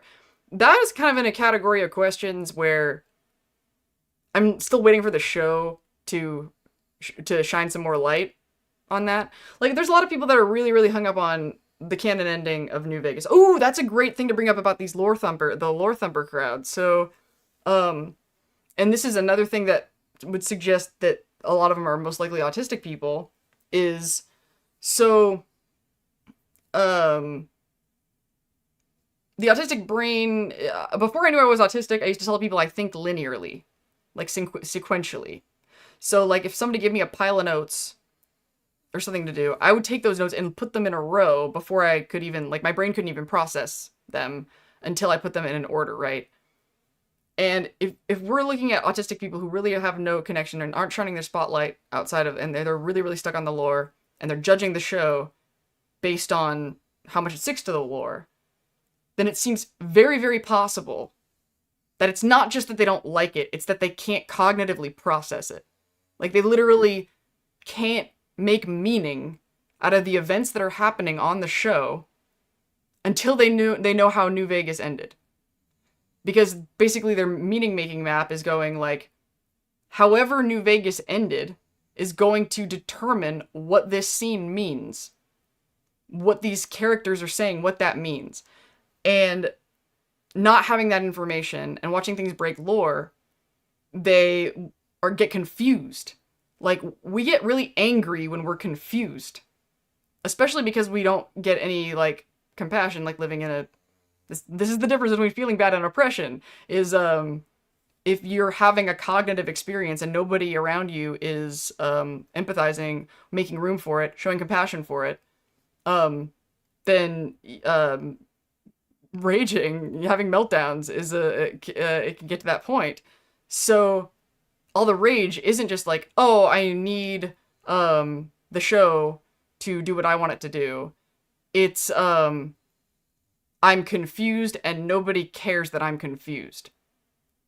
Nobody like in the Dyscalculia video, I come out almost crying at times in that video because of it's not just that I feel bad or feel shame that I have no sense of direction.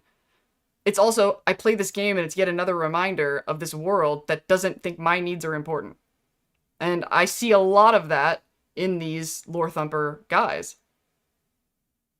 Because, you know, the only way that they know how to solve their problems, the only tool available is to rage and yell and get mad.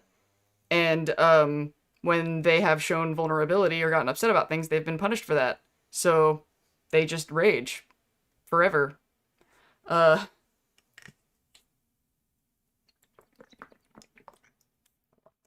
heaven forbid they ever admit they're confused.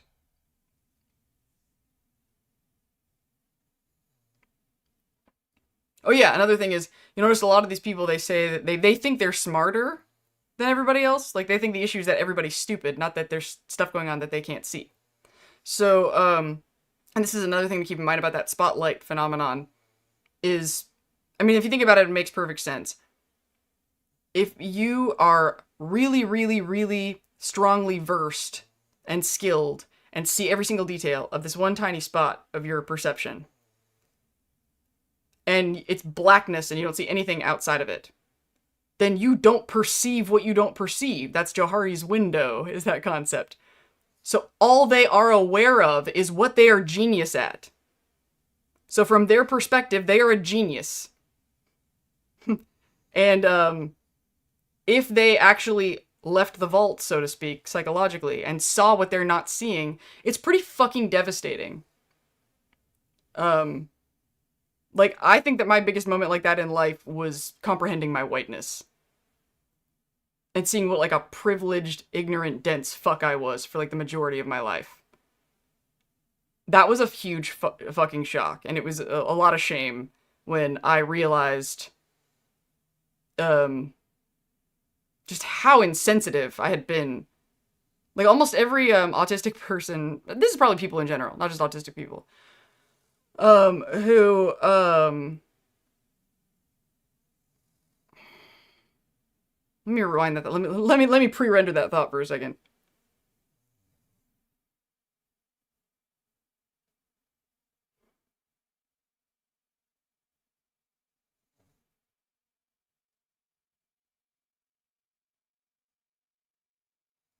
It's gone. My ADHD took it away.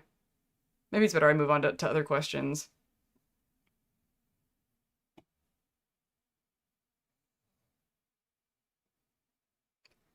Okay, so it's less of a spectrum psychology thing and more of a physical symptom, possibly linked. Maybe not physical is not, maybe not the, oh, you're talking about EDS. Sorry, not what I was saying. I played 90 hours about a week.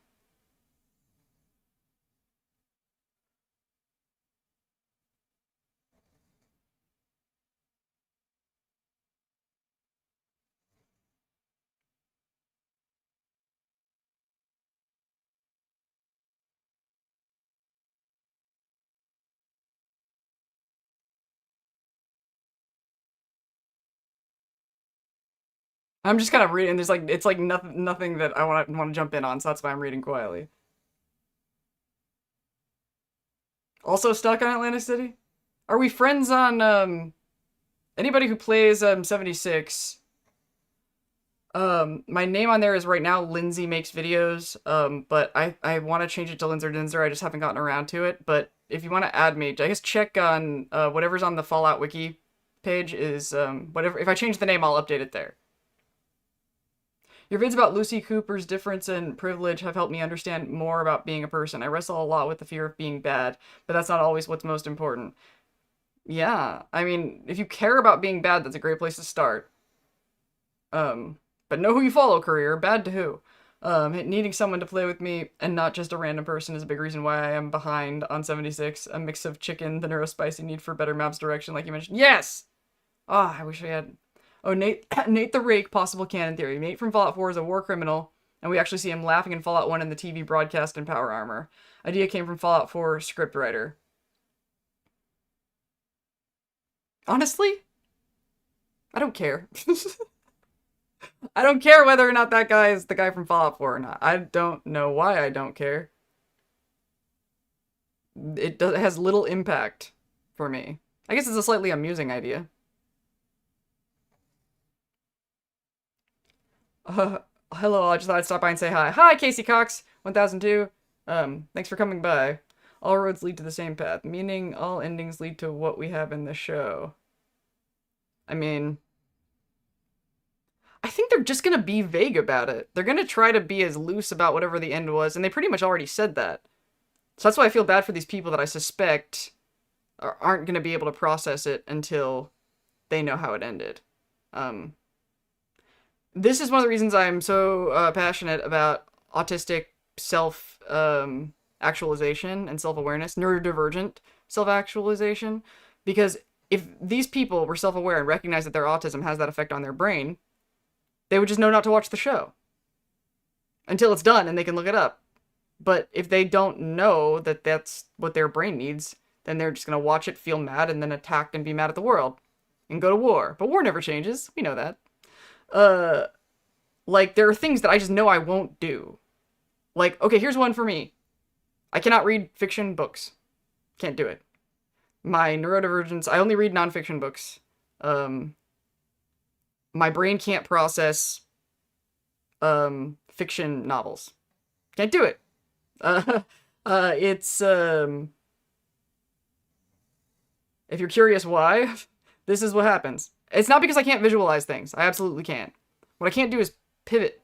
Like, let's say I'm reading a book and like the first line says something like, the woman walked down the stairs. Okay, well, I can't picture a woman walking down the stairs without fully picturing a woman. And they didn't tell me what the woman looks like yet. So I'm filling in, she's Korean, and she has her hair in a ponytail, and she's wearing, activewear. Literally just describing a character in a book that I've been trying to write. And then let's say right after that sentence it says, that she was blonde and had pigtails. Well, I've already pictured her as a Korean woman in activewear now. And now I have to pivot that.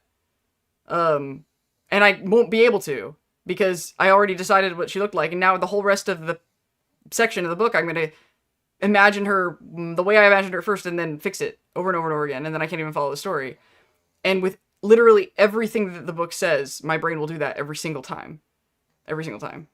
So, like, if they picture a house, there's a house, then I picture what the house looks like. And then I find out that the walls are a different color. But I will imagine it wrong every single time we go to that house. And once I realized that this is a thing that was always going to happen, then I was like, reading fiction books is not for me. However, weirdly, this thing is very, very, very, very good for writing. Not good at reading, good at writing. Because when I'm writing a fan fiction story and I invent a new house, I have rock solid where everything is in that room in the house, because I can't write it without having the exact specifications of the whole room and everybody in it. Which means I do not break my own lore ever. The continuity in anything I write will be fucking rock solid. So, you win some, you lose some. That used to really piss off one of the not nice people in my past. They were very jealous of my ability to world build. and how much I could carry in my brain.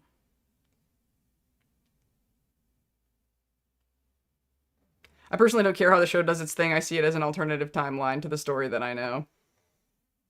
I care. I do. I just don't care as much as the lore break apologist. Like, I'm gonna, like, because of that thing where, like, I need the things to be consistent and, like, that, same thing that makes me really good at lore building.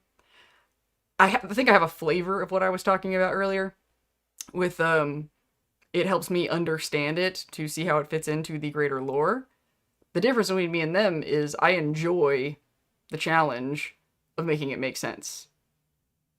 I'm not like mad at, they're like, they're making me do all this work to figure it out. In fact, there's sometimes I thought, well, maybe I could be of help with these people if everything they're giving me shit for, being a lore break apologist and bending my mind to make everything make sense. How about they let me do that favor for them? You know, and then they can watch it and be like the thing that I did with the map with the Starlight Drive-In. You know, I'm like, if you're struggling with this, consider this. And then you can circle that square. The 2277 Fall of Shady Sands thing. The only thing that I can think of that can help me cope with that is the idea that, like, you know how they went to Vault 24, we don't see it in the game, but it's in the game files, so we can imagine that it was there. I even made a joke about, like, we have to accept there are things that happened that are in the Mojave, even if they're not in the game. Like, where are all the iguanas that they put on all those sticks, right? Like, I'm sure there are flies that aren't bloat flies. Well, I guess sometimes we do see flies. But, like, there are things that not every detail of the real world could possibly be in the game. So, maybe we can imagine that the characters could have had dialogue talking about the tragedy in Shady Sands, and we just didn't hear that in-game.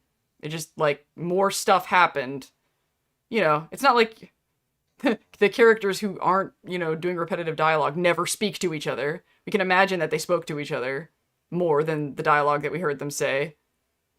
Patrolling the Mojave makes you wish for a nuclear winter. They really had actual conversations and just recite the same 4 lines. Then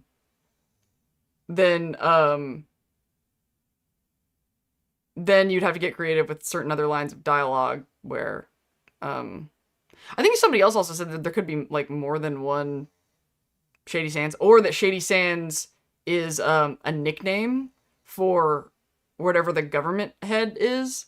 For example, if you guys watched the TV show, Mythic Quest, whenever they're talking about the home office, they say Montreal. I'm pretty sure it's Montreal. They always say the name of the city when they're talking about, like, the home office. They don't say... So I could see, you know, like, when people say, like, send that to Washington, and they're talking about the capital, that's another possibility. That basically, when they talked about Shady Sands, they were talking about the entity that once controlled Shady Sands, or it was in control of Shady Sands. I would buy that. That's actually a really good Lindsay lore break apologist twist. That is probably how I'm going to end up coping with this.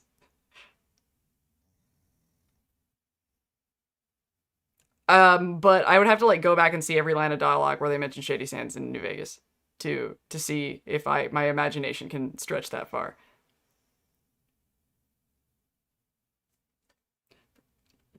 I personally don't care how the show does. Okay.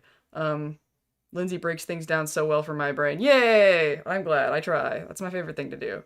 I just want an explanation. Atlas, what's up? I just want an explanation for how things got the way they are, and I hope it's a really good one. Yes.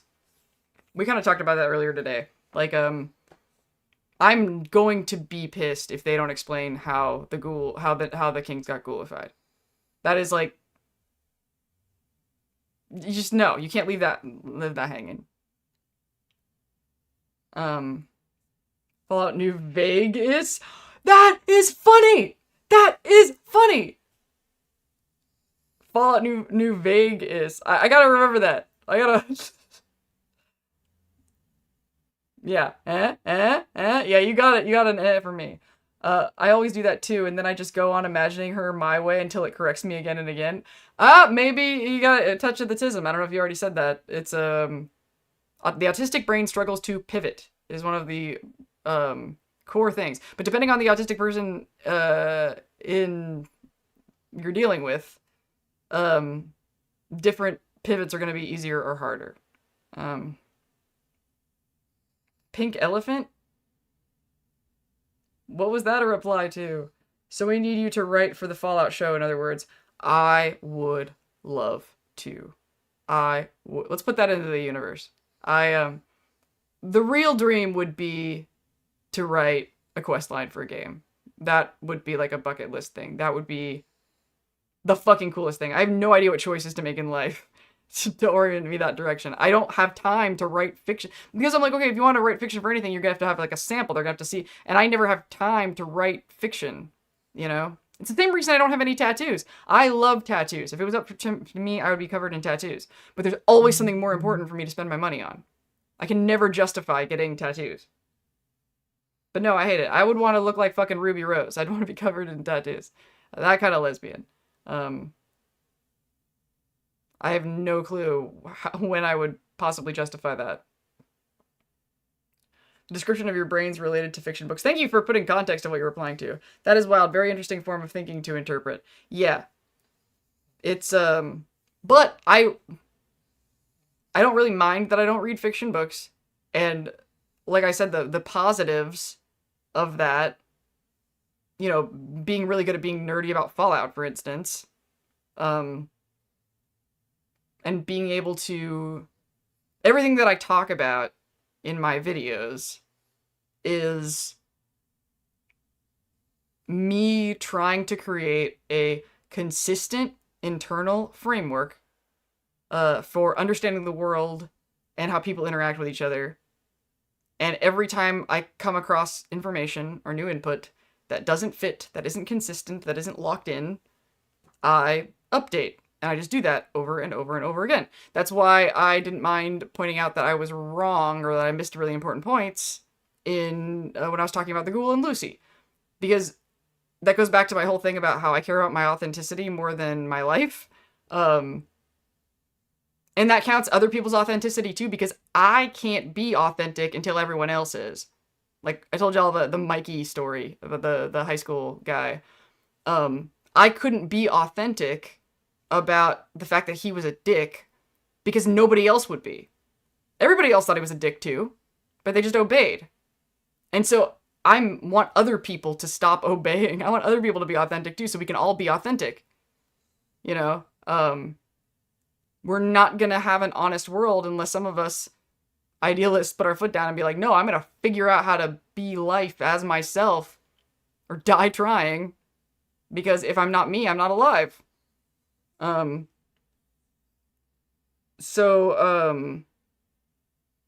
always talk about how reality always wins, right? Because reality always wins, and reality is the most powerful force, it will always be, if something doesn't work, you know, if you keep spinning yarns, they'll unravel eventually. So I build my worldview and my interpretation of human behavior based on what is in alignment with reality, because then it won't betray me. Okay? If I notice every time that people who do this behave in this way, and I follow like the track, then I am less likely to be snuck up on because I see what's happening. So it does not serve me to be dishonest. It does not serve me to bullshit myself. I care more about being in alignment with reality than I care about my reputation or being liked by people who need me to ignore reality.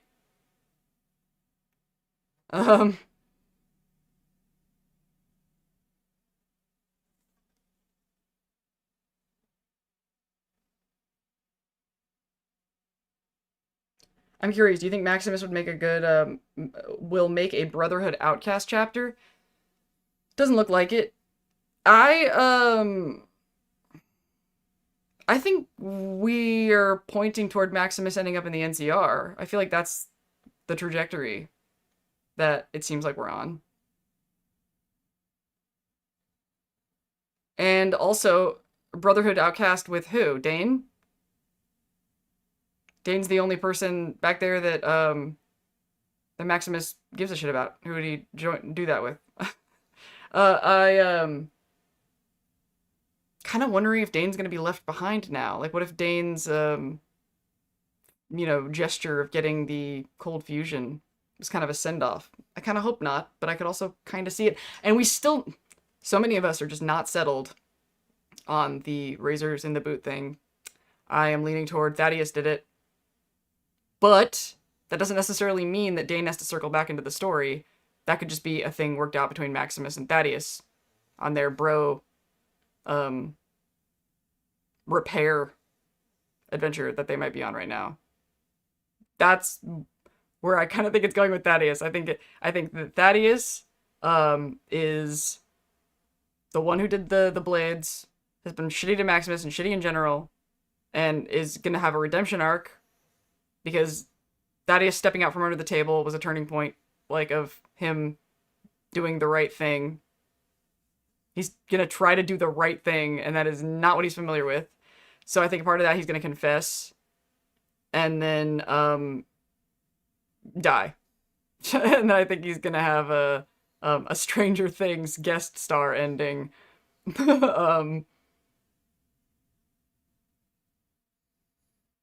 Oh, did you say it first? The Max NCR thing? Yeah. Maximus becomes the NCR's of Preston Garvey. I'm actually kind of amused imagining 100 times Preston Garvey saying to Maximus, another settlement needs your help, and Maximus being like, again. You think Dane is that synth? Why? Why do you think Dane is a synth? Okay, that was sassy. I was being a jerk. It's, I shouldn't have had that reaction. It was more like, it just seems out of left field. It just seems like people want there to be synths.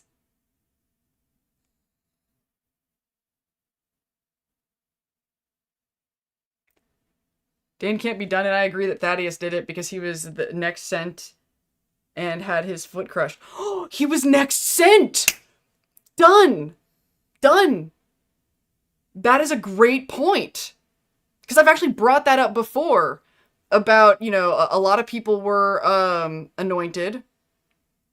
And I was like, why would Maximus do that? He didn't know he was the next in line. Oh, that really, really supports the Thaddeus thing, that he was the next squire sent in. Thank you for that. That just snapped together in my whole meaning-making map. But I'm not that good at predicting future show things unless it's obvious. Like the ghoul rescuing Lucy. Like, I think I talked about that earlier. Hello, fellow Fallout gay with Tism. Hello back.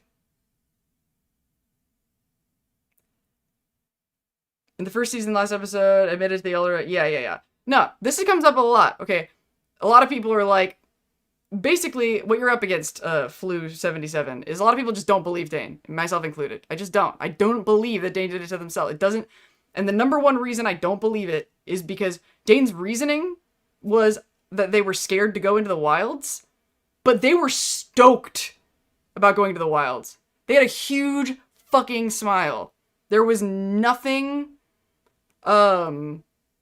like complicated or ambiguous or fake. It seemed very sincere.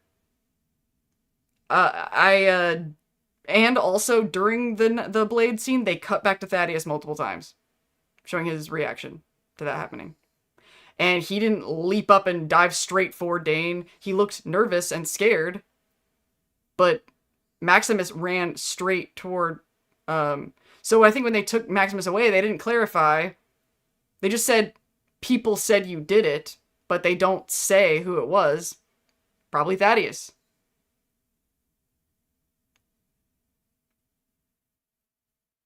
Dane and Lucy will restart the followers. Maximus will lead the combination of Brotherhood of Steel and NCR. That is kind of a cool idea. NCR Brotherhood team up. Oh my god, if those two... the Enclave will come and kill them all. That's too much power. Um, Dane's character behaviors are not internally consistent. What is a synth? Fallout 4 entity, a synthetic human. A synth is it's kind of a sad situation. Synths are synthetic humans that they're all the stuff I was saying about programming in the recent videos. That's another topic. Probably after the show, the season is done, I'm going to talk about synths. Um, my actual favorite character, I mean, Mr. House is the most entertaining, but my favorite character, as far as the most admirable, the character that I stirs up the most emotions, the character I would die for is Nick Valentine, who is a synth. Um, I've wanted to talk about Nick Valentine for a long time. It's crazy that I still haven't. Literally getting emotional thinking about it. The thing that's really sad about synths is they were built to do the bidding of the Institute. They aren't trusted and shouldn't be trusted. Like, they're basically like sleeper agents. They think they're a person and they're going in and they're living their life. And then the program will kick in and they might just kill somebody that they love and not be able to stop themselves because they were built to do it. It's really fucking the existential terror of being a synth. And something genius that the game does is you cannot tell if a person is synth if they're still alive. And I love that mechanic. So if you are a synth, there's no way for you to know and live through it. You just question. And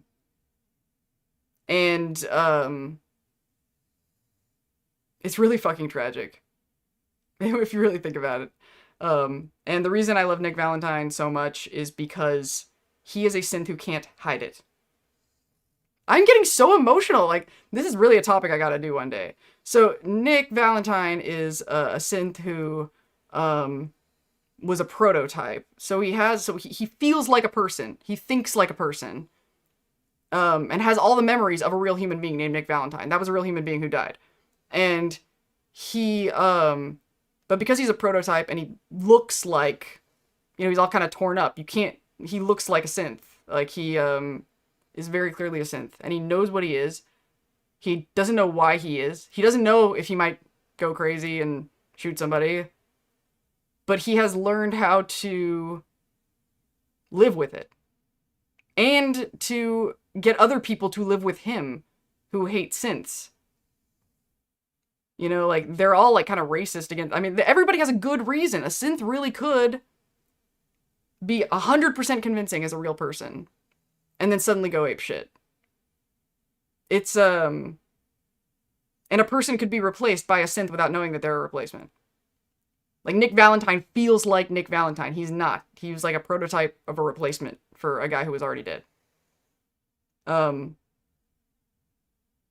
It's pretty fucking terrifying. I think that for all the shit that Fallout 4 gets, that the introduction of the synth is the greatest contribution to Fallout lore.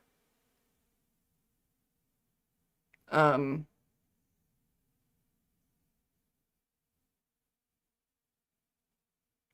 the reason I love the synth idea is I compare it to the ready comparison that people always want to make is communism, like the Red Scare. But I think it's a better synonym for madness. Madness, neurodivergence, personality disorders.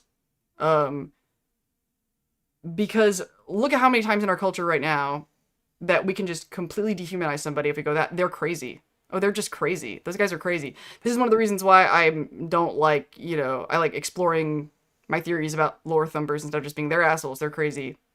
And don't explain it because that's giving them an excuse, right? Because that person has to be that person and live in the world and function. And neurodivergent people, we go fucking apeshit having to hide. But also, if there's something wrong with your brain, and what if you really can just flip out one day? What if you really, that's the thing is because the synths are programmed with this stuff, They didn't choose it. It doesn't matter how good their values are. It doesn't matter how hard they try. And I think that's really um,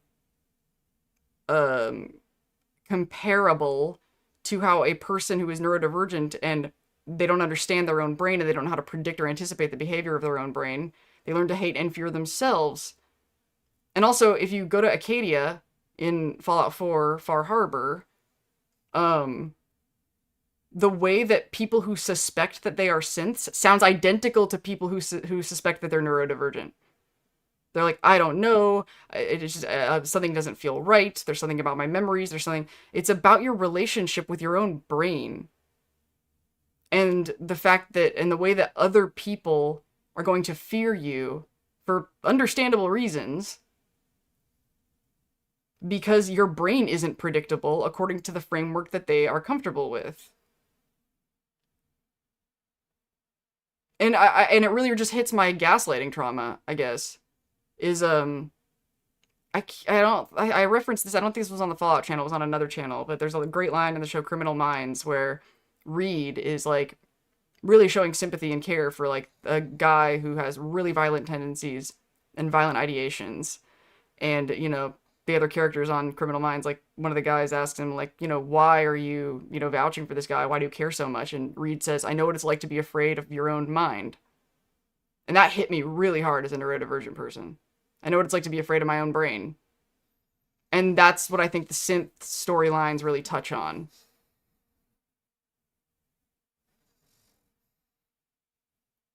And we could have some toxic top conversations about Dima. What I really like about Dima's story is he really addresses that a lot of toxic tops, manipulators, they will delete their memories of the horrible things that they've done. And just, not literally the way, because metaphors are a thing. They have to do, they feel like they have to, we talked about how toxic tops feel like they have to do these things to survive, right? And, they have basically the difference between a toxic top and a normal person is their threshold for what is considered self-defense, right? So, a lot of the times, the idea that these people are psychotic and have no feelings isn't actually accurate. They just don't want to acknowledge it. I've watched enough of this behavior to know, if they really didn't care about whether or not they hurt you, then why do they get so defensive when you say that they hurt you? Like, sometimes, yeah, it's about their reputation, sure. But they have to believe that they are amazing and that they are worthy in order to do the domineering shit that they do. So the suggestion that they shouldn't do the things that they do, like, they have to, I was talking about twisting your brain to justify the things that, that you feel like you have to do to survive. The way that Dima relates to his memories, I think, fits really well into that idea. So, like, these are, like, the kind of stuff that I, maybe, as the channel goes, that I'll end up doing.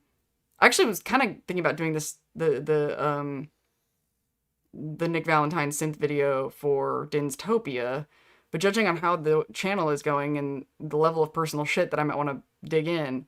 And another thing, and this is going to be my most ambitious thing, I'm going to have to feel really fortified and secure, like, we've been doing these streams for a long time to be able to do this, and that is to do Lonesome Road. Lonesome Road is the, Nick Valentine probably gives me the most emotions, for, like, a character, but Lonesome Road is different, and I've touched on it quite a few times in recent videos, because I'm legitimately triggered and frightened by the people who hate it. Like, I actually warned a friend of mine when we were at Fallout Celebration Weekend. I was like, if the topic of Lonesome Road comes up,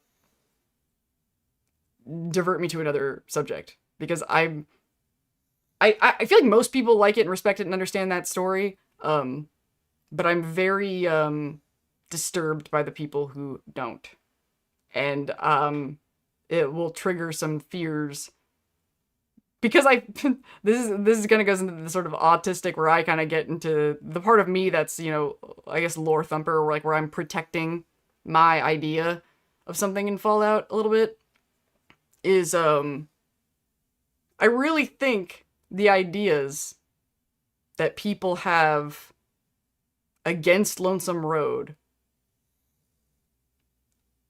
are the ideas that are destroying human life. Like, I think it's that serious. And I touched on it in a video recently. I was talking about,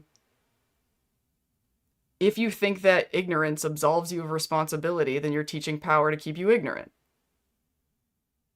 So I'm talking about the people who are mad that Ulysses is angry at us for carrying a package when we were just doing our jobs, and how could we have known? Because literally everyone passing the buck to whoever gave us the package, whatever that may be in your life, they're not just passing the buck, they're passing the power. They're just disempowering themselves to save the world, to protect their egos. And I don't like it. I think it's not bad RPG storytelling, it's different RPG storytelling. What are you gonna do about the thing that was handed to you?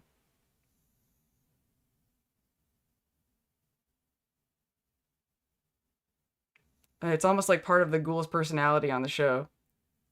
Yeah, that's actually fair. But the difference between the ghoul and Nick is, it's pretty clear from my videos, is like one of my highest values is connection. And you can't have connection without authenticity, right? Nick is not an island. Nick found community, and he made himself important and valuable to that community. Nick is the future. He accepted himself in a world full of shame and still found community and connection. Nick is incredible. Incredible. I still think Xander isn't actually from the Commonwealth.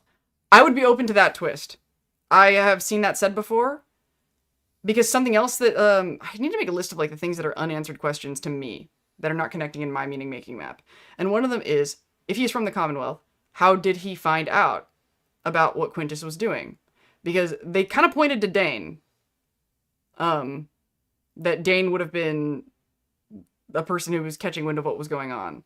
But they weren't going to contact the Commonwealth. They were surprised when he arrived. How did he know? And the answer to that question might be related to him not actually being from the Commonwealth. Hey Lindsay, I just recently found your channel. I've been a lifetime Fallout fan, and it is so awesome to find a Fallout content creator that has actually gonna take the road. Thank you! I feel so, wanted. This is nice. And it's great because I'm not masking at all. I'm talking about Fallout exactly the way that I want to. And you guys are into it. This is like, I've been looking for this my whole life, just to figure out a way to be myself and for it to be wanted. I can understand why you're emotional about it, damn. Yeah! I feel like people don't make a big deal about it enough. If you think about it, Nick is experiencing a plot with similar existential nightmares to Soma's. That's another one of those games that I don't have, that comes up a lot, in conversation, because people know me, and they know that I would like it. I never completed his quest chain. I was one tape left. Yeah. What's great about the Nick's quest line is, I talked about how he's not really Nick Valentine. But this is a fucking... Oh, this is a good... I love when things are good examples of things. So I keep talking about in the videos about the know what you carry, as in like... It's not about... Or know what you follow. And it's not about not following anything. It's about choosing instead of reacting to it. Nick has observed that his Nick Valentine personality was implanted. He knows that he's not really Nick. He has confronted that. He has faced it. And yet, it's all he's got. And so when he's doing the 80 quest line, he's chosen to follow what Nick started.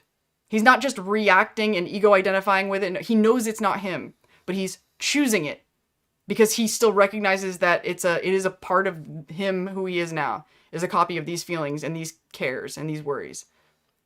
He examined his shit and he chose to keep Nick's burdens.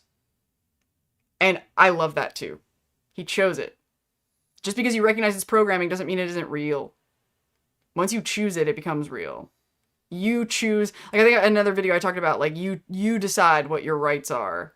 You decide what your values are. He is choosing as a conscious being to care about what Nick cared about.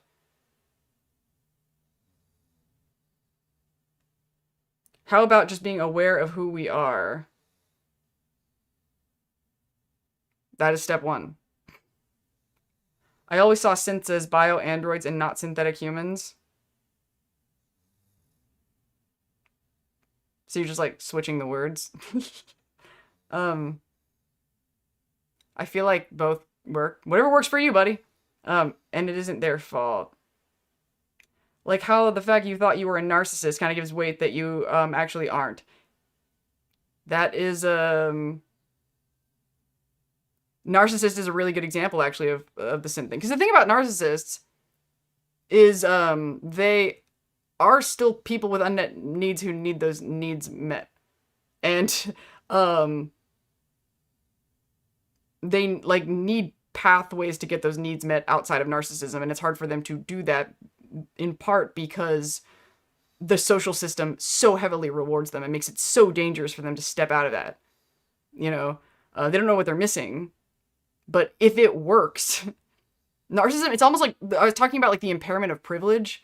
How when you're privileged, you have these blind spots, but there's like so little benefit for you to look at those blind spots. Why would you? You know, narcissism is kind of the same way in that way. But what I really like about narcissism, as far as in the synth thing, is narcissism, similarly, is a boogeyman. Everybody's afraid, is that a narcissist? Is that a narcissist? Is that a narcissist? Is that a person who has a thing wrong with their brain that's going to make them attack me? So you could think of a narcissist or somebody like me who recognizes that they have those unmet needs as the kind of person that would go to Acadia being like, there's something wrong with me, and everybody's gonna hate me and shoot me, but I still have this brain, is the point I'm trying to make. Like, no matter how evil, how much damage they have, or damage they do, that's one of the reasons why I don't like, you know, oh, because they're a narcissist, they don't deserve compassion. They don't need your compassion, but they need compassion from somebody. And if there's no place for them to go, where they're going to be accepted that they're a recovering narcissist.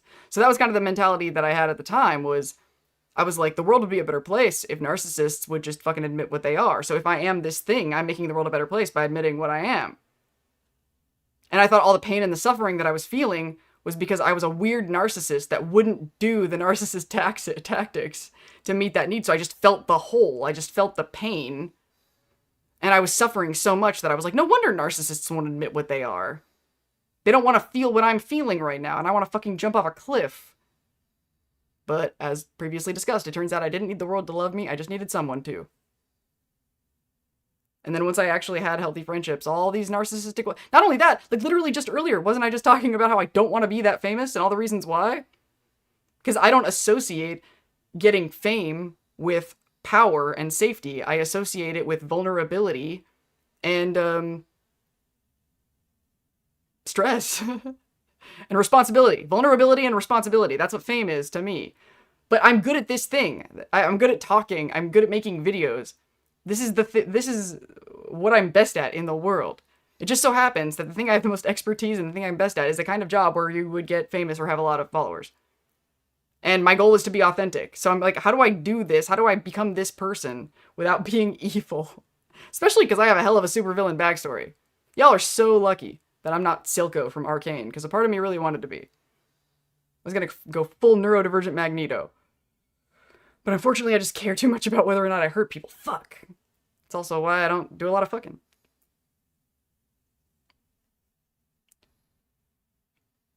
And it's not community yet. Yep.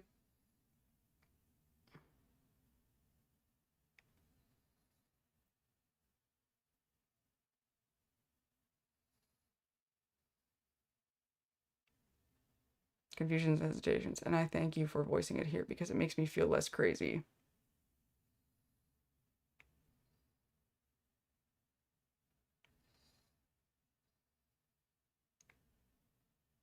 I would be proud to be a person that makes people feel less crazy. The world is crazy.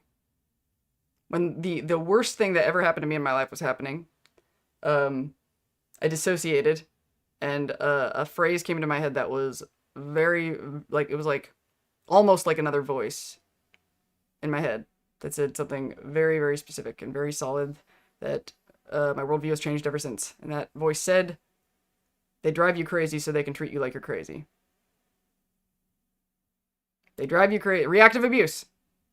They drive you crazy so they can treat you like you're crazy. There's some motherfuckers out there.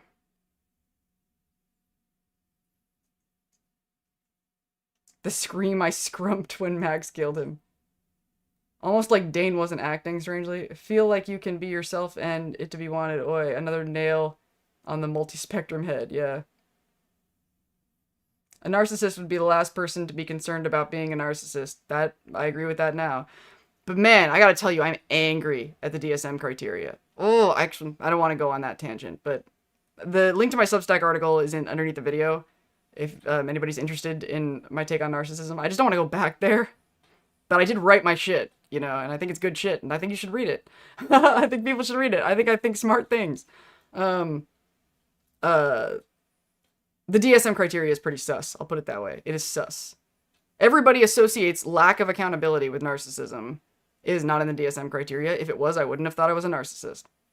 I'm just going to leave that hanging. Read the thing. For a narcissistic context, lived experience with undiagnosed parents and full-blood sibling, 20 plus years of therapy and misdiagnosis was RX'd meds and vids of wrong kinds before being able to differentiate. Calling it now. Steph's kid is going to be the first super mutant baby. Okay, Atlas. Let's see. I'm going to be fucking amazed. Oh my god, I forgot to tell you guys something. Okay, and then I want to take another break, and then I'll come back and we really will wrap up. But this is fun. But before I go, I got to tell you this moment that I had with my friend watching the last episode of Fallout. I can't believe I waited this long to tell you guys this. It was one of the first things I was excited to tell you. So, when we're sitting there and we're like, oh, the Alaskan front. Oh, we've never seen that before. So exciting. And I'd seen like a shot, I think, of Cooper Howard, because I knew from one of the trailers, so I knew we were going to see that eventually. So I was like, yeah, we're finally seeing it. And when they were like, before we saw the Deathclaw, there was like, I think it was just a roar and there was like a fire. And then like as a joke before there was any clue, my friend was like, couldn't be a Deathclaw, it's pre-war. And then I said, funny that you should say that, because Deathclaws were genetically engineered before the war by the military. So, if it was a Deathclaw, that's actually totally possible. And then the fire licked and you could see the horns. And I was like, how the fuck did we do that? I was like, I can't believe you like just said that. And this guy isn't like, he's not like the kind of guy who would like have seen a bunch of trailers or clips or anything. He's like, he's into vampire fandom. He's really watching the show to support me. He's played Fallout games before, so he's familiar with the Deathclaw. But it's like crazy that he said that, and then I set it up. And like, actually I think he kept chatting, like, oh, it's probably a bear or something. But once he said it might be a it couldn't be a Deathclaw, I was thinking, actually, if they were gonna do a monster in a pre-war scene, Deathclaw would work. And so when I was like, why weren't we recording that? Nobody will believe me that this happened. Like, that shit makes me so excited. But he's like, can be kind of way more deadpan spectrum-y than me, so I don't think that he would like, he was like kind of flat-faced, and I was like, why aren't you enjoying, like, you called it. You called it.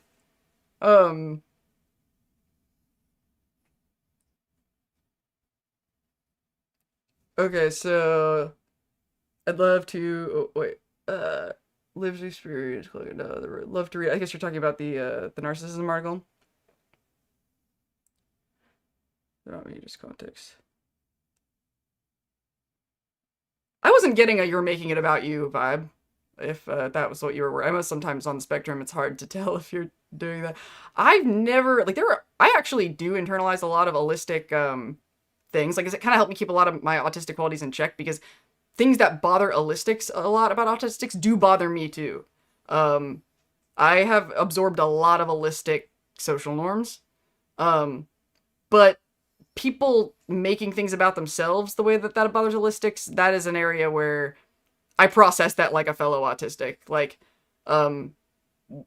if you're completely like if you go ADHD and you branch the topic away from what we were talking about, that might be vexing to me. But if it's very clearly you relating to the topic we're talking about and talking about, or anybody talking about themselves, and it clearly relates to what we're talking about, I don't find that narcissistic, and that's really confusing.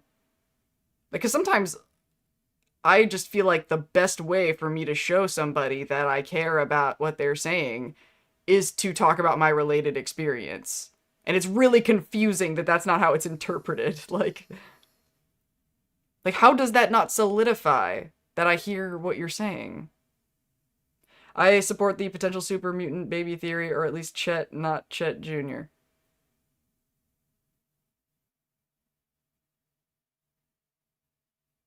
Hanging out with Dins is always big brain time. Is it always? We've talked about some stupid shit, Atlas.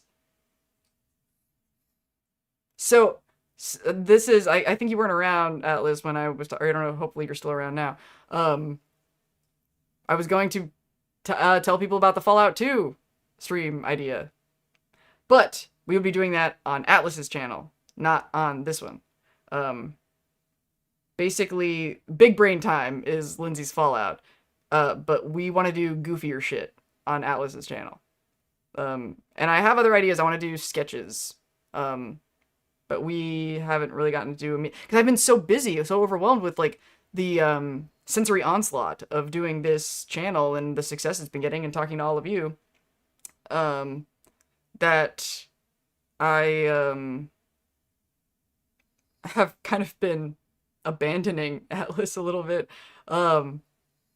But the reason I want to do a lot of goofier shit with Atlas is Atlas, my man, is a prop maker. He makes a 3D printed. If you go to the Atlas Omnicorp Instagram, I took all the pictures there, and that's why they're awesome. And I've told you guys how like I don't really want to be famous. I don't want like my life to change. But you have to get like pretty massive numbers on YouTube to like I think I've made all these videos, all of this hullabaloo. I've made like $80. It's not enough money. But I'd rather make content that helps sell Atlas's products than sell bullshit mobile games and, you know, like be an influencer and like hawk products. It's just like if I'm gonna help sell a product with my work, I'd rather it be a related product that I'm more. It's my whole, you know, gay communist agenda, community building thing. I would like to have a closer personal relationship with the person whose products I'm selling. So, there's probably going to be, there's more of a plan for what Atlas and I are going to do, then I'm probably going to be in these streams and in videos being more encouraging to bring people over there for, we're definitely thinking more in a comedy direction, I think, right now. Possibly lore. We did earlier on talk about like storyteller, but I guess I don't want to be like, I'm just gonna tell a whole stream. I'm not want to do the Maximus thing and not have a filter. But the point is, we don't know what we're doing yet, but we're gonna do something. Gay communist agenda community building. Does it come with ice cream? Yes. It might be vegan though. We'll see.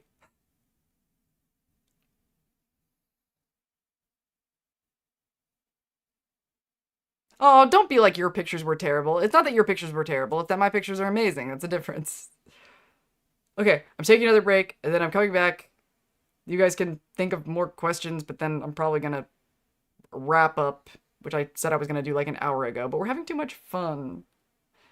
Alright, burb.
Okay. I feel better. I feel better because now I have a plan. I have a plan. Oh, the relief. Like I can feel my autism like decompressing because okay, here's the plan. So I'm going to do a video. The goal is approximately 15 minutes long, one video a week. I will start working on it immediately when the episode is over and I will work on it. And then at the end of that video, I will announce if there's going to be a Saturday stream. And if I say there's going to be a stream and then I have to cancel it, I will notify via post. So, that is the plan. Is one video, and then once the show's over, it'll be like things like Lonesome Road and Nick Valentine, that kind of thing. These TV show episodes, I don't know if you guys even need to hear this, but it's literally helping my brain. I told you I'm a pathologically creative. It actually helps me to verbally process. So, the videos are never going to be about the full episode, and they're never going to be, I'm not doing any more predictions, lore speculation, unless it's really related to the themes that I'm talking about. But things like in this video where I was like, do you think Stephanie killed the Raiders? People aren't even really responding to that stuff anyway, and I'm kind of doing it for engagement. What people seem to like most is what I like to do most, which is this like analysis of human nature through what the characters are doing. That's my favorite thing to do, and that's why like I'm so excited and why I feel like I finally found my thing, because every time I think like, oh, I don't want to do this, but they'll want it, you guys don't want it. Like, it's crazy. So it will always be like a thread, and it's the thread that I pick is most likely to be if it is a good sequel, because I'm noticing throughout these videos I'm building on a thing. It's like that first video, the season 2 episode 1 video, was really kind of all over the place, like casting a wide net, because I didn't know where the story was going yet. But then once we grabbed onto this obeying versus goodness versus niceness, obeying versus authenticity, are you overpowered, or are you like, we're really carrying that through all these episodes. I didn't expect to talk about the drugs. I thought I was just going to talk about the power differential stuff with Stephanie and Quintus. But then when the neurochemical stuff, and I was like, those fucking bastards. That's why at the beginning of the video, I was like, oh, they say these people are bad writers. I was literally going to disregard the Lucy drug thing until I saw the dependence or dependency. Still not quite sure which one. Wherever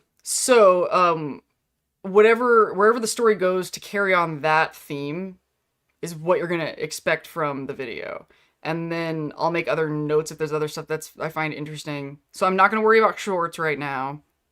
And this is really good to do it it's really good that the episode comes out on Wednesday and then we're doing the stream on Saturday, because that means I know that Sunday through Tuesday, client work. I basically have to forget after this. Oh my god, after we shut down this stream, I need to not think about Fallout at all until Wednesday. Like, this is paramount. It's really important that I say this aloud and commit to myself, because I'm letting people down and I don't have money for February 1st rent. Like, I can't do this for the next 3 days.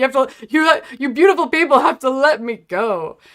I'm going to check the analytics. I'm going to check comments. No way I will resist. No way. But that makes it all the more paramount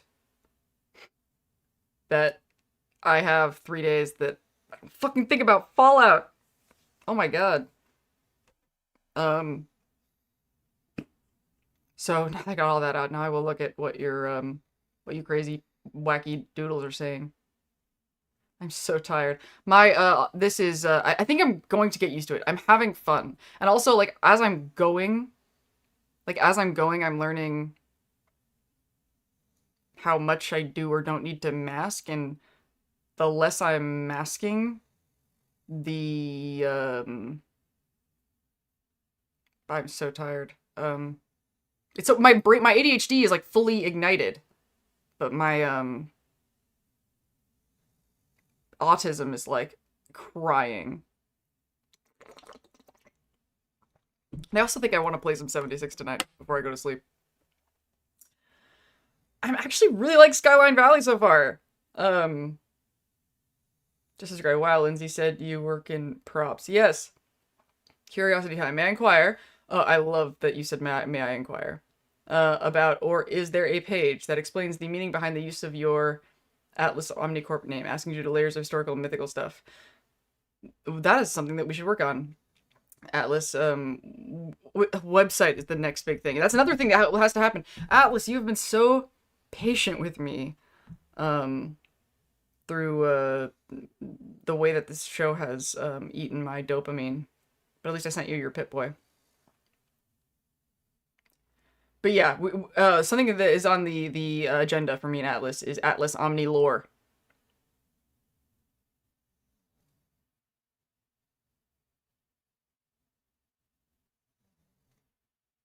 Speaking of which, Atlas, I don't know if you're doing this, but I hope you're recording behind the scenes videos. Whatever stuff you're printing right now. Because we have not really talked about that since Fan Celebration. And I really wanted... I have not posted a single freaking video. Like, it took so much executive functioning just to get through posting all the pictures that, I was just like, I'm done with Fallout Fan Celebration shit. But I have not posted any videos. And I got video of you getting, when you were in line for a guy who's famous that I didn't know who it was. I got video footage of that. I don't even think I've even shown you. Fallout Fan Celebration... If any of you went, you should go. It's a something.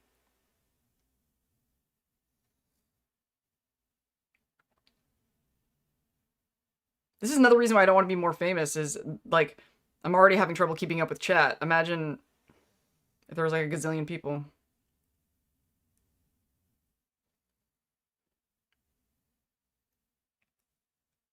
Do the weapons you mod work as actual weapons? Oh, I think we talked about doing the airsoft, updates.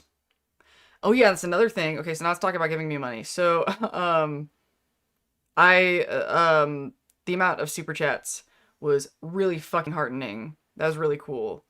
So I think I'm gonna do, based on the way y'all were talking, and this would be very on brand for me, and so far me not masking has worked out pretty well, is to, put, look at me doing the autistic hands, a membership thing, like a Patreon thing. I'm not gonna get a Patreon separately. I'm gonna try to do as much inside YouTube as possible because it'll make my autism happy. And so far, everything I want or need seems to be satisfied within this ecosystem. Maybe, you know, if I start a faction and I want to start a cult and expand into other platforms, but I think it's because I need to balance this with work that pays me my bill money. Like, I gotta make this as easy for my brain as possible. Something else, you guys can tell me how much you'd be interested in this, talking about, like, how I make the videos, because I'm a professional video maker, and the videos aren't, much in terms of technique as far as, like, what I'm capable of. If you watch the Benny and House video, my more professional channel, or my Johnny Silverhand video, that's, like, a lot more of my, oh my god, I look like shit. Sorry, I just looked over at the screen. I feel like my, my face is all flushed now. I'm gonna feel this tomorrow. I'm having fun. I won't do this. Now that I have a plan, I won't do this to myself anymore. What the fuck was I saying? Now I'm, like, running out of juice. Oh, what was I saying? Alright, based on what you guys have been saying, there doesn't seem to be any problem with, me just making a membership thing and being, what do you get? The honor of giving me money, because I'm Lindsay House. And kind of just being, like, faux demanding. Like, you know, something I really like to... Unfortunately, like, my best friend that comes over the most often, I could never do this to him. He's too gentle. But I love hanging out with people, and when it's, like, time to go, and I'm, like, feeling awkward because I don't know how to, like, tell them to get the fuck out of my house. So I literally will be like, yeah, get the fuck out of my house. Like, that's how I'm not gonna be friends with somebody. If I could say, get the fuck out of my house, That's not fair to my friend that I literally just said I couldn't say this to. He's the nicest person in the world. But I'm very comfortable when I can just be like, fuck you, pay me. Like, that would just make me happy in my quest of being authentic. Like, when I wrote that line of, I may be a woman, but I'm not a pussy, that was almost like a test. I was like, if I can say this, because it's not that that's a nice thing to say, you know? I know it's not a nice thing to say, but I want it to be like the get the fuck out of my house thing, where it's so obviously not nice, you have to know I'm not that serious. You know, like, doing the neurodivergent trauma healing content, there's just so much pressure on me to a bunch of autistic, spiky people that are mad because their needs aren't met, and I just had to make space for fucking everybody. And I'm like, well, what about me? Like, everybody else is talking about carving out their space. Why does that space always have to be carved into me? Like, why does everybody else... It was just kind of repeating that toxic perception, I was tuned to that frequency of nobody will let me be me because I have to make room for them all the time. So I was like, can I just do what I do in a space that does not feel invaded by me, you know? A space that doesn't need me to make all the ass jerky, essentially. And, it kind of makes perfect sense that it turned out to be Fallout people. Because no matter how serious I get, we're still talking about a video game, so it's not that serious. You know? Like, I'm still saying what I'm saying, and you guys are still mentally engaging with what I'm saying. But, like, the stakes are lower. There's, like, a bumper of this... We're talking about a fucking TV show and a video game. And also, it kind of undulates to being serious and not. Like, you know, we're analyzing the presence of narcissism, blah, blah, blah. And then we are fucking goofing off about death claws. And it's a... Like, with the neurodivergent, it was just all heavy all the time. That's why I was, like, breaking apart. Give Lindsay more money. Lindsay Tesla. If I wasn't on mobile, you'd have paragraphs. Haha. That, I keep offering to pay you. We're not there yet. With our stuff. Atlas, if you're still there. Like, I've, like, I got all those pictures online, and now, and you've spent a lot of money on me for West Virginia, dude. I feel like I owe you right now. I do owe you right now. Because of, setting up the West Virginia situation.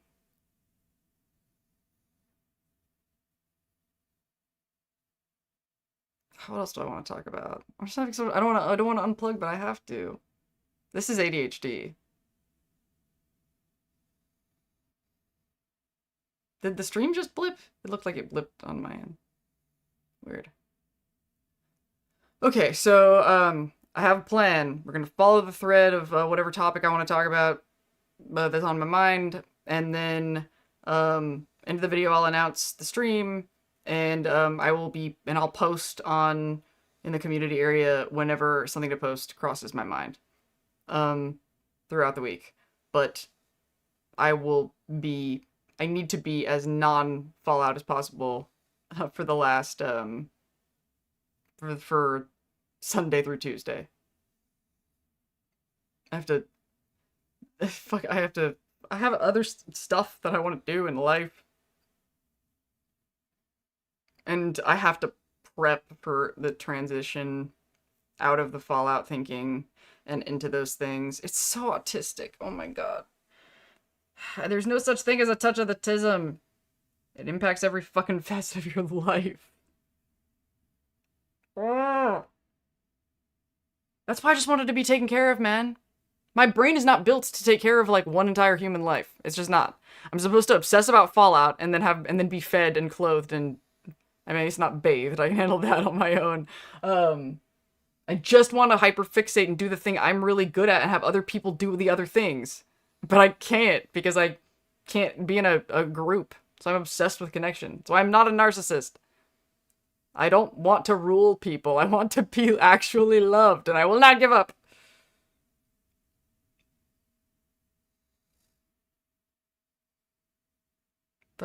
paragraphs. Yeah, but you take a show and make it understandable to our reality. Aw, that's a great description of what I try to do. Thank you. Not just bro stuff. I don't know what that was replying to now. The delay is unfortunate. Maybe I have to look into ways to see if there's a way to do this faster.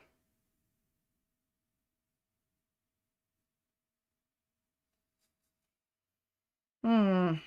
Okay. And 76, yeah. Okay, one more thing. One more thing is Throne gifts. Okay, there. In the graphic it says like there's a link in the description to Throne gifts. I don't know if anybody has done that. I haven't checked my email, but it wouldn't notify me here if you did. Maybe I should turn those notifications on next time I do this. Lindsay, you're making excuses because you don't want to leave. I the Throne gifts is a way to like buy me things like directly that I need. Like there is some fun stuff on there, but it's mostly like things that I have to buy all the time, and it would be nice if I didn't have to buy it this time. That's a way to put that. Um, and uh, so if anybody has some extra change, Throne does take a big bite. Well, it doesn't take a big bite as much as it tacks on money. I try not to put things on there that are too expensive. So you are funding Throne employees' college education when you use that one. However, it is worth it to me because of the... If you guys buy me stuff that I need directly, then I don't have to ever use the executive functioning to decide to buy that thing. You know what I mean? It saves me... The money that's going to Throne is worth it for... Because if you guys send me money, I'm not going to sit here and say I don't want you to send me money. That is insane. But, it's I still have to decide and exercise the... If you're ADHD or autistic, you probably know what I'm talking about. Decision fatigue is, we can have trouble... I always forget. Prioritizing. Is Patreon better? It's a different kind of thing. Like, Throne is more like an Amazon wish list kind of thing. But it's not an Amazon wish list. You can put things that aren't on Amazon on there, but it's kind of ridiculous. Like, I got Throne because I didn't want to just keep feeding every dollar to Amazon. But in the end, it ended up just turning out to be easier to add Amazon links than anything else. Those fucking bastards. They really had me by karma hits galore with my participation with Google and Amazon. But I would rather be a tiny drop going up to gigantic corporations than to like be a narcissist and overpower people and manipulate people to have my needs met. I take the hit of not having a lot of money and resources and therefore having to spend what little money I have on giant corporations who can give me things cheapy. I would rather take that karma hit than the karma hit of what I would have to do to survive without them. Like, I mean, my career has always been shit, and I don't have any money, and I've never been successful because I am not willing to submit, and I'm not willing to overpower. I won't overpower other people, and I won't let them overpower me. And so I'm stuck, broke, like, in the middle. I tried so hard to be a bumbling bottom, because I was like, I can't be a toxic top, but nothing gets done without toxic tops. So, my only other option to survive is to be a bumbling bottom and just find the right toxic top. That was the goal, really. I need a right ruler. I need to find the Mr. House. I need the right autocrat to give me an anchor point, and these last couple ones really seemed like good bets. They really had me fooled. They were so fucking covert. Fuckers.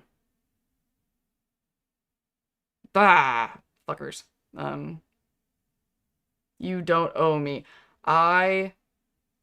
Okay. I don't have anything to give you. I think I'm coping with the guilt. I think one of the reasons I did the dependence episode, and why I tied those threads together, it's not like they made it hard with the drugs, but like, I've actually been really struggling with like how addicted to this YouTube situation that I've become. Like, It is so fun. And you know, I was talking about in the episode, okay, I was talking about in the episode how your brain will, like, the place where your thoughts come from will twist your thoughts to justify engaging the addiction. Well, how easy do you think it is for my brain to justify me doing this? I could make money off of it. It's fun. It's the troll count is low. It is really hard to convince my brain to walk away. The number one thing that is making me come down to earth is that I have clients waiting for me, and I don't know, and I have a rent payment. Like I have to walk away. But it's really, really pushing me. And I think it's one of the reasons I'm like hanging on to the end of this stream is because I have to stop doing this Sunday through Tuesday. I have to for my survival. But that's the fucking thing that sucks about the ADHD brain is your brain is wired to favor what is fun more than what's important in a very intense way. Nodding along and same with the ramble. Don't be a Steph. That's the plan. I can't be a Steph. Steph is so much like my mother. No, you know, actually, I think I combine. I said that Lestat from Interview with the Vampire and Mr. House were my mother. Add one more to the mix, and that would be Angelica's mom from Rugrats. Those three. That's my mom. There's not enough Angelica's mom in Lestat and Mr. House. And you know what else is really funny about Angelica's mom? That's like really close to my upbringing. You'll notice Angelica's mom was like always busy and didn't spend quality time, but she instilled Angelica with a really strong self-worth. That was the one thing that my mom did right. I mean, think about it. Imagine Mr. House with a kid. How smug would he be about like this is an extension of Mr. House. He would treat anybody who was disrespectful to his son like they were like they can't speak to you that way. You are a part of me, right? And I'm great and I'm Mr. House. And this is my kid. Therefore, he is a god. He will not be like, that's how my mom treated me. Because like she held herself in such an insane regard. But she didn't like spend any really quality time with me. She, you know, I mean, she did a whole bunch of horrible shit. That's not worth pointing into. But like, she did give me so in the episode when I was talking about when Maximus says like I don't choose to do the things I do because he's just responding automatically to his upbringing. I think that's one of the reasons I thought I was a narcissist, and why I have that dignity line that I won't let people cross is my mom definitely studied at the parenting university of I would never let anything happen to you other than what I do to you. My mom could treat me like trash, but nobody else. I was her trash. How dare anybody else think that they can treat her like that? My mom spotted my most prolific abuser years before I did. She was like, that person is trash. And they will treat you like shit. And they are horrible. And my mom was fucking right. I can't believe it. It took me 25 years to figure out what my mom pegged the first night she met this person. It's fucking crazy.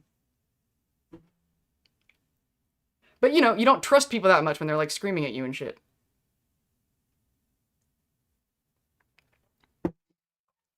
Basically, my mom was the ghoul and I was Lucy. You know? She was right, and she warned me that Tunic's bad. That might be another reason why that episode triggered me so much, honestly. Actually, it is. It definitely is. I'm surprised I didn't talk about that. Because I've been on both sides of that, really. And that's what triggers you the most. It's the stuff that not only reminds you of your abusers, but also your own flaws. Could House be a dad? No, I actually have to. Even before the war, that's a big difference between House and Howard Hughes. Because Howard Hughes was doing a lot of fucking. House was like, proceed to the scanner, ladies. He would like want them to take pictures of them in dresses and stuff. Like he didn't actually touch them. It's kind of an interesting little House factoid. I believe it's when you're talking to Beatrix or is it Beatrix, the cowboy ghoul character who remembers House from before the war? And I think Raul also might talk about it. Um, but he would do it with science if he really wanted a kid. Which that's really probably the hardest thing. Like, it's just, is it him, the decision to make a kid? I can't imagine him making, because he would have a kid if he, like, I don't know what scenario would result in him having one. He's too in control. That might be why he didn't have sex with any women. That might be why. That's actually kind of an interesting question. Because he's like, I don't need that complication. His family didn't exactly give him a strong impression of how families work. That's kind of what happened to me. Oh my god, I've been online for a long time. I have to quit this. I don't want to. But this is now trauma brain. That's like, this is fun and I'm enjoying it, so I don't want it to end. And it will, like, it hasn't, my brain doesn't believe me when I'm like, we're gonna do this next week. Muggy!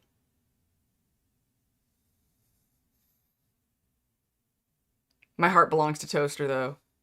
I can't believe, like, that Muggy and Toaster were, like, in the same, DLC for me to have to choose a favorite.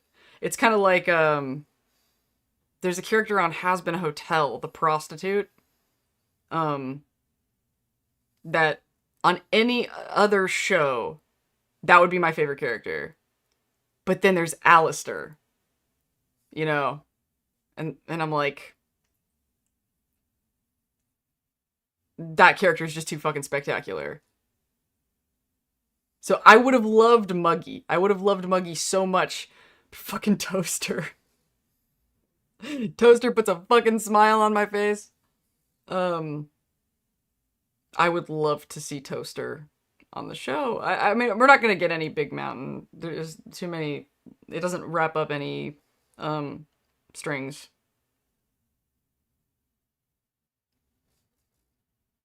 The DLC character I would be the strongest chance to see would be Joshua Graham. But I still, like, highly doubt it.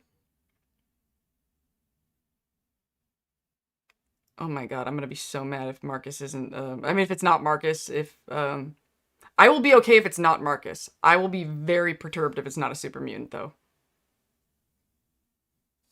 I can get over the Marcus thing. I'll be sad. But I need to see a fucking super mutant. I need to see how that show makes a super mutant look. Like, I need it. I don't give a shit what New Vegas ending is canon. I need to see a super mutant. That's, like, where I'm at. I don't think I even realized I felt that way. Or that I felt that strongly about it. And then there's another part of me that, like, really needs them to explain the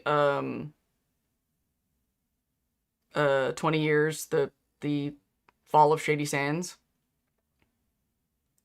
There's a part of me that really needs that, but I think it's done. I think after that line of dialogue from the ghoul, that was 20 years ago, I think it's done. The damage is done. Toaster is in charge of Helios 1 now.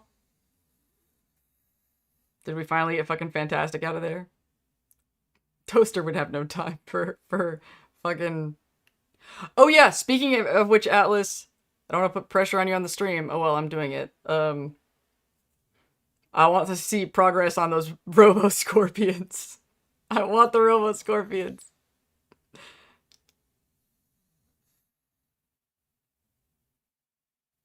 I was like, is the Robo-Scorpions the answer to that question earlier? My favorite slang. It's not slang, though. I wish they'd ask that question about Cyberpunk. There's so much more, like, slang in Cyberpunk. I could probably actually answer that one. It would be cool to see Cazadors. Don't feel as strongly about it as super mutants, though. Nobody has commented about this, and I am sad about it, so I need some credit, and then I will fucking leave.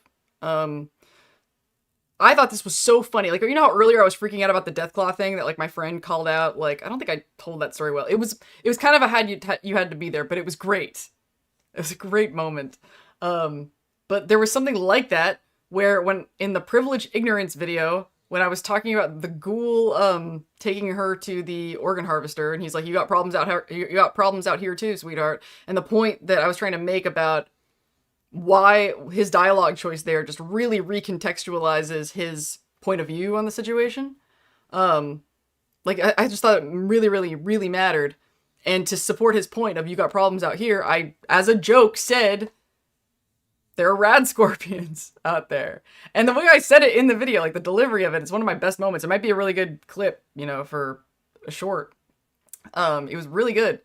And nobody commented about how funny that was. That I said that, and then that was the enemy that they were up against when, you know, they, when she had her next, like, big privileged moment of not, I just really, really liked that came full circle, that she was learning a lesson about what she's up against, and it was the exact example that I used.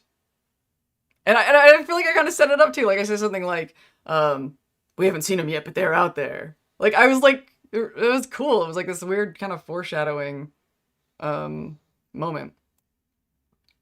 Okay, so I'm gonna quit this stream. Oh, Lucy.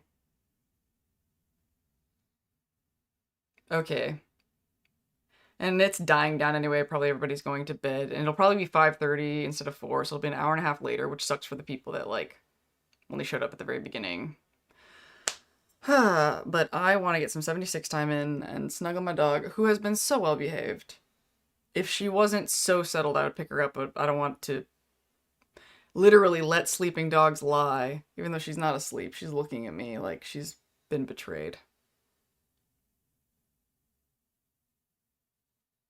Robo-scorpions!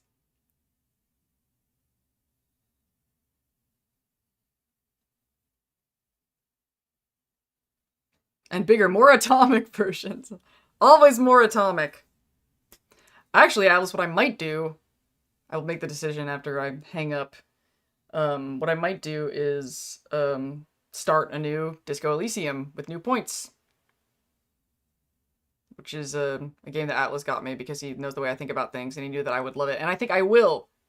I love where it's going. More atomic. Okay, so Throne Gifts. Link is still in the thing. If anybody wants to buy me more shit. And I will, now that I know that this streaming thing is going to be something that I'm going to do, I might, make it a little fancier. I might, it sucks that this angle, because, like, this is such a good place for me to be sitting and doing this, but I have, like, all this Fallout shit on a shelf over there that I guess I could move now that I know that this area shows up on camera. Put some posters, and you guys also can't see it, it's out of focus, but the poster behind my door is, a bunch of Fallout magazines. And you know what's great is that poster got really, really beat up, and the corners got all torn up. Just gotten beat up from the person who gave it to me. And, like, got really weathered. It looks more authentic. It just looks like Fallout, because, like, maybe I should fuck up my other posters on purpose. And those 3 posters on the left side of the door, those are Fallout 76 posters, in a frame. They were the last gift given to me by my final boyfriend. I don't know if I ever got to tell him that we broke up because I'm gay. Like, at the time that I broke up, I didn't know why. I was still in the identity disturbance thing. I didn't know. I just knew it was wrong, and I didn't know why. That shit happens to gay people.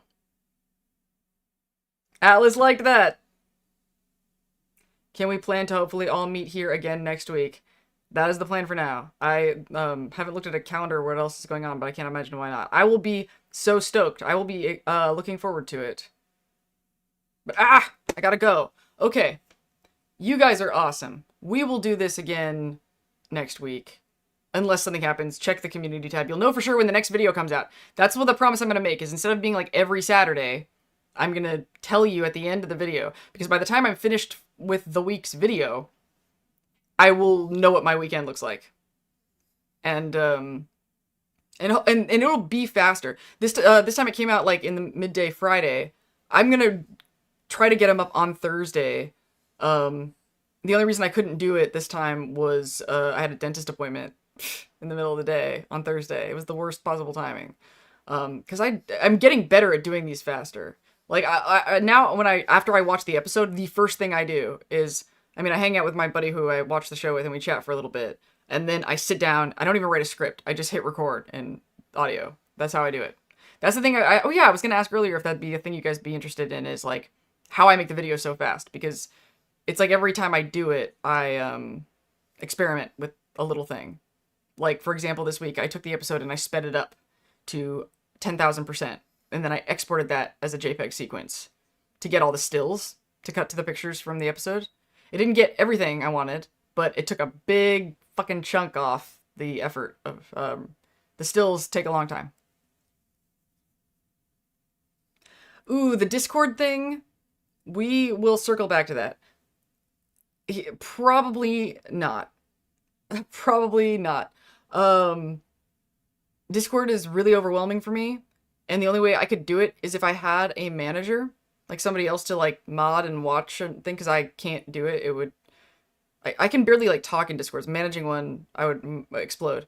And I would be uncomfortable putting that responsibility on somebody that wasn't paying, and I can't pay somebody to do that. Like, so open to ideas of how we can have a group other than the public posts. Like, if I could do maybe like subscriber only posts or something. I guess we can talk about that at some point. Yes. I'm also getting so much better at audio. Season 2, episode 1 video, the audio, I can't even listen to it. It's so bad. Audio is my weakest point. But I think the last 2 videos, I think I finally figured it out. The Maximus Stupid video and the Addiction video. I think I think I figured it out. All the audio before that was kind of trash. But those ones are pretty good. And I need to get better at audio editing for work anyway. I'm seriously leaving this time, but this is how much I love this. Normally, I can't wait to end a stream because I'm exhausted. Like, I think this really matters that I, like, can't tear myself away.